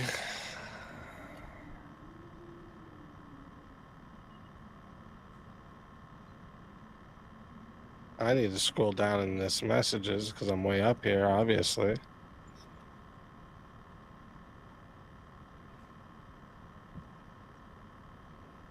I know Nate asked. I can see I'm way up here, though. I got to scroll down. Oh, it's... Yeah, Revival's 180. Let me know now if you're going to do it, Nate, because then this way I can actually let Abe do this... four-way and we can find another topic, because I like to try and make sure I'm not stopping anybody from getting to the final four. I try to do my best not to put myself in the semifinals because of this reasoning. You know, and even though I know the chat votes against me all the fucking time, but there's times where, you know, I know there's a few of my soldiers in here that are gonna vote for me no matter what. Now, I want to say, give a shot to the fighters here. Yeah, it's 180 to revive though. Is that what do you want to do that, Nate, or no?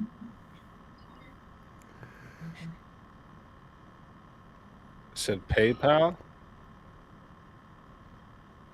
Did I miss it? Why didn't it give me a notification? Motherfucker.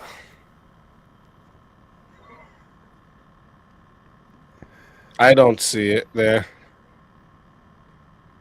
I don't see it there, Nate. Unless it's just taking a second. Sometimes PayPal's like that. PayPal can take a second sometimes. Everyone's so quiet. Rev to Obi Rev Kenobi, bro. That's a good one. Obi That's a good Rev. one. Nice. Nice. Respect, Steelborn. We need you, Obi Rev Kenobi. Your only hope. Your only hope. You know what's funny? I'd say that and someone would be like, oh, you watch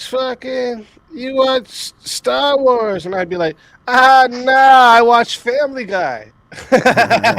or it's... Family Guy gives you enough Star Wars references that you could trick people that you watch Star Wars. I have watched a couple of them. Not all of them, though.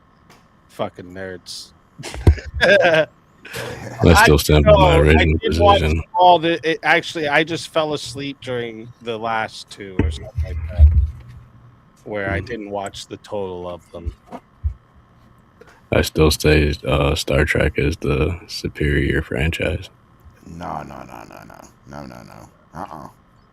More species, more planets, Might have better to ships. Star Wars versus Star More Trek. scientifically accurate. Reason in the future here. Nah. Better storylines. Way All right, happier fight scenes. What are we doing, Nate? It's an intellectual man space adventure. Not space wizards fighting with laser swords. That's what makes it cool. Just make us stay up. Isn't it though? Space Wizards is what makes it cool. Star Trek is illogical. Well, Star Trek has space wizards too. You just referenced one of them. He doesn't count. He doesn't count. Spock doesn't count. He's a space wizard. Oh, sure he does. He mind melds. Steelborn just said he's the best space exploration game of all time. That's crazy. That's crazy, bro. Speaking of space exploration, I just recently downloaded that game. What's that game with all the universes? And you can go to the different planets and shit? Not Horizon. I know what you're talking No about. Sky or something like that? No Man's Sky. No Man's Sky, there you go. Yeah. Yeah, I just downloaded that recently because apparently it's a good game. And so I wanted to check it out. I heard it disappointed a lot of people. I heard at first it did, and then they really made it good. That's what I think heard. they did reworks to it. What's happening? Nate's fighting with PayPal. Get him, Nate. Get him. Give him a 1-2. Uppercut, and if that doesn't work, you go for the balls. Go for the 1-2, man. Throat and Chris nuts. Furry whiskers. Oh, damn it, Jared. You bastard. That's fair. That's fair. Oh, shit. There it is. Whoop. There it is. Whoop. There it is. I'm going to quickly run to the Where's bathroom. my revive clip? I don't think so.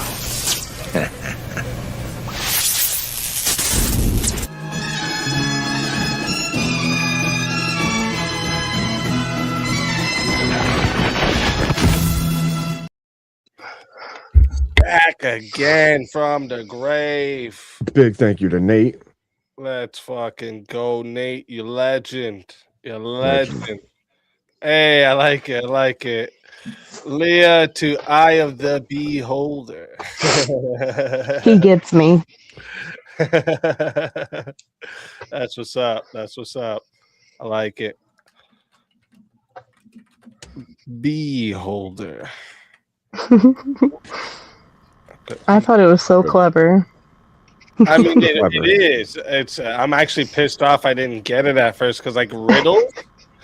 Nobody gets me with riddles. I figured them out. I won't let people tell me the answer, and I always figure them out. Like, I'm good with riddles. So that I was pissed I didn't get it. Wow, so easy. I felt like I should have smashed that shit. What the fuck? Only problem with the Beholder is that it has a stinger in the palm. Does it? Maybe it's just an illusion. That's actually a bumblebee. So bumblebees are nice. Nah, that's from Big Bumblebee. That's propaganda. You see, a lot of your bumblebees and honeybees, they have hooked stingers. So when they sting you, the stinger stays in the skin. And when the bee goes to fly away, the stinger stays there. Damn. When it comes out, it disembowels the bee. As opposed to things like wasps and hornets, those angry ones. Yeah, they can just go. Yeah. Mhm. It sucks. They're made for it. You know what's funny? Only time I've ever been stung in my life is not moving. And it happened not even long ago. You can ask my wife. She witnessed it. Every time I've ever been stung, I've done nothing wrong. I did nothing. Every time I swat at them and get them away from me, I don't get stung. So everyone come off that bullshit about if you just stand still. No, that's Well, no, you've got to get out of their area. They're territorial. No, there's a bunch of racists. They came in my area. What are we talking about? I can remember it like yesterday. I was a little kid playing with my Yu-Gi-Oh cards at school. I was sitting across from another kid. This bee comes and lands. Actually, first it was flying around me, and I was like, oh, okay. And I just, because I was always told, just stand still. Just stand still. So I just stood there. It keeps flying around, lands on my arm, and starts going, right in my arm. I was like, no! I fucking freaked out. B did a drive-by and came in your hood. No, I was just going to say, Easy's over here having a gang war with bees. Long ago, me and my wife coming through the border to Canada, just sitting there at the border, talking to the fucking people at the border. Bee flies in, lands on my leg, and starts stinging my knee. Oh, I was pissed. I was like, yeah, What did I do? Fucking thing. Anyways, let's see. Here, let's get a. Or where do you stand on this, Abe? Do you want to fill my spot on this, or do you want to take a different one? Which side were you on? I was gonna take the affirmative on this with Chris. Yeah, I'll take the affirmative on this. That's fine. Oh, let's go, Abe. Let's fucking go. Me and All Abe right, are we don't even channeling have the dark another side one. today. Yeah. Devil's go. advocates. The blood is flowing tonight. I like it. All right, chat, listen up. This is how it goes. We're going to 10 minutes. Okay? If you want to add time. Oh, wait. No. This is still actually going to be considered semifinals. So no added time for the semifinal. Or wait, is that the opposite? Yes, sorry. No semifinal added time. So I deserved it for having Yu-Gi-Oh cards. True. That's cold, dude. That's cold. But yes, going to 10 minutes. Okay, no added time, but you can still solo judge. All right, solo judge is 120. All right, and if we don't get a solo judge, it goes to the chat poll, and the two lowest on the poll will lose their souls. Fighters, good luck to all four of you. Let's get it. Okay, I just have one question for one of the positive gentlemen. Can we go ahead and justify baby grape? Can we start there? No. So the prompt says depending on the outcome, right? So if that was the situation and it was to save the whole planet, unfortunately, I would have to take that bullet and then have to stand in front of God and explain my actions. So you think that would be justified to save the world just to grape a baby? The prompt says depending on the outcome, right? Right. Depending on the outcome. I also don't think that this means all evil actions can be morally justified. I think there are definitely several evil actions that can be morally justified. How do you define evil? Evil? Let's start with our definitions. Yeah, how do we define evil? Something against God's law, maybe. Okay. Now, where do you ground your morality? Biblically speak, usually, I would say. Well, you ground your morality in God, right? Right. And evil is anything that goes against God. Right. So how is any evil action morally justified before the judgment throne of the Almighty? Well, it's in opposition of Him. See, the thing is, that's the problem. It's justification. Almost anything can be justified depending on which outcome it leads to. Would you claim that it was wrong? Would you claim that it was immoral then, Rev, that people lied about having Jewish people in their attics during World War II? During the occupation? Was that because that's a lie and that's against the laws of God? So is that an immoral action? Even if people were saved? But is it an evil action? Is it an evil action? Because we have examples in Scripture of certain lady lying about spies going into Jericho, right? And she was praised for telling the authorities that there was no spies in her midst, right? And yet Satan's called the father of lies for a reason. She lied, but she was praised for it. So it's right? almost like an evil action can be morally justified, even biblically. It's interesting, isn't it? Can you define that as evil? Oh, it's just like when they were ordered to kill the Amalekites, and they had to kill women and children who had nothing to do with warfare, and that would absolutely be an evil act in the eyes of it was justified. It may be an evil act in the eyes of it was justified, but it was evil. It may be an evil act in the eyes of us, but was it an evil act in the eyes of God? Where you ground your morality. You see, if it's a commandment by God, or if God praises somebody for doing something, then can you really call it evil? Yeah, because every other time it could possibly be done, it's evil. So when the Apostle Paul tells us in Romans 3:8, let us do evil, and that good may come, how does he respond to that? God forbid. Well, but see, Well, you don't ultimately, See, Paul condemns that idea outright. No. That was the a thing shift with the in- prompt is it's all dependent on the outcome, right? So it's justification dependent on outcome. Yeah, and you just tried to shift the whole goalpost by saying, So then should we the do evil innocent can because be sacrificed you're not for doing the it with majority. that No, it thought. was a question that was proposed, Right. right? Paul proposed a question. Shall we Right. do evil that may come? And what does he respond? God forbid. Which means no, we Yeah. don't do that.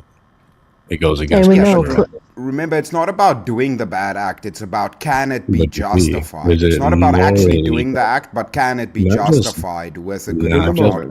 justified by the mind and nature of man? Because keep in mind, Well, the since difference the between fall of murder man, we and sit in killing a is just depraved state, justification. Right. And in the So- moment is a different thing than asking, should we go forth to do evil? Like, in the moment, making a choice that saves lives that would be justified, would be called evil any other way, is morally justified. If So are you are telling me outcome determines morality? What? Does outcome determine morality? No. No. Outcome doesn't determine morality, but ultimately, So how can the evil act be level of morally morals? Because well, the it end depends on result what was morality morally it's justified by. If the God, outcome period. determines morality, So- if the outcome does not define morality, It's then the equal evil to act itself can't be justified. Well, it depends in what moral framework, right? Serial killers justify their actions of being psychopaths or people doing bad stuff, like she mentioned, to And that's children. subjective They morality. justify It that has through a no- flawed it has no morality. grounding. Yes, and it has no grounding. It's subjective. But it cannot be justified through a moral system. It doesn't mean it has to be correct.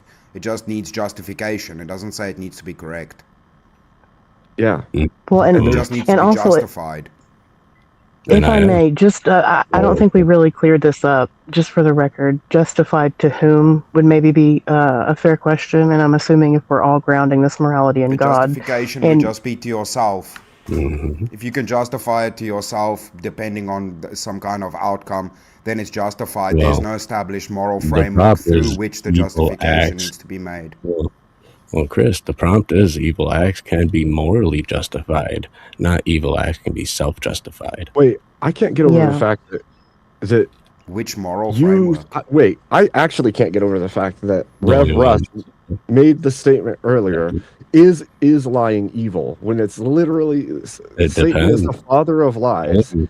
Killing's evil. It's against but when the it's commandments. when it's done, and when God praises somebody for doing so, right? Yeah, but is it a breakaway from the law of God or not?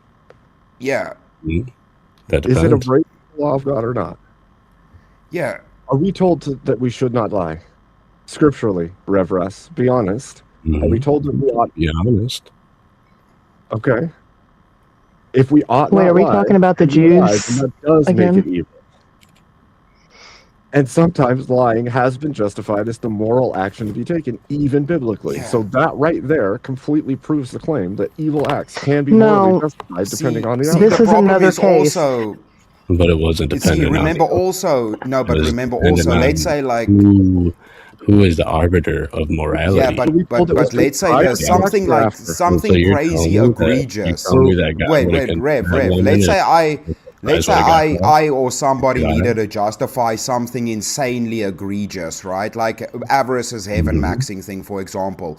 Let's say I take all of the moral weight, even if through my moral justification it's wrong. I morally justify it for others, but condemn myself. That's what you were saying, like with the argument earlier. It doesn't mean you would do it, but in a hypothetical, if I morally justify it to the sense of it benefits others but not myself morally, it's still a justification through morals, even when I'm inflicting upon my own morals. No, not when we're grounding the Because the justification in God. Is more No. moral, but not my own morality comes first. But we're all talking about some kind of subjective morality right now. And if you're a Christian, your morality is tied to God and the Bible, period. End of story. So Is there can we commands for justify every it to action? God?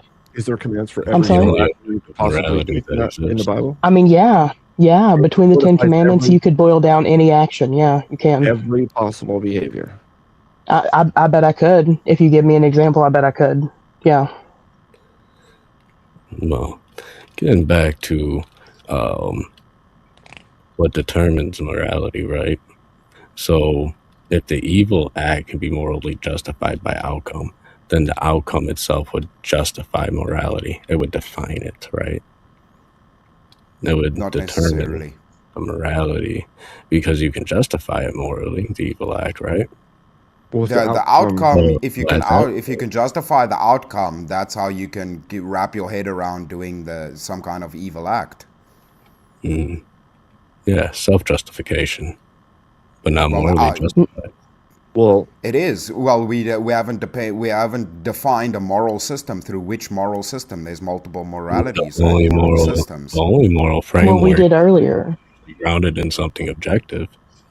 I mean, we can run the tag argument if you want. The tag argument won't do you any good if we see examples of it repeatedly in Scripture where something would be codified as evil, but then is called good later. Based on your subjective opinion as a fallen man. God doesn't change, does he? But is subjective morality a form of morality? And God said, man has become like one of us to determine good from evil. Okay. Do you understand the gravitas of what that meant? That means that we can determine for ourselves what is good and what is evil, absent of God's objective framework of morality. Yeah, but yes, God's objective morality is that make no sense. You pressure test them. God's objective morality is a system of morals, but do you disagree that there is subjective morality? It does exist, if you're a Christian, right? yeah. You have to interpret. But subjective morality does exist, though. I'm not saying it's only right, for a but it Christian. exists. And it's highly inconsistent. But it does exist. Exactly. So if you function it through a subjective moral system, it can be justified. No, well, we already agreed earlier on a Christian framework. We were all speaking. And we can't just say, well, but God and the Bible did this one thing or this two things. Well, we grant Christian morals because we're all Christians, but for the sake of argument right now, we're having an argument. If you want to ground morality in the Christian ethic, and scripturally we're told something is evil, and yet then it is done in Scripture and proclaimed as good, then you can't even make a claim that it's not, and you can't make a claim that it wasn't morally justified in that moment, and it was an evil act, and we are told it's an evil act. The exception doesn't make the rule, and I'm not God, so I can't understand it fully. Methods. I mean, otherwise Judas could actually call the crucifixion a moral success story. Well, that's why I literally asked, is lying evil? Because we are commanded not to do that thing. It is against the commandments of God. If that is the case, and yet we see it done in Scripture and praised in Scripture for doing so as good, then it justifies it morally as. Yeah, we don't have to argue for what we would actually do. It's just for what could be justified by somebody. So therefore, the evil, like if God justifies something that we would consider evil, right? No, that he is the evil by his word. Therefore, anything that he says to do that we would say, oh, wow, that's evil, or oh, I'm taken away from, we have no right to do that. God is the arbiter of morality. Therefore, he can determine what's moral and what's not. And as soon as he commands something that we would perceive as immoral, then by definition becomes moral because he is the arbiter of morality. He is the source of objective morality, right? Doesn't that make all sin real wishy-washy? And as long as you can make a moral claim, no, because he's not changing. Then, well, like I said, the difference between killing and murder is a justification for it, right? To yourself, that's even perhaps. The Bible tells us. No, even the Bible says that. Oh, sorry. You can kill, you're not allowed to murder. No, yeah. Like self-defense. The justification is the difference, right? Yeah, I didn't hear that part. Sorry. Be justified betraying a spouse because it led to personal growth. No. Excuse me? Wait, what about Abraham lying? Or can you justify murdering one innocent man because 5 others benefit from it? Yeah, it's a trolley cart problem. Some people might be able to.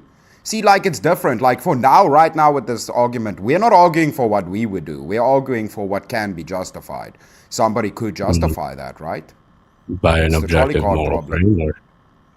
not to Not say. by an They could objective say Christian framework. it could be a Yeah, self-sacrifice because you have a from a subjective Christian representation moral exist. paradigm. It could be seen as self-sacrifice or a form of sacrifice for the greater That's good. also true. I was muted. Chat. I am putting the poll into the chat right now. Okay. Wait. Okay, now it goes in. Okay. So the chat, it's the poll is there. If you don't see the poll, make sure you hit refresh so you do. Okay. If you want to vote for this man right here, you're voting for Rev Russ on the poll. If you want to vote for this woman right here, you're voting for Leah Bobia on the poll. All right. If you want to vote for this man right here, you're voting for Abe Dinkus on the poll.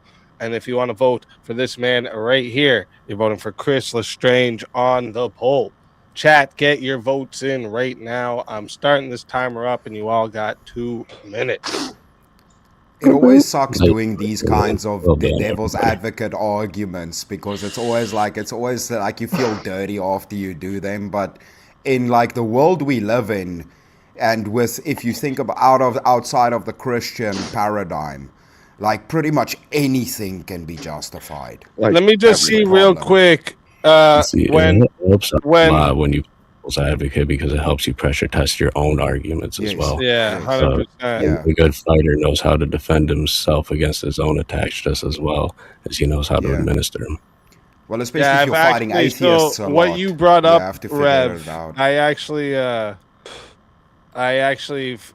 I've had. Because like I like to do the other side so I can like get it as good as possible and then fight it, right? So when you ask what's the definition of evil, if I was on this side, I would have what I was, because I was kind of expecting you to go here. What I was gonna say in this is that evil. Here I wrote it down because like it's easier when I read it out. Evil is the deliberate or reckless infliction of unnecessary suffering, degradation, or destruction on conscious beings. See, so it only lacks that justification. Which we've and done that's the plenty. thing. That's what makes this very difficult. Like, it's easy to argue against Christians with this, right? Because we're limited. But it's the thing with the devil's advocate that you have to realize. Like, if you're debating atheists, dude, some of them can advocate for messed up shit. They won't care for So your you have Bible to- or your passages or Yeah, your they don't care. They literally don't care. I mean, like, listen to the anti-natalists. They don't even care about humanity itself. Like, you have to argue against that. That's a whole other level of whack job. Yep. It's easy to Yeah. argue from the framework of the Bible against somebody who also believes in the Bible. It's a lot harder to argue against somebody who doesn't believe it and has created some massive framework for why their morality makes sense. Mm-hmm. I just want to answer too. No, I've already. So I just want to answer H-Man because he said this earlier and he just said it again real quick. No, I've specifically tailored this definition so it doesn't do that, right? So God would not be evil if any of that permitted suffering has a sufficient morally justified reason beyond our limited perspective, which God would have. So it doesn't make God evil. Trust me, I've thought this out. You can't poke holes in this one. Well, you can. There's a way, but you won't find it, motherfucker. You better work on it. You ain't gonna get it that easy. You ain't gonna get it that easy. Yeah, it's also like, dude, when I took the other side of like torture can't be justified, I realized I was sitting there. I was like, oh shit, this is difficult. This is very difficult, especially if you're functioning from like us, like an Orthodox or Christian paradigm. I was pretty impressed though with your ability to very quickly come out with but to save the world when I came at you with, okay, explain baby grape, go.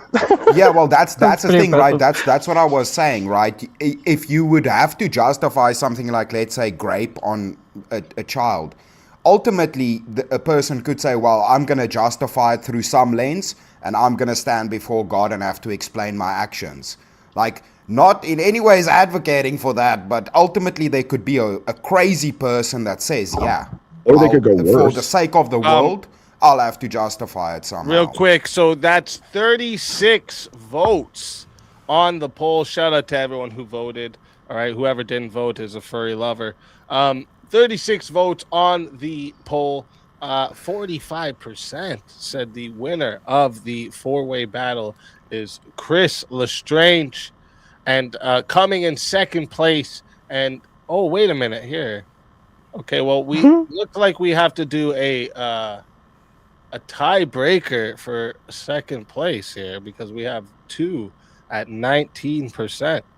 All right, and then so that means Leah Bobia and Abe Dinkus are gonna have to do a tiebreaker, and that leaves Rev Russ at the bottom. Rev, tell everybody in the chat where they can find you and why they should bring you back for another shot at the $750 prize.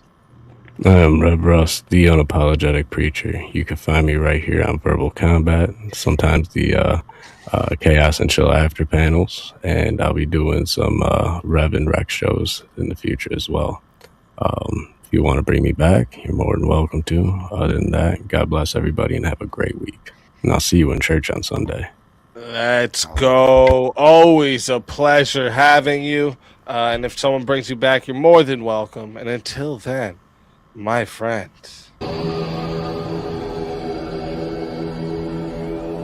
Your soul is mine.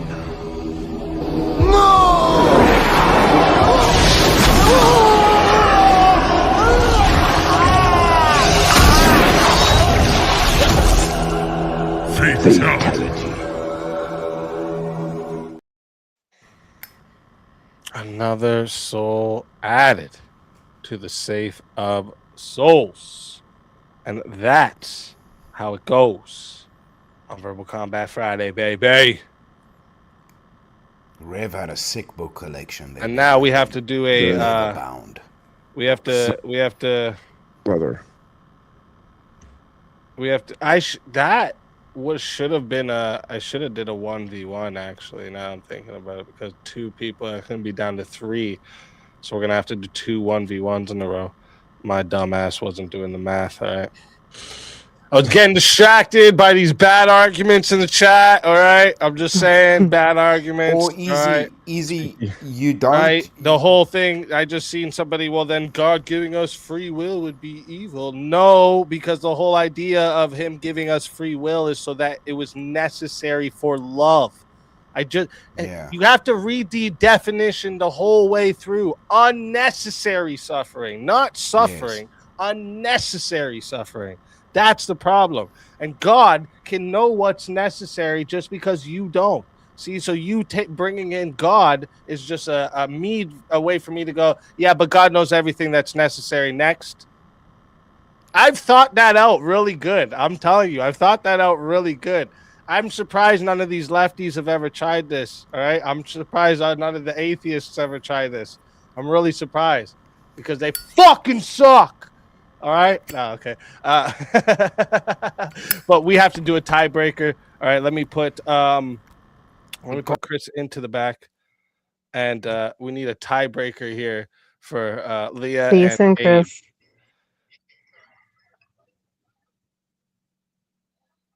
All right. No, you can't say it. Allowing love opens a world to unnecessary suffering. The whole point is that suffering that is risked is the necessary suffering for the love. Yeah, suffering refines. Heaven Max, you ain't good at this, bro. It's okay. I love you still. Okay, I love you. Yeah, you're trying to do this in like 5 minutes, something I've worked on for fucking hours, okay? Hours. I sat there poking holes in my own definitions until I couldn't. Well, until there was basically one key. Now he just needs a whole bunch of people arguing with him on the same topic to push it further. Yeah, that's it. All right, let me see here. What's gonna be one for you guys? Let's go back up to the top of the list, see what we got here. Loyalty is often just fear of being alone.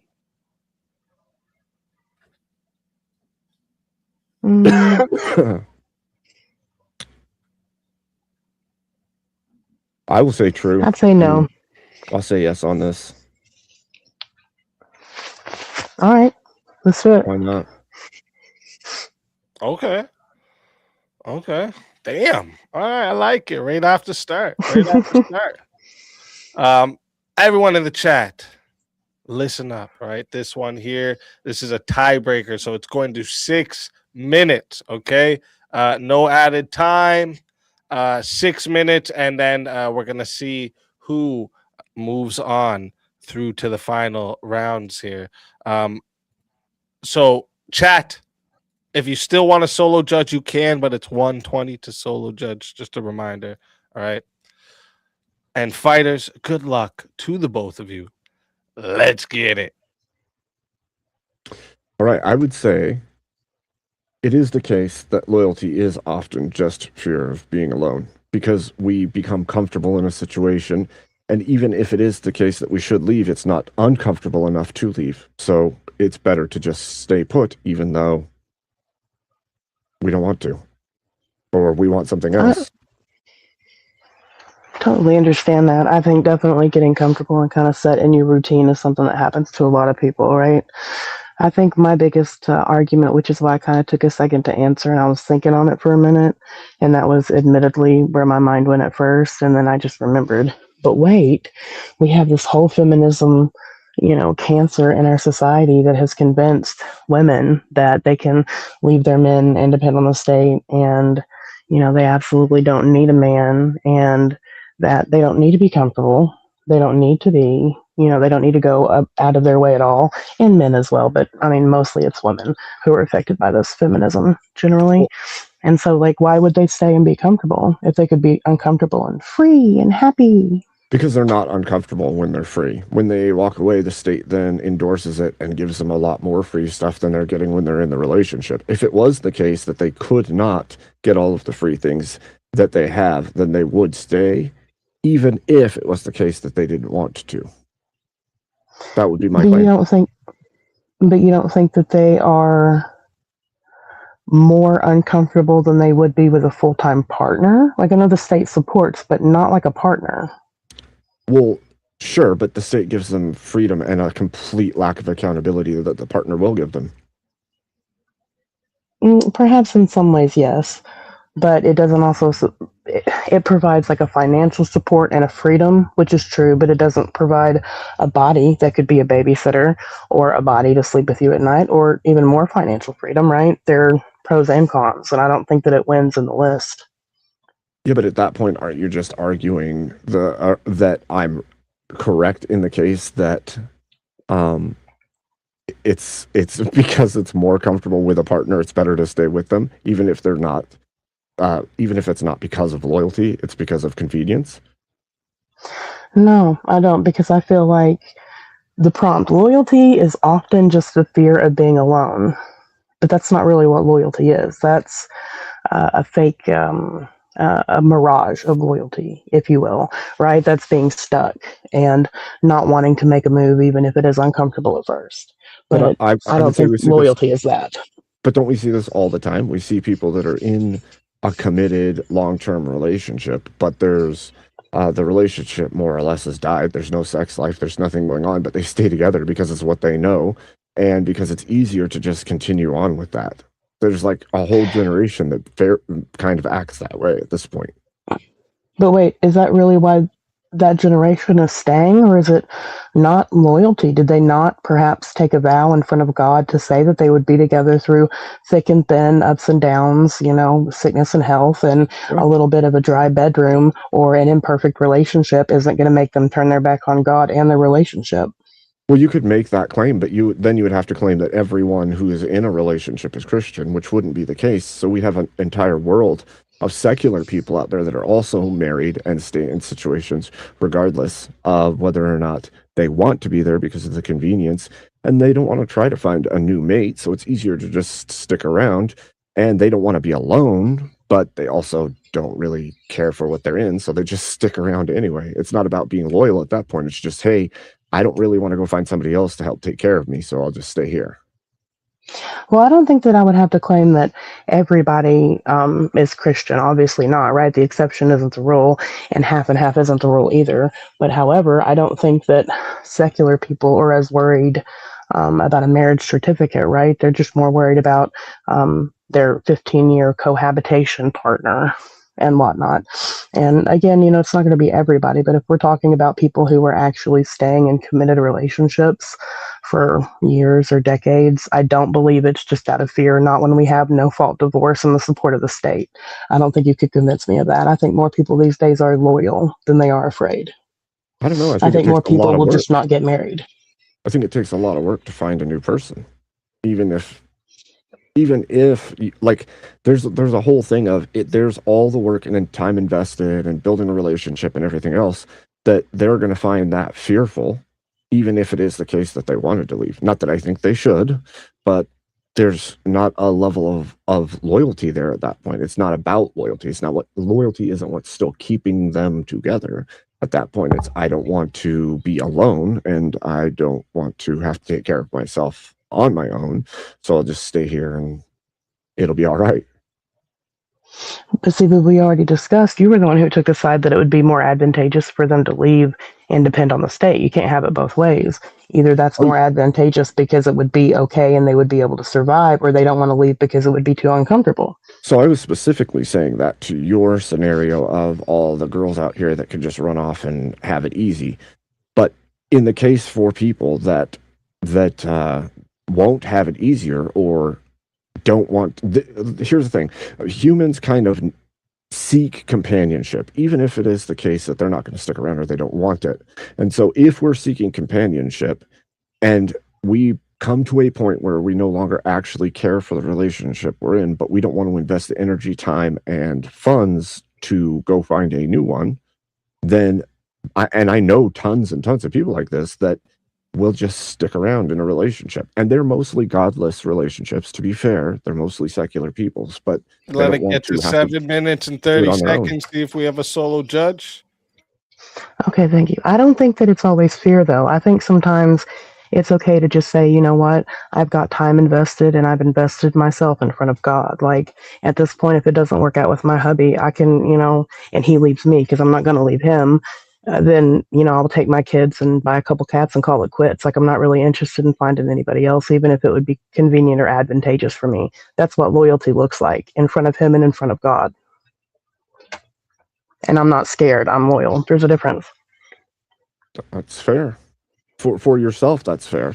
But I don't know that that's I think, especially because the prompt itself says loyalty is often just a fear of being alone. I think that it is a true statement. I think that there are plenty of people that stay loyal because they're not cheaters. They're not willing to cheat, but they're also not still invested. And so instead of breaking it off, they're just going to sit it out until the end.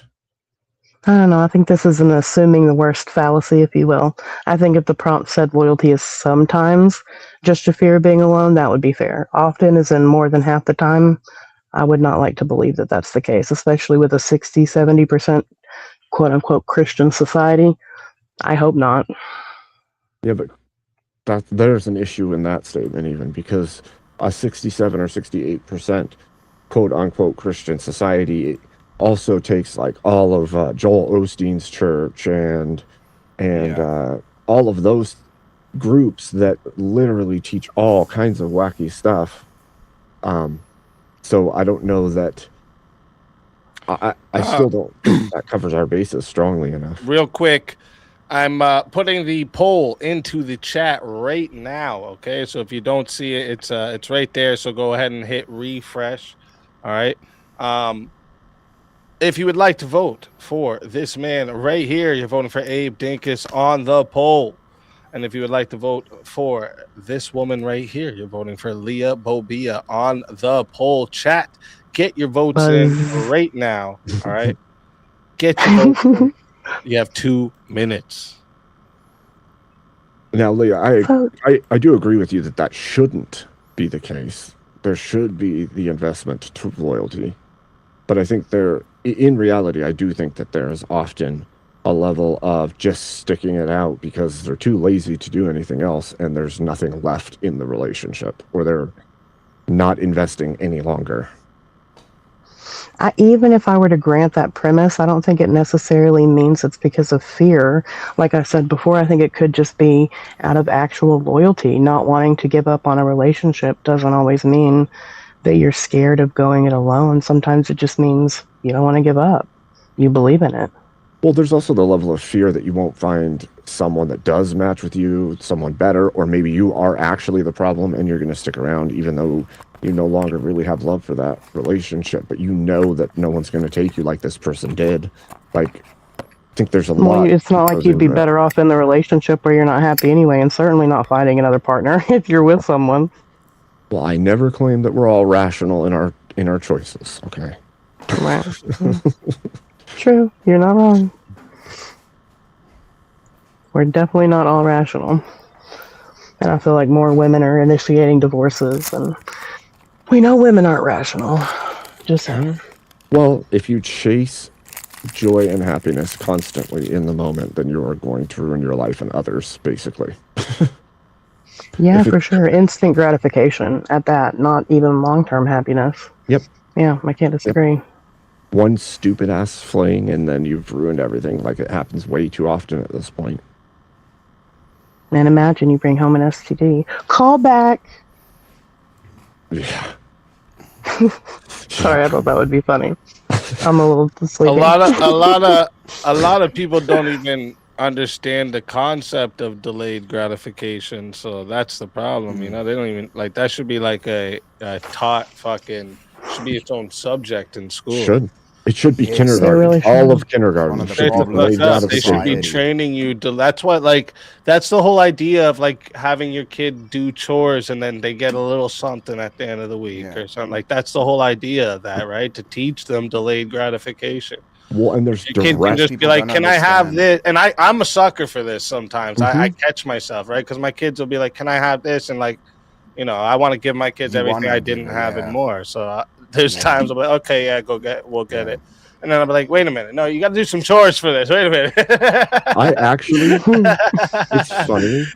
I actually have a theory on that. I have a theory that if you were raised like poor and things were harder, you have a little bit softer of a heart for your children because you don't want them to go completely without the way that you did. And so over the top, I think you have to catch yourself, man. It's like, you have to catch yourself. You have to, you have to replace them not having the childhood you didn't have with some other type of hardship. You know what I'm saying? You have to. You have to check yourself constantly. Make your kids soft. To not spoil the child.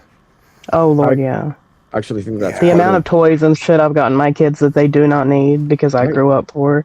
Yeah. I admit that's a thing. Bro, this is taking forever. Just get to the end of this idea you're talking about. I want that gratification now. I honestly think too that plays into the whole strong men make good times.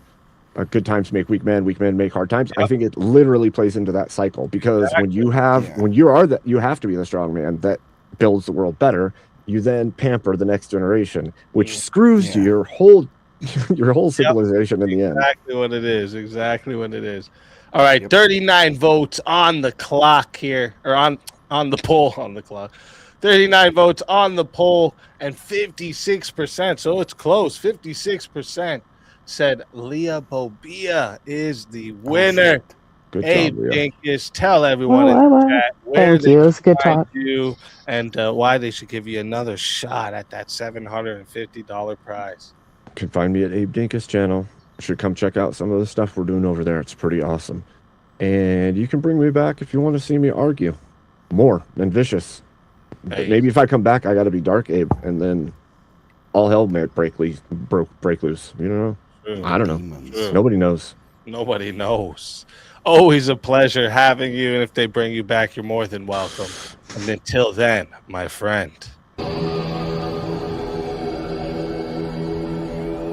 Your soul is mine.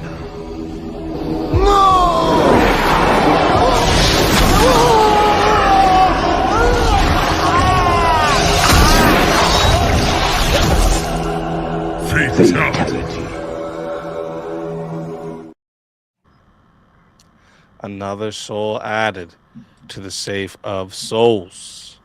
And that's how it goes on Verbal Combat Friday, baby.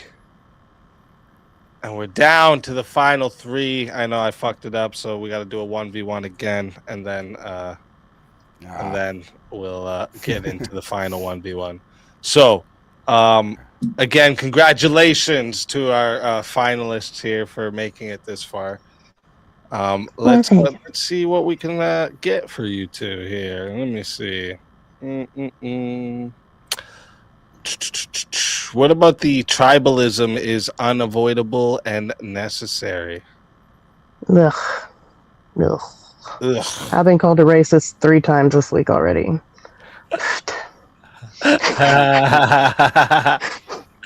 right. We can we can try a different one. Let me see here.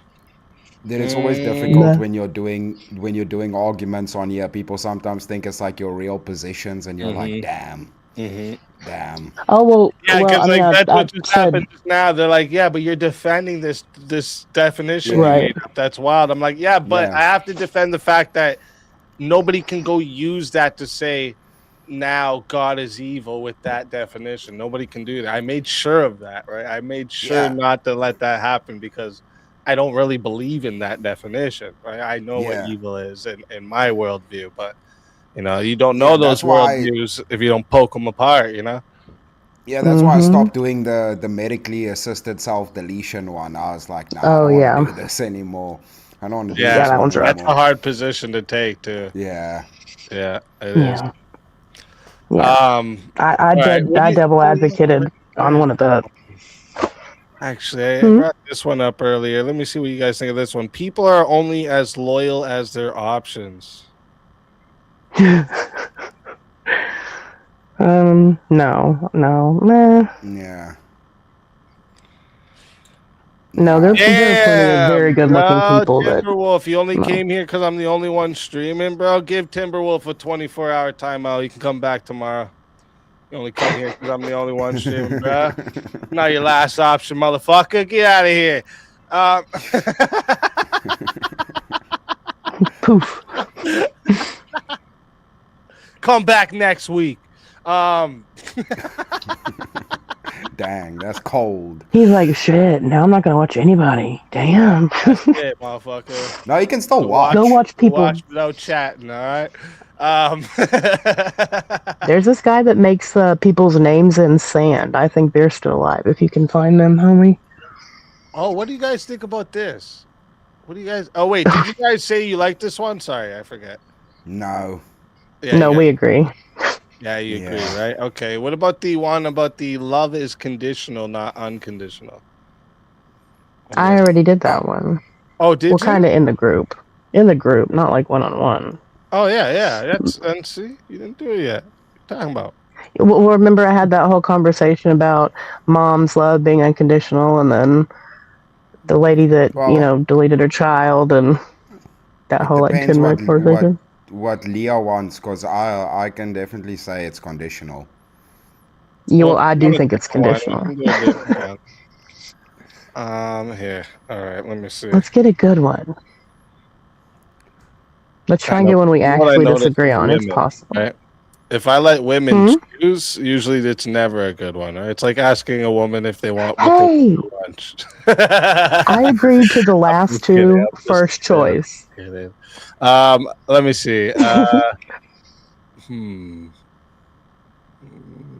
No, we did that one already.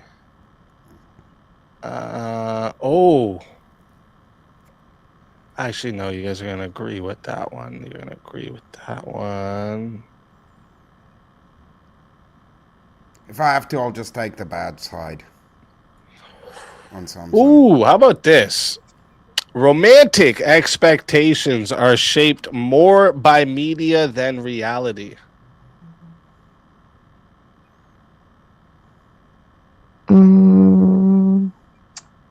That's a hard one. I would say like no if you have two healthy parents in the house that have a healthy relationship. But if not, then definitely yeah, you're watching too much Disney and shit. Yeah, definitely. Okay, so wait, what's your position? Because then I'll do, so we don't take the whole night. What's your position?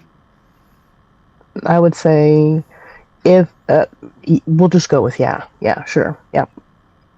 So You want a different one? Shape. Is that what you want? It's okay. It's okay. I'm good with this one. We could do a different one. How about this? Truth destroys more relationship than lies. Oh, yeah, I feel like that's true. That's 100% true.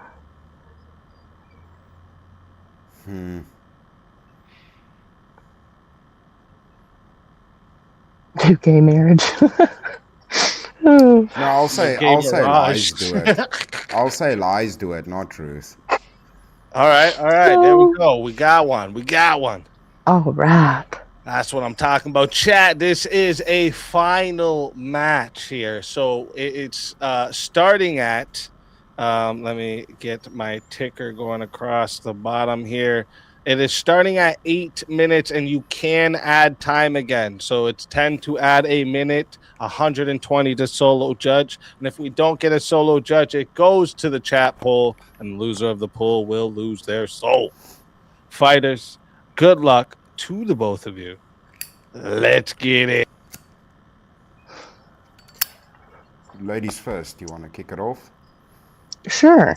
I think, let's see, truth destroys more relationship than lies. I feel like that is the case, and I'm not saying that's right because I do believe in 99.999% honesty, always. However, like if you have an affair, say, and then you tell your wife about the affair, which you should, because you should be honest, you're definitely going to blow your relationship up. If your wife asks if her ass looks fat in a dress, and you decide, hey, let's go ahead and be honest, and she may never, feel like you're attracted to her again if you give her 100% honest answer, that could blow your relationship up. Any 100% amount of honesty can destroy a relationship. Yeah, but see, this is the problem. If the truth comes to light about lies, it's still the prerequisite is still a lie. The problem is the lie, not the coming to truth. The coming to truth is an acknowledgement, but ultimately to discover a lie, the truth needs to be revealed. So it would always be the core problem is the lie, the deception that then gets discovered. But truths don't do that. The precondition for it would always be a lie or a deception. No, I mean, I agree to an extent because I always say I'd rather someone hurt me with the truth than a lie because a lie is two betrayals. So I understand the premise, but even like a smaller truth, like I gave you the example of, hey, does my ass look fat? Or, hey, my friend, do you think she's attractive, right? If a woman asks you that, if you have any brain in your skull at all, as a man, you should know to say no, right? But if you're honest, you might decide, you're trying to be a godly man, you're trying to be honest 100% of the time, and you tell her for some silly reason, well, yeah, she's a pretty woman. And then, what's that got to do with the relationship, right? But see, you could word that correctly, right? So yes, I understand some women are emotional. Yeah, listen, we get that. Some women are emotional, but I mean, in most cases, it would all depend on how you frame it, right? And ultimately saying, yes, this woman is attractive is not going to destroy your relationship. I don't know. If the woman's insecure enough, it could. It could. Right. But in most instances, it probably won't. That's like a meaningless thing. Yes, a girl would be upset by it, but it wouldn't destroy the relationship. A lie regarding it would be, because now there's deception. Truth is honesty, and people can be mad at truth, but that doesn't necessarily destroy relationships. Well, and also I Being think truth about yourself. do that. Well, here's a good example of being honest about yourself and your past, right? Look at some of these degen women who have like careers in the dirty movies, let's say, and they've been with some of them thousands of men, right? But then they go to church and they get saved. and then they meet a nice Christian conservative man who wants a nice Christian conservative lady, right? And then she tells him, hey, I've been with 2,000 men. How's that going to go? And you could go 100 other truths, right? That's not a premise of a lie that then the truth is revealed of. That's just a simple truth. So how you frame it is, there is no, he didn't ask what's your body count type of situation. They get together and then it's revealed that this is her past, i.e. now she just tells the truth. No lie being done.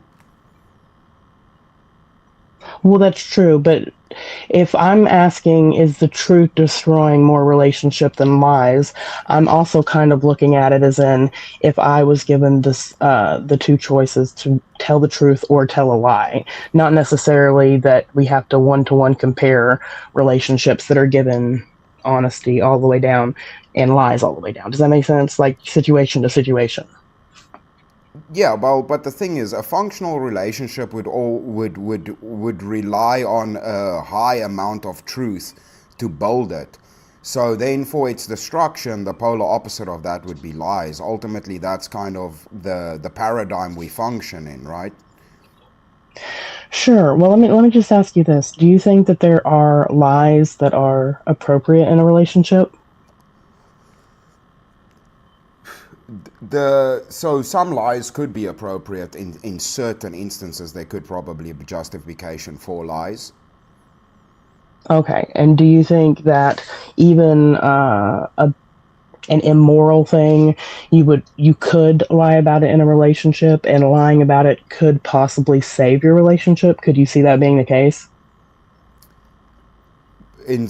I mean, depending on, like I said, somebody's moral framework, they could justify that in some way. They could possibly justify lies in some way. But if that lie gets discovered, that's going to ruin the relationship. Right. I think the thing in that's why they feel the necessity to lie.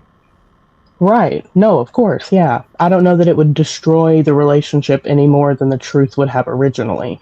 Like my original example was infidelity, right?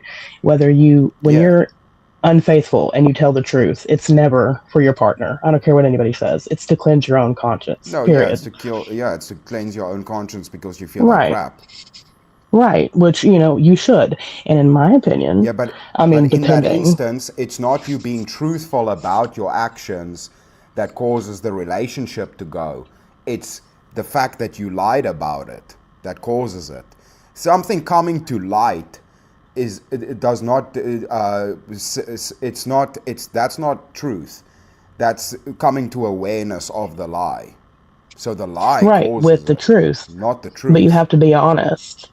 You know what I'm saying? Yeah, but for like a lie to be discovered, the truth needs to come to light. But it's not because of the truth. The lie causes it. The truth is the means of discovery, not the cause. The second order effect is the truth.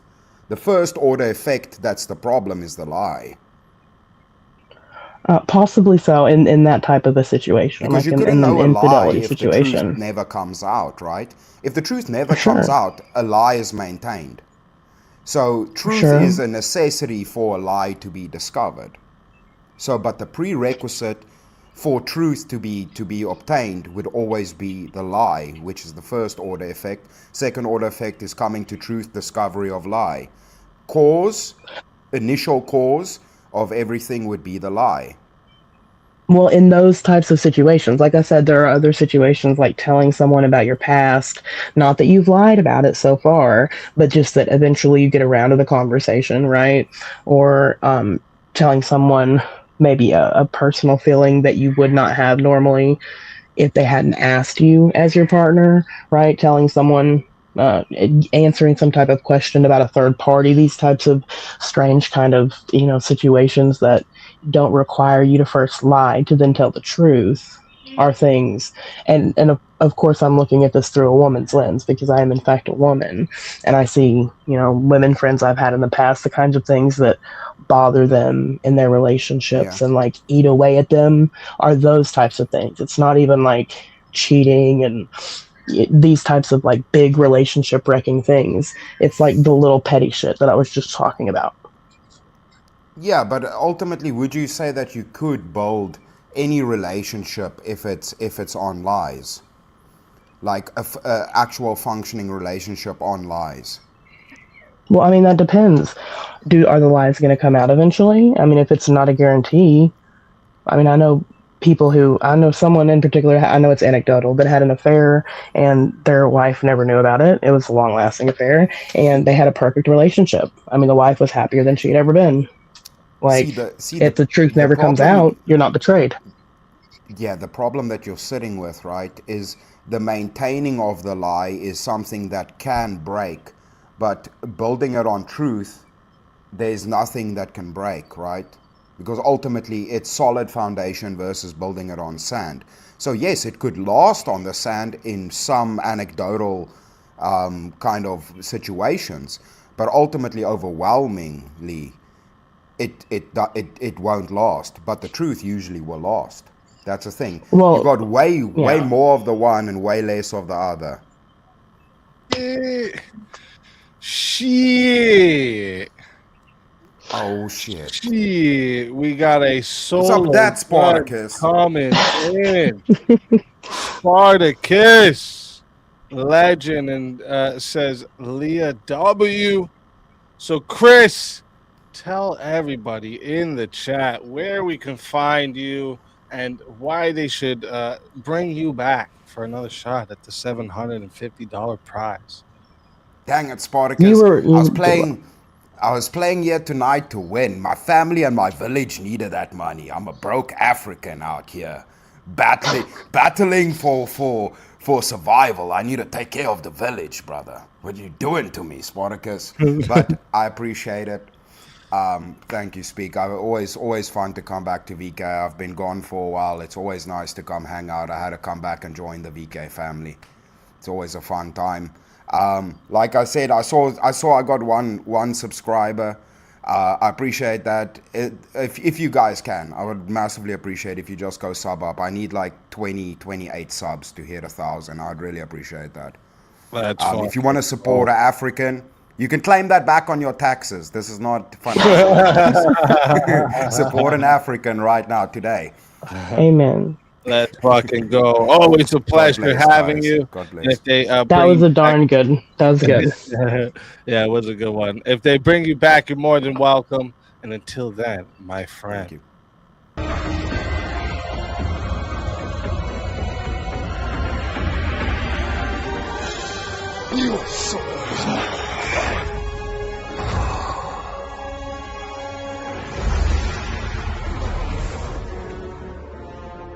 Fatality. Another soul added to the safe of souls. And that's how it goes on Verbal Combat Friday, baby. And now down to the final two. And now we got to find a topic for us to battle. Battle it out. All right, let's see. Let me. Oh, if one of the mods want to put in Chris's link in the chat, somebody's asking for it. So if someone could put Chris's link in the chat for anyone who wants to go and give him a sub. He's almost at 1,000, so that'll help him out there. That means go and sub up with all of your alts and tell your mama and your cousin and your auntie. That's right. That's right. All right. Let me see what topics we got here. Which ones?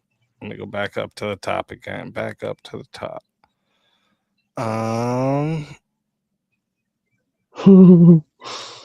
You tell him, Tim. What did you think of this topic? Jealousy is a sign of ownership, not love.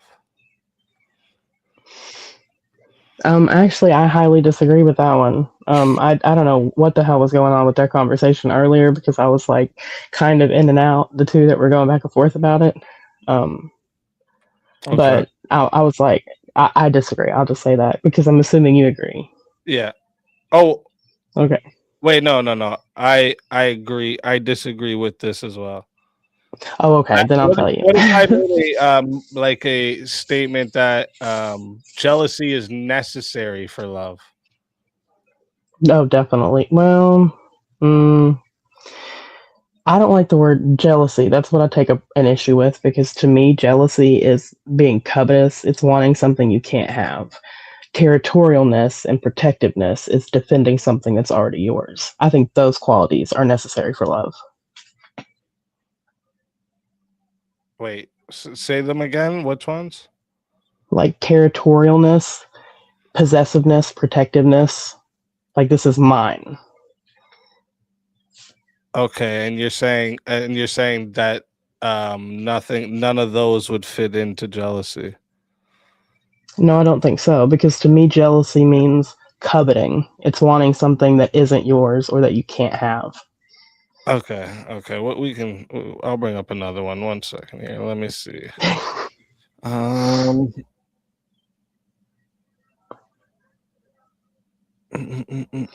Everybody that's stuck around with us all night is just a G, by the way. Y'all are amazing. Facts. You'll probably agree with this one. Would you agree with humans are Oh, what did I just do? I just fucking took it out. Oh my gosh. There we go. Humans are predictable despite thinking they're unique. Yeah, they're definitely predictable. Yeah. Okay. To be honest, I don't know if I even know how to do the other side of that one. Right? I'm sitting here, I'm like, could I? I'm not great at devil's advocating. I mean, I can do it with some that's fine. subjects in a while, but I'll I'm like, definitely devil's advocate. That's fine. What was the ones you said earlier are necessary for love? Possessiveness, protectiveness. protectiveness. What was the other one I said? Possessiveness, protectiveness. When you say and like possessiveness, what do you mean by that? Just so territorialness. Territorial. Oh, that was the other one. What was the one you asked me about? Sorry. Possessiveness. Like, what do you mean by that? Possessiveness. Yeah. Like ownership. You know, like my man's my man, and I'm his. I'm like his. So. Okay, I got you. Yeah. So you would but say that is because I'm his. that possessiveness is necessary for love. Yeah, I mean, I think so. Yeah. Okay, I'll take the opposite of that. Okay. Possessiveness is necessary for love. Okay, I'll just pose it like this: is possessiveness necessary for love?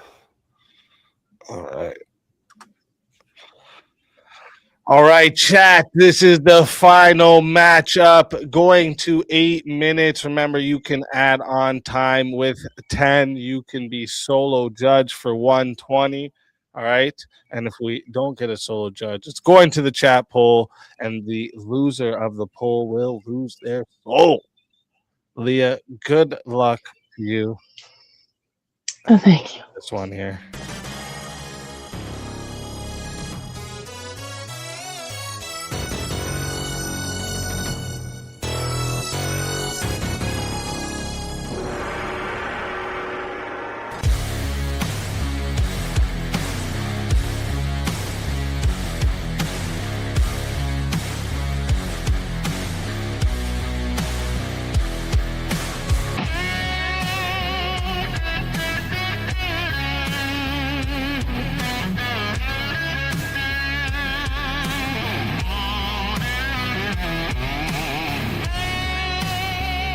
Die without dignity.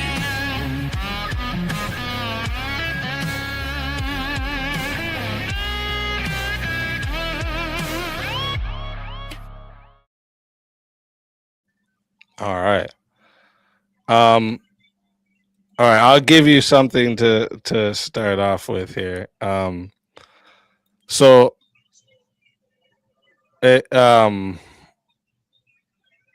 love itself, what love is like a genuine willingness of like another person for that person's own sake. And possessiveness is a exclusive exclusively for your sake. So love doesn't require the possessiveness. You think possessiveness is just for your own sake? Unless you can tell me how it's not, right? Well, say that you're somebody's protector, like your wife and your children, right? Don't you need to be possessive over them to be protective over them? No. Don't you need to hold them safe in your home to be able to, keep watch over them and protect them? No, I don't have to be possessive over them to protect them, for sure. No. Actually, there could be you could even point out certain situations that possessiveness would be harmful to them, right? Like the helicopter parent, for instance. Sure, I think definitely if it's getting to a level where it's like pathologized or pathological, then that's any trait can turn kind of toxic, right? But I just mean when I say possessive, I know it's one of those words that has kind of a negative connotation. I just really mean like an agreed ownership, right? Like when you marry someone, you're agreeing that you guys are giving yourselves to each other, and that is your possessiveness. And then you have your family, and that's your family. It's not Greg's family or Tim's family. It's your family, just like my family is my family. That's just kind of what possessive means to me. And if someone were to try to say, come into my home and hurt my family because they're my family, they would meet a bad end. Or if they were to say, try and come in between us somehow, like doing, raucous things or being slimy snakes, I would end their relationship with my family in some way because I don't let people come into my family to hurt us. Yeah, but that's for that's for their good, right? So you wouldn't need to be like, for instance, if there's people who break up, but they had kids together, and the man will still go and protect the mother of his children if something was to happen, right? And it can be because maybe he loves his child and loves the mother of his child and doesn't want nothing bad to happen to them. It doesn't need any possessiveness. It's all for their good. Well, yeah, that was kind of my point. Is you're coming at it from the perspective that possessiveness is a selfish act, like I'm possessing you for myself. I actually look at it as quite the opposite, kind of like how God possesses us as His children. I look at possessiveness as an act of protection and love.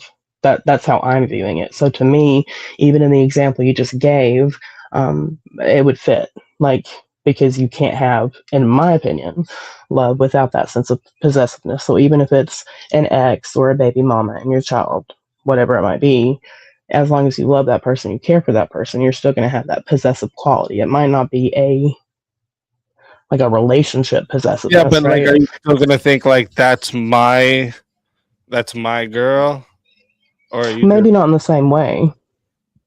Well, I don't think at all. Right, like like if I was if a man or a woman's gonna be possessive of their ex, they wouldn't be wanting their ex to be fucking other people, probably, right? Well, like I said, that would be in like a romantic sense, right? Because in my mind, like how I just explained, you can have possessiveness in many types of relationships. We were just using like marriage as one of them, right? I think it's like you could have a friend that you love and you care about that you'd be possessive of, and you wouldn't want anybody to hurt that friend, right? And that could be the same with an ex, or even an ex you're on bad terms with. As long as you care about them and you still have that love for them, especially if you have a child with them, there could still be that, like, it's like that sense of, I don't want to be with you, but I also don't want to see anybody else hurt you, right? Do you think someone can love their enemy? Yeah, I think that you need to.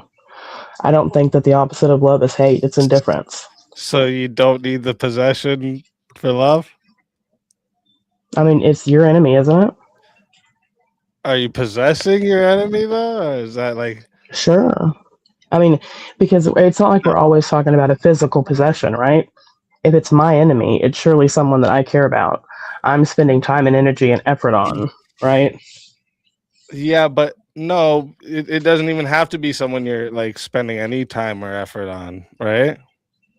You don't have to spend time and effort on your enemies. I mean, what would you define as an enemy? Because when I think enemy, I think someone you like, you perhaps go out of your way to make miserable, or anytime you see them, you like fuck with them a little bit, or like somebody you're trying to like dig at. That's what an enemy would mean to me. Okay. Well, when I'm saying enemy, I would mean more just like somebody you wouldn't care at all at what happens to them. You don't trust them. You keep them away from you. I would consider this also an enemy, right? Yeah, perhaps. I don't know that I would phrase it as enemy. I might phrase that as a threat. That would be different. If it's someone that could be like dangerous that you want to keep away from you, that's not like when I think enemy, I kind of think frenemy. Like if somebody's really like your enemy, you kind of like if you think about some of the best like enemies, quote unquote, historically, they kind of feed off each other. I think enemies can be like that, right? Well, Where it's like, well, let's go a little deeper here. Do you think a woman could love a man that raped her? yeah, absolutely. Don't family members rape each other? Well, that happens, yeah. But I'm saying a man that Or boyfriends and girlfriends? yeah, You know? that isn't a family member, yeah. Sorry, I shouldn't have went right to family member. I'm tired. No, you're good. You're good. You're good. So, like, if that's possible, right? Do you think that they're possessing that person? Do you think the possession is there for the victim in that situation? Oh yeah, you don't think that the rapist would be with that person forever? No. For the victim, I'm saying like the love that the victim loves the person that's done this to them, but they don't want to possess them. Well, I don't know that it's like with the enemy thing. I don't know that you always necessarily want to.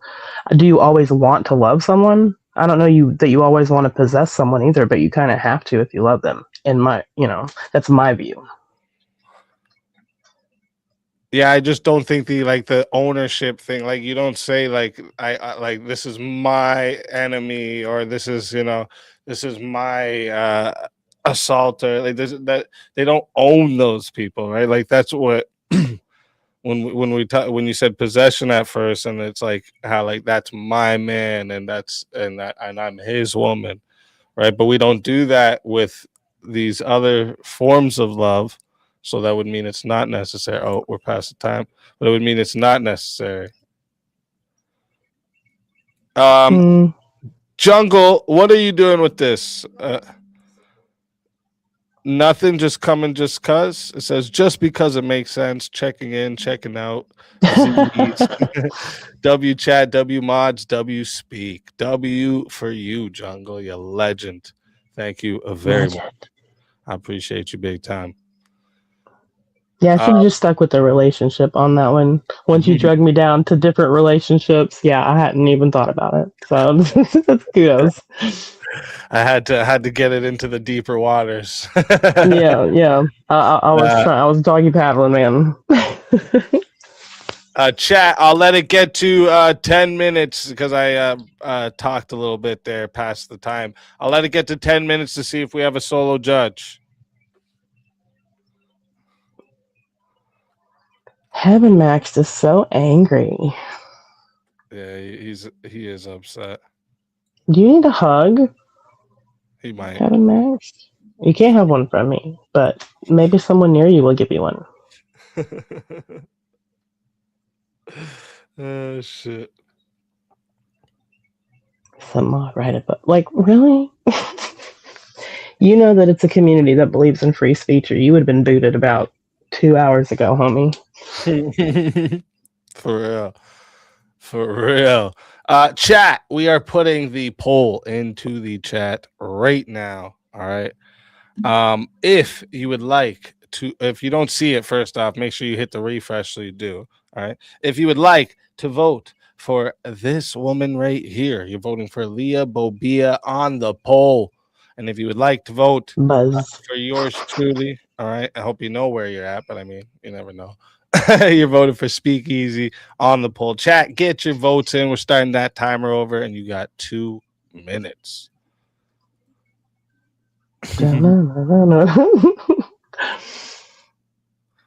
I might have to make some like huh? I said Tiny said we love Leah, not gay.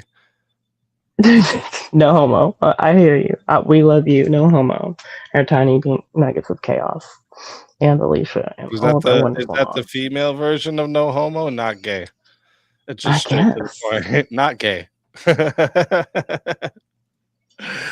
Shit. Barry said I'm withholding my vote for the first person that hugs me. All right, I got you, bro. I got you. Hug. Already done. The bee hugged you already. Ha gay. Come on, chat. Get those votes in. Get those votes in. What are we at so far? 32 votes. 32 votes. And yeah, so chat, we've been talking a little bit behind the scene here too. So starting next week, I'm gonna put a poll up in the posts there. We're gonna either start at 8:30 Eastern time or 7:30 Eastern time. I'm gonna make you guys choose. But yeah, I think starting a little earlier is gonna just be better for everyone. Because especially now with it getting more popular, you know, these might run this far starting at that time, depending on who we get on and stuff, right? It's been, I mean, I waited, I don't know, it had to be over an hour. Oh yeah. But I know I was one of like the last couple that came in, so I get the poll back there. When I had to start writing them down, the list was like this: Daniel McCoy, Daniel Ramirez, Leah Bobia, Kieran Markin, Chris Lestrange, J.S. Urban, Life's Good, Darth Jeff, TV, Steelborn, Marte, Dogs, Abe Dinkus. But Abe got pulled in from the talking too much. Abe got pulled in from the back, so he was lucky because he would have been behind a lot of people. But yeah, that's how it goes sometimes on Verbal Combat Friday, baby. Oh shit. 39 votes locked in, and 56% says the winner of the 1v1 is Leah Bobia. What? Speakeasy, tell everybody where they can find you and why they should bring you back. Shit. All right, gotta take my own soul, folks. All right, I get it, chat. I get it. Yeah, damn. You fucking haters. Your soul is mine.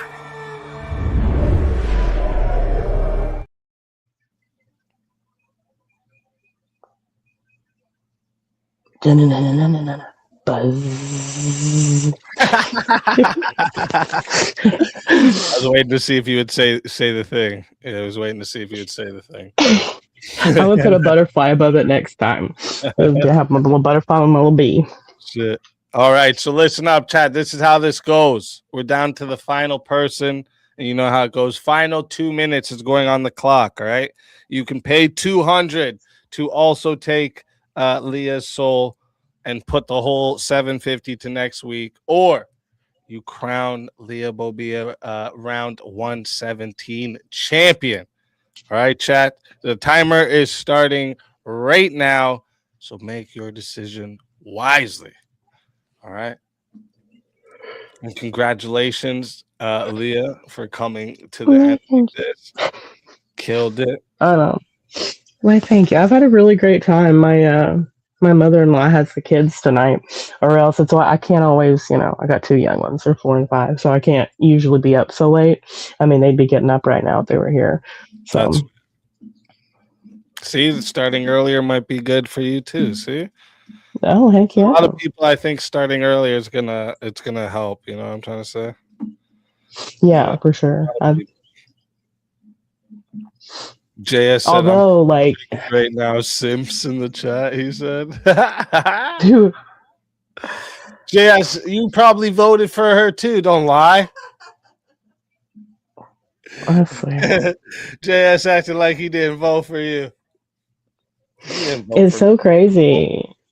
I'm just saying, if I were a dude, right, and I were any one of the guys that comes on regularly, everybody would be like, "Yeah, you go, man. You fucking knocked it out of the park." But just because I'm a lady, it's sexism. You did a sexism. misogyny. All right, misogyny. That's what's going on. Yes, you know what happened? You didn't bring Juicy, bro. That's what happened. You didn't bring Juicy. Oh, why don't I? Oh, my shit all fucking went crazy for a second, but we're good. my screen over here went fucking blank, and this one started doing a blinky thing. I was getting worried there. I was like, man, I was worried. I was like, come on, let this timer run out. Mama could use the money. Look at that. 2 minutes on the clock. Ladies and gentlemen, we have a winner. Victory.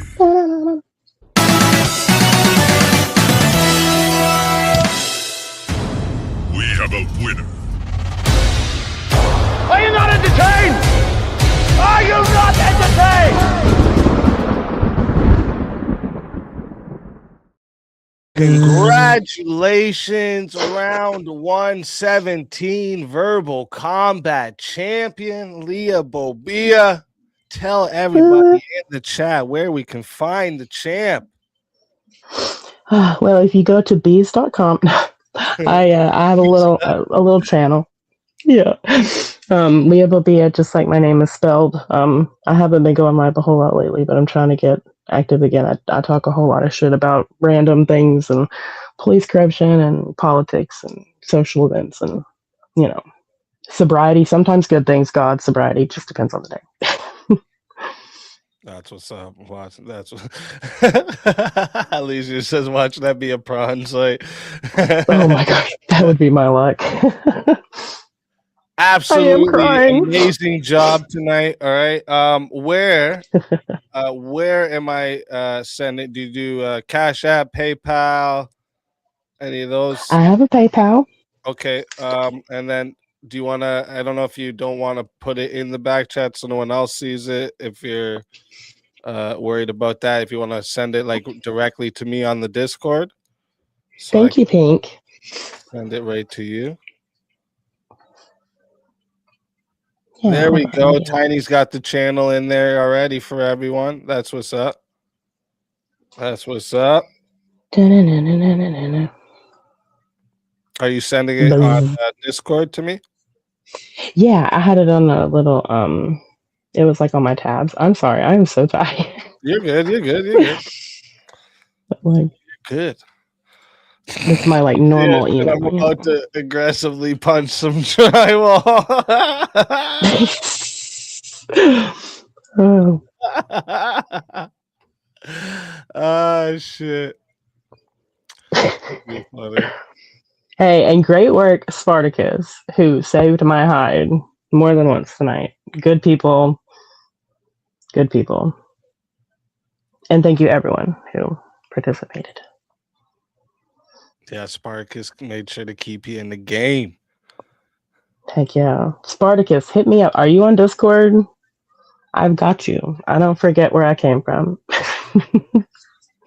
He said subtract my cut. You're gonna send back Spartacus's cut. Y'all remember that in the future if anybody wants to help me, okay? I see the system they got going on. You see this chat? Blasphemy. It's a racket. You found me there. Okay, perfect. Let me get it. Make sure. His judgment assess. I don't know about that. I don't know. I like Avarice too. I know a lot of people hate on Avarice, but I don't know. I mean, I think it's just maybe because he whoops a lot of ass in debate and people get mad about it. That's what it seems like to me. A little bit of. That's what happens, you know. That is Mm-hmm. definitely happen. Oh wait, where? Communism goes where the women do every time. Oh, that made me giggle. Okay, there we are. Making sure. Boom, boom, boom. And the fiance just came searching for me. Like, I don't know, 20 or 30 minutes ago. And I told him I was going to do a thing tonight. He knows I dabble in debate. He's seen me, like, actually stand up and debate in front of people, you know, when I used to do that. But anyway, and I can't wait to be like, hey, babe, look what I did. I think he'll be happy about that.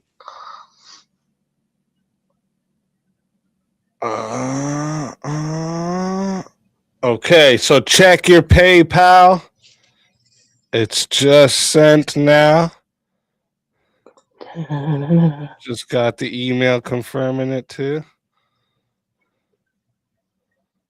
Of course, PayPal wants to be the slowest ever. It's so funny too because I almost like just gave up. I don't know if you noticed before I ended up coming in, but I don't do that to me, PayPal. But I was like having trouble, and so I had to. You had to go out and come back in. Yeah. I didn't know if you noticed that. I was like, he's gonna see this and think I'm a total regard, but with a T. It happens sometimes. StreamYard. Well, it's like I tried to refresh, and it was like, "Fuck you, shut down." I was like, okay. Can I? If I like exit out of the bat, like right here where I'm at on StreamYard, will it automatically just like log me out if I just go for a second? I don't. Oh no, I got it. So. Okay. Confirmation. Got it? Yep, I see it. All right. Again, congratulations. Big prize winner. All right. Round 117 champion. And also, obviously, I figured bees are going to be incorporated for your character, but let me know if there's anything else that you want for your verbal combat character. And blue glasses. Also, and blue glasses. Okay, we'll definitely add those. Yep. We'll definitely add those in. And tell everybody in the chat one more time where they find the champion.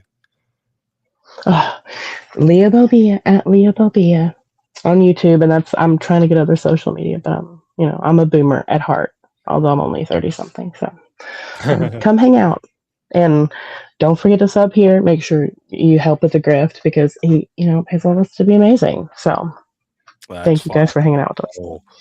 Thank you again so much for your participation and congratulations. Thank you. I had a great time speaking with everyone tonight. I really did.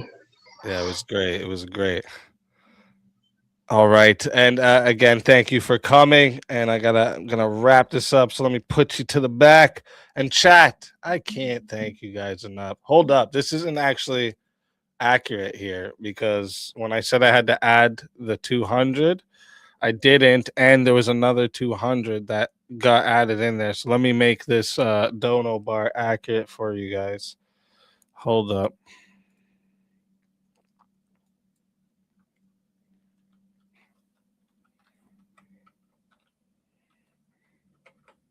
Oh.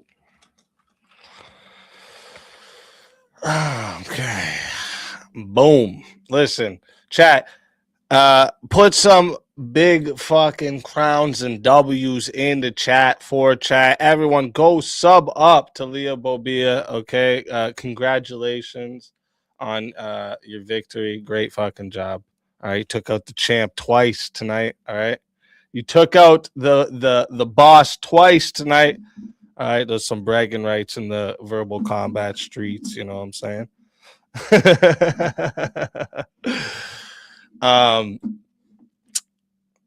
Chat, next week we got I already have a debate with Counterpoints and Casey Lee set up.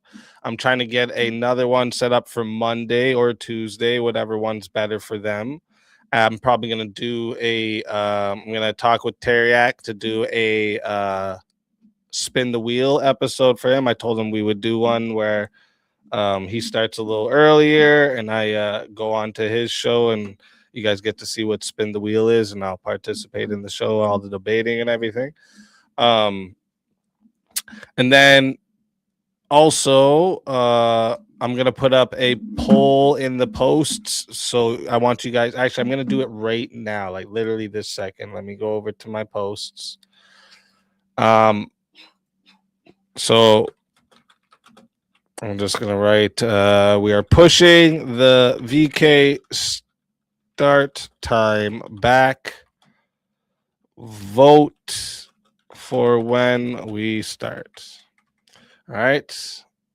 And the options are 8:30 p.m. EST or 7:30 p.m. EST. All right. So that I just made that post. If you guys want to go and vote on it, I'll share that here quick. I know Teriak's sleeping. JS, you're streaming, right?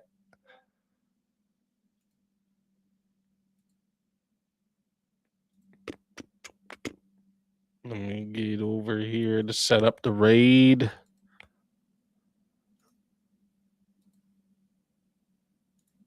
I'll send you guys over to JS's. I know he's probably doing an open panel over there where you guys can join in the Discord and just talk shit. You know what I'm saying? And listen, guys, I've been working super fucking hard to give you guys even more.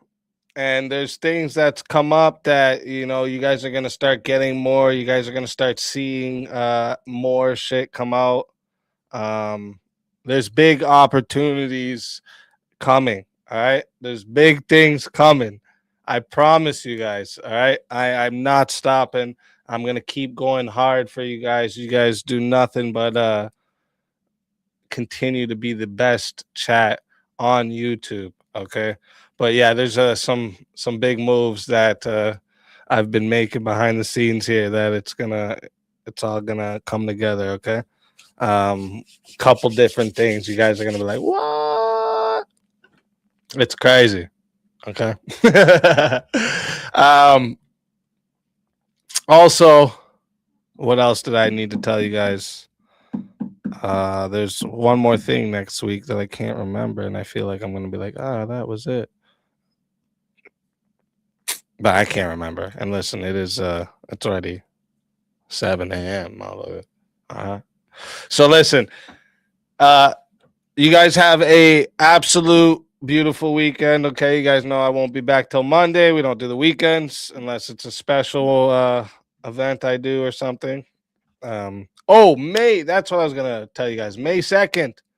All right, me and JS. That's a Saturday. All right, that's how I got reminded. May 2nd, me and JS are debating if we went to the moon. Okay, and I'm taking the side that we did not. All right, that we did not. So you guys are gonna have to be there for that. Easy to boys, you'll have to do better next week. True. Hey, we haven't had a woman win VK in a while now, huh? Now I'm thinking about it. Boys, you will have to do. Oops. You'll have to do better next week. Jesus, I can't spell.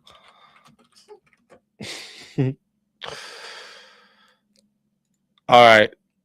Listen up, chat.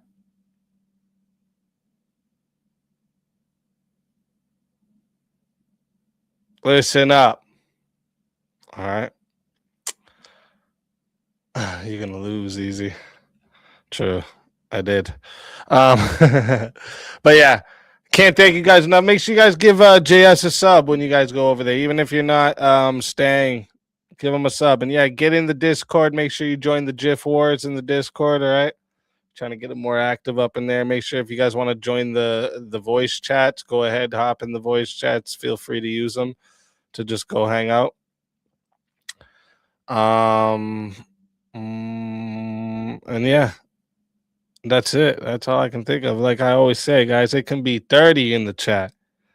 It can be 2,000 in the chat. Best chat on YouTube, hands fucking down. I love you guys. God bless you all. Have a beautiful weekend and a beautiful morning, evening, night, whatever it is, wherever you're at. All right. And I'll see you next week.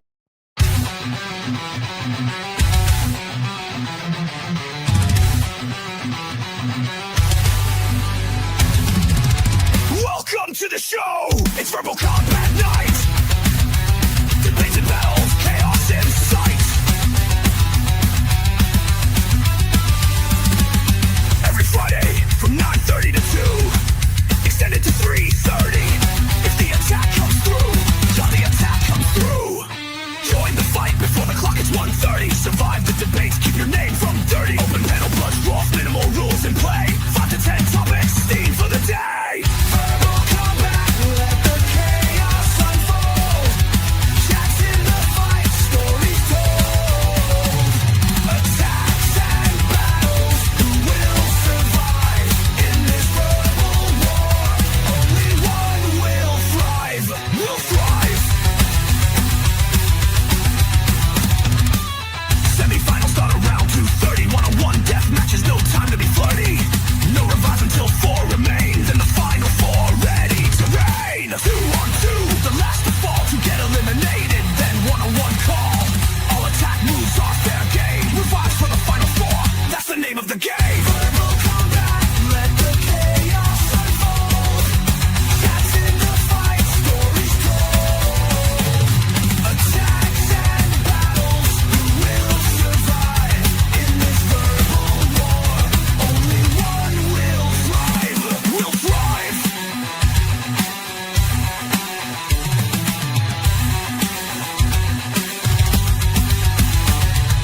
Prizes for the winner, cash and fame. Custom character shoutouts, the name of the game. No winner, prizes roll over. Stay in the fight, next week's champion, ready to ignite.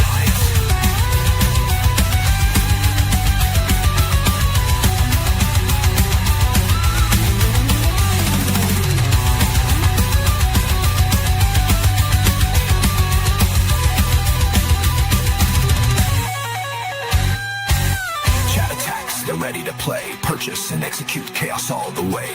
Disruption, battle or support. Soundboards, mutes, or a deadly report. Disrupt with a sound mute for minutes long. Remove a fighter, make them go wrong. Force a topic, change the name. In verbal combat, it's all fair game.